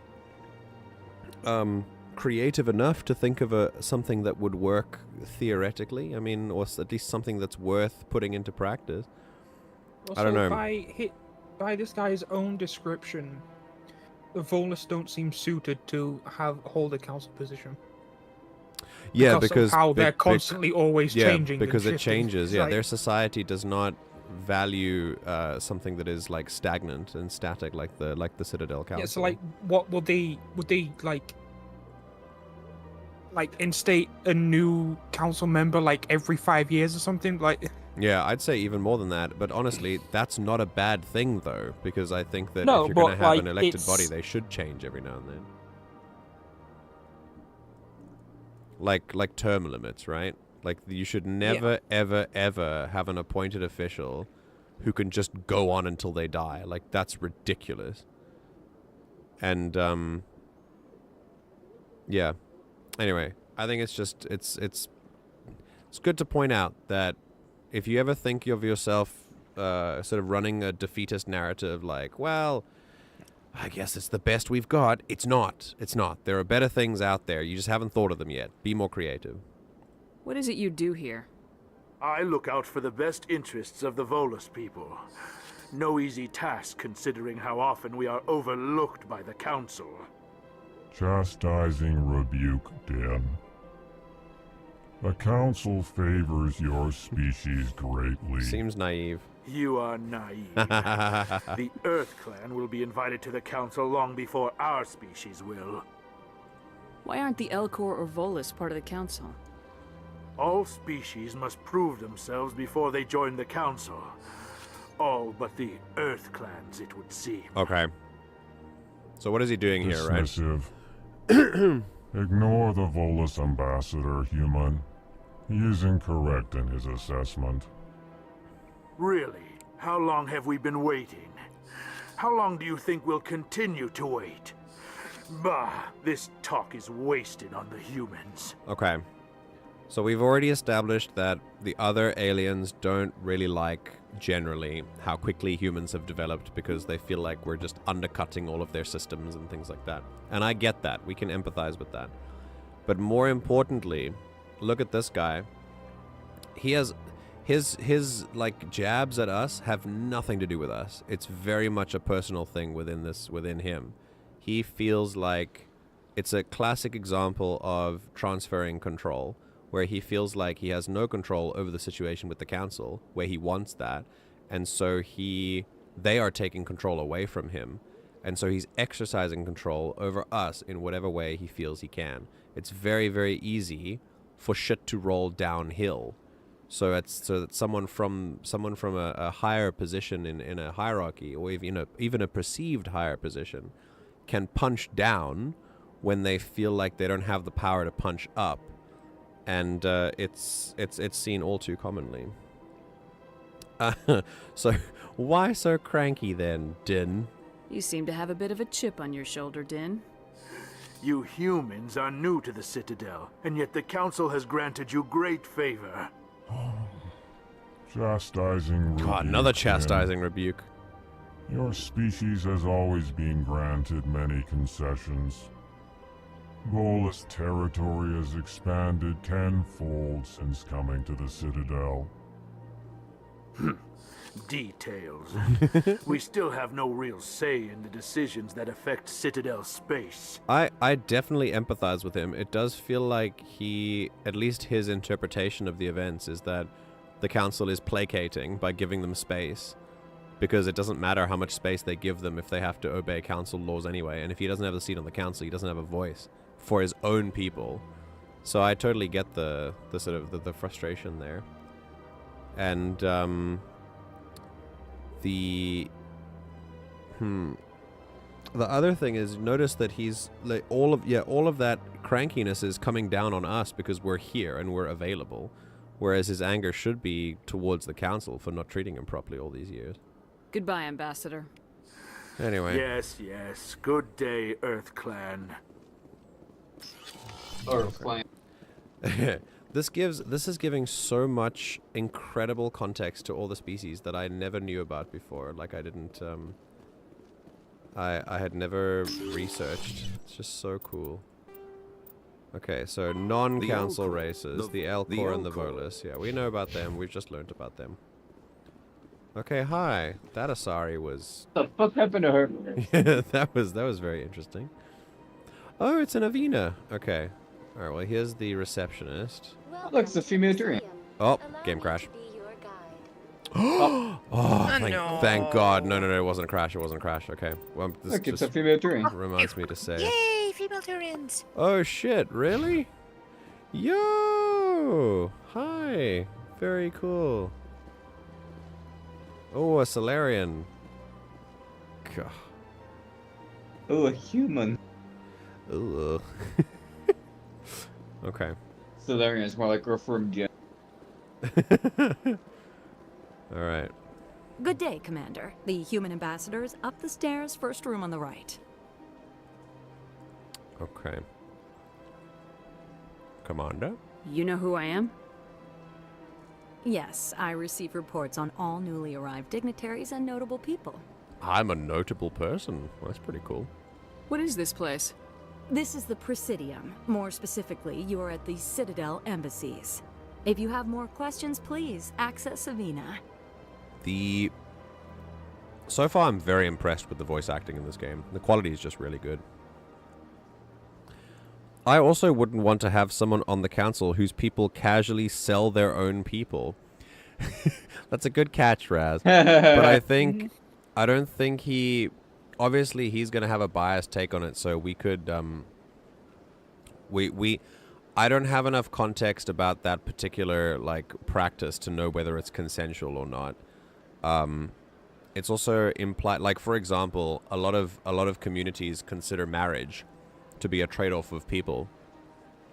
When marriage is not a sort of union of two people, it's a union of two families, and it's customary for one person to move in with the other person's like whole family or village if you were if your culture was so organized. And so that's not exactly the same as like selling your own people. So of course we would need to ask more about that practice, but I see what you mean. He specifically said selling people. No, I think he said, didn't he say trade? Yeah. I don't know. I'm being charitable, but I understand for sure. What's that? Oh, Avina is the virtual guide for the Citadel. Feel free to access the terminal yourself. Hell yeah. What's your name? What do you do here? I like that. My name is Safiria. I'm the administrative assistant for the embassies. Busy? What, am I flirting with her? You seem to be distracted. Oh, okay. The embassies are the hub of all Citadel politics. When you represent trillions of citizens, it Her tends name to get a little busy. Trillions of citizens. What? Her name? Yeah, her name changed because you learned her name. Oh yeah, look at that. That's amazing. I love that details like that in games so much. Very cool. I should be going now. Have a pleasant day. We've been talking to so many people, we leveled up. Ah, the Presidium ring. Okay. Military jargon. Ashore, away, aye, ASAP, belay. Captain's Mast, CIC, DC. Ugh, I don't want to read through all of that. Jeez. Okay. I already know all of them. We can go through... Yeah, the Presidium ring... The ring is an enclosed loop of park-like space serving as the connection point for the wards. Okay.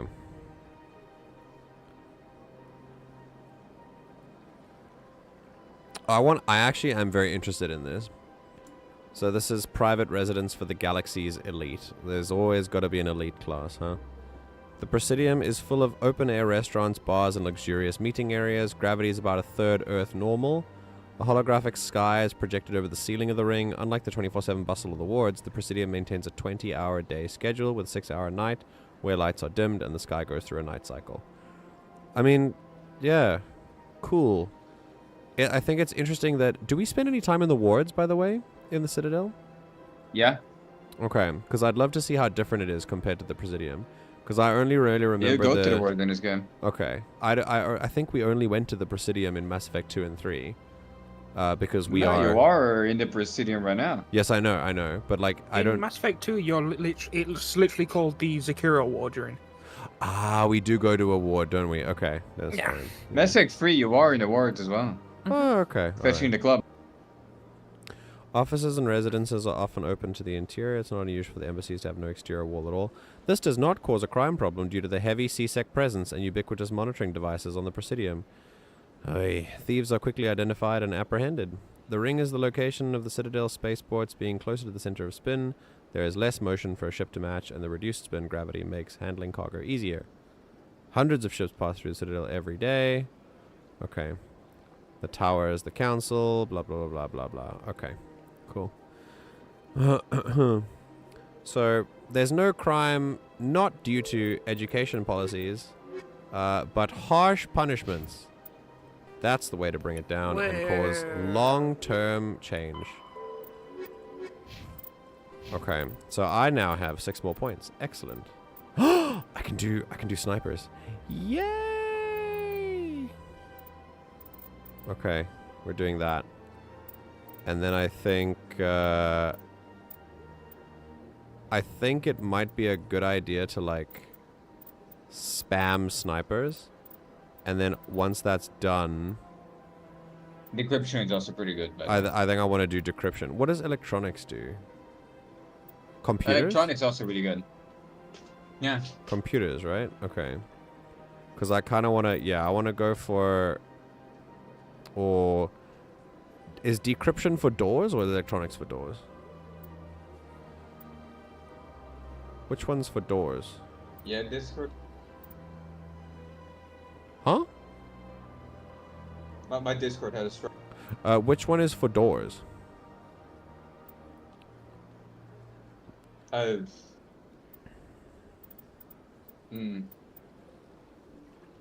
forgot. I don't think any of them use doors. Decryption is for locks. No, they do. Like when you have a locked door, you gotta hack it with like easy objects. But I think this is. It might be decryption. Yeah. Raz says decryption. Okay.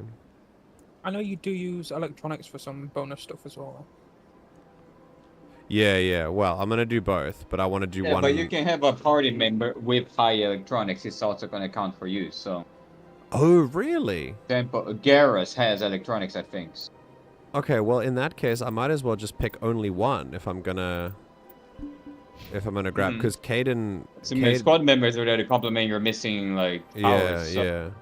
Okay, well, I was gonna say, because, like, if Caden has both decryption and electronics, then I could make him the lockpick guy and just roll with him. And then I can focus on snipers and stuff. Snipers and pistols. I think I'm gonna max out snipers and pistols first. Go for... Use my last one on decryption. Well, here's the thing, right? Should I just then not waste my time with decryption, or is there gonna be a point in the game where I'm alone? No, you're never gonna be alone in this game. So then, what's the point of doing decryption myself? It depends if you're swapping out squad mates, which I don't think there's any other squad mates in this game other than Rex and Garrus. So yeah, that's true. So, well, Tally, I think. Rex, Garrus, Tally, Liara. Yeah. Who? And that's 4. No. Not who? You only get 4 other squad mates, so that's all. I hate the fact that you've excluded Tally. Tally is best girl. What do you mean? No, I said who when Liara got brought up. Oh, okay. It does say begin decryption in the prompt, Raz. You're correct. Remember the Liara has Sharpie drawn eyebrows. Also, electronics is the overload power as well. You're right. So, like... Yeah. Oh, and this increases shield capacity. Okay. I think I'll, I mean, I'm only level 3, and I'm already halfway through the pistol specialization, so... I'm thinking, like... Let's go let's build on the way to decryption first so we can decrypt things, and then we'll go to electronics. Okay. Alright, Caden's turn.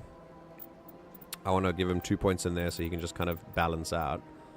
And then I think I'll give him... I want to make him a healer, so I think I'm going to give him first aid.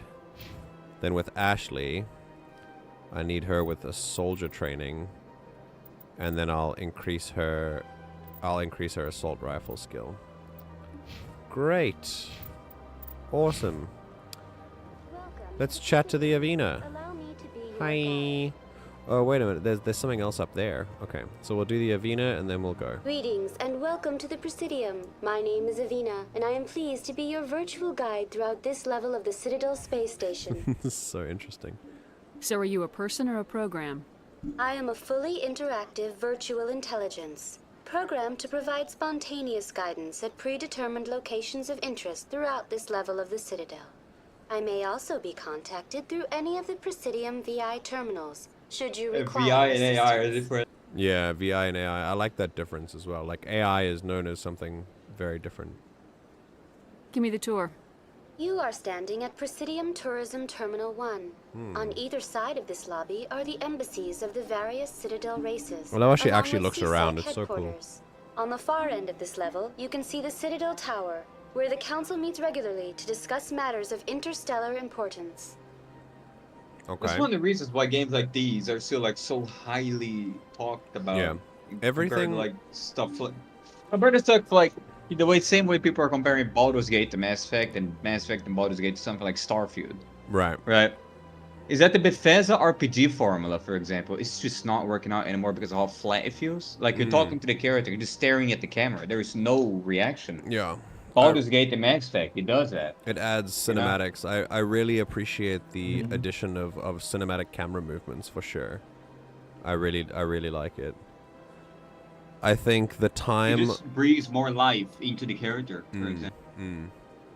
Or yeah, and the situation in general, everything feels a lot more easily kind of immersible, I guess. I want to know more about Citadel security.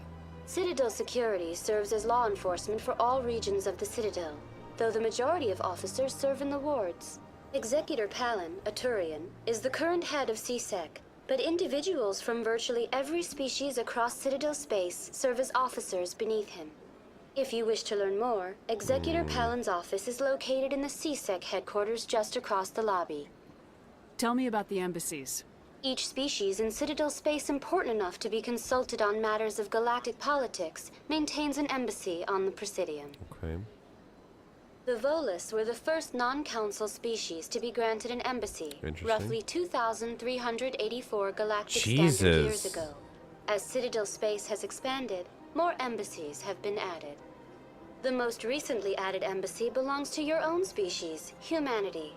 It was added 19 galactic standard years ago, despite some rather vocal opposition.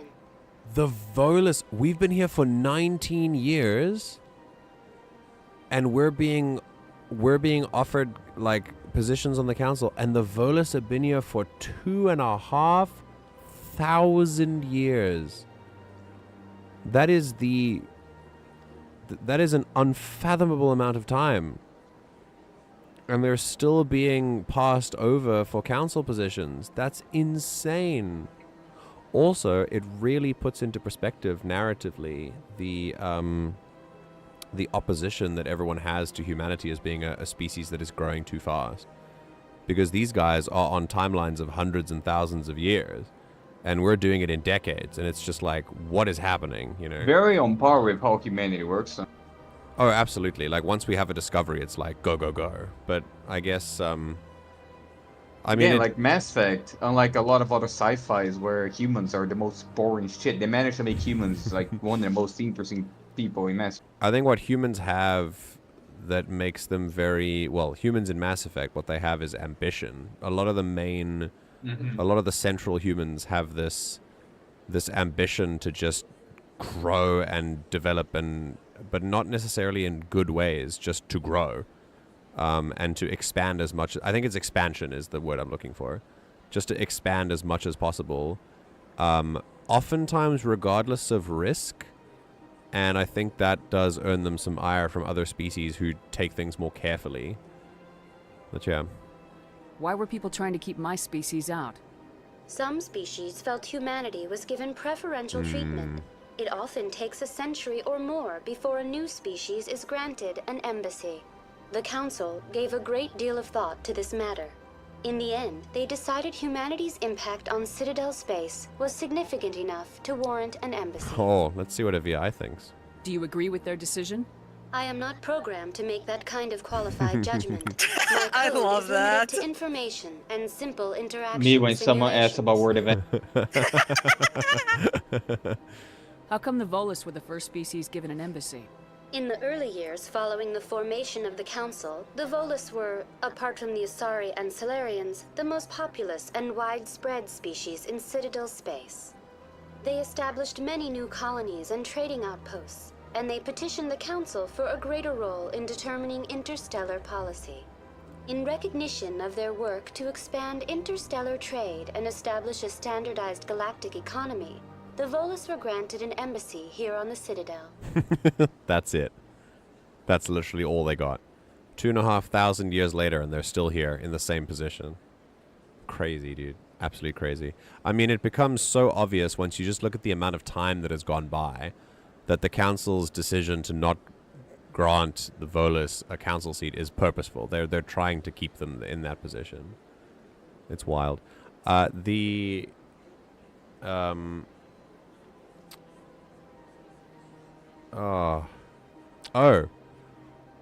would really enjoy reading a story or like consuming any kind of story about what life might have been like before all of this, like hundreds and hundreds of years ago, but still in the Mass Effect universe. Like before humans are even a thought. Maybe only we had a spin-off. Yeah. Maybe everyone looks at humans as like this sort of really super primitive non-spacefaring race hundreds of years ago. And I don't know, maybe they observe them sometimes and stuff like that. It'd be really cool to like play from that perspective. Well, we humans are the kind of people who thought putting ourselves into metal boxes propelled forward with explosions is fun. I mean, to be fair, that is kind of fun. Why weren't they made a council race? The Council races have extensive responsibilities. They must provide personnel and ships for the Citadel fleet. Not just explosions, but explosions created by setting fire to long-dead creatures. Yeah.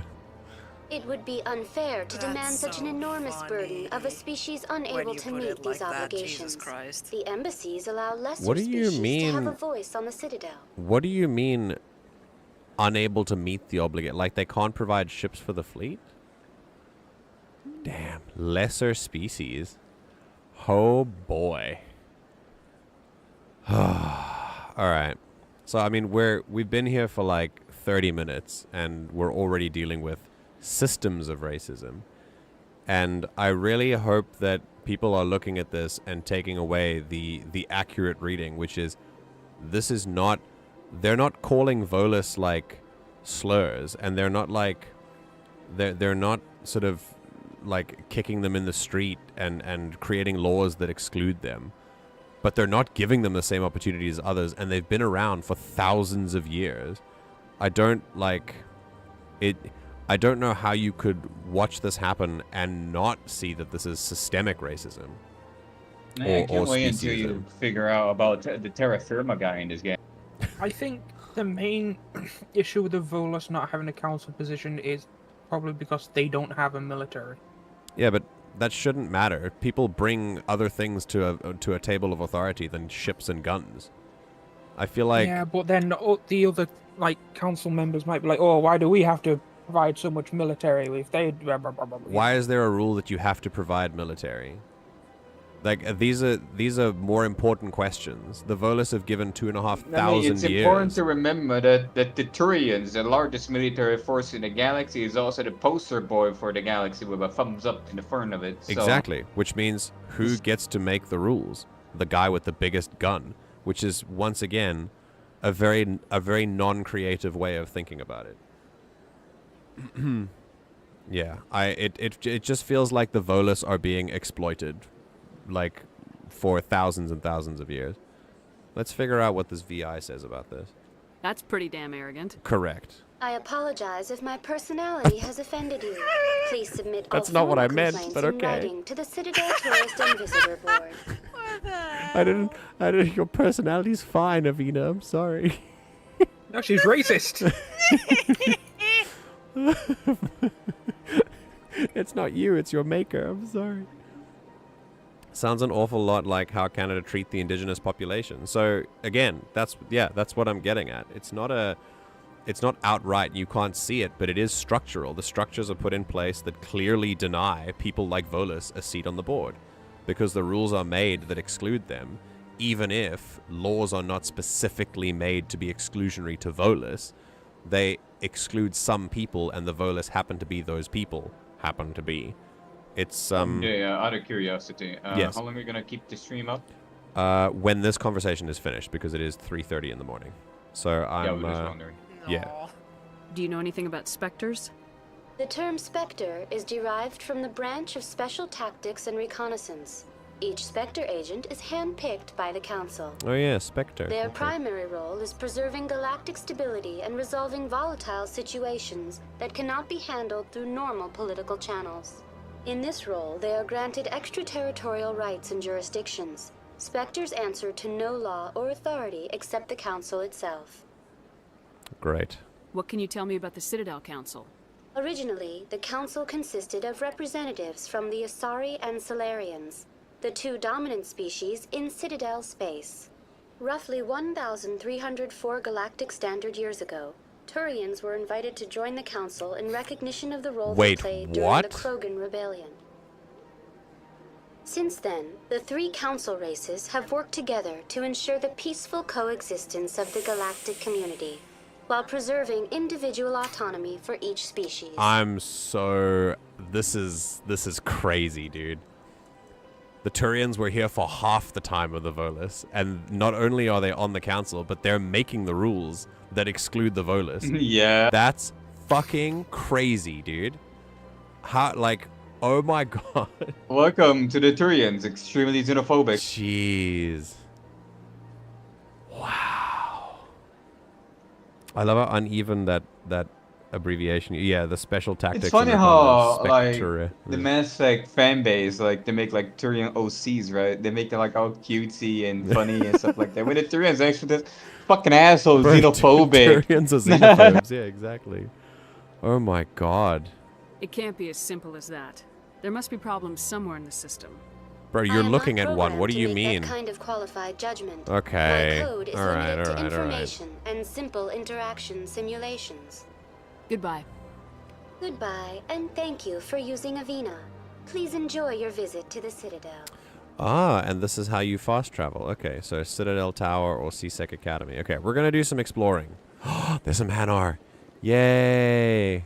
Little jellyfish. Cute. We're gonna go up there first because there was something else to go to go there. But yeah, it doesn't take long to see the systems that are put in place here. And it's really very important to take note of them. There are real-world reflections for this, of course. But it's not even... You know, the thing is that the Turians are less... they're obviously xenophobic, but it's less like... Xenophobia implies that this was their country, like they were here first, and the Volus are just the foreigners. The Turians are the foreigners. They came in on the Volus's like already established place here, and just like pulled the rug out from under them, and then changed the rules to exclude them.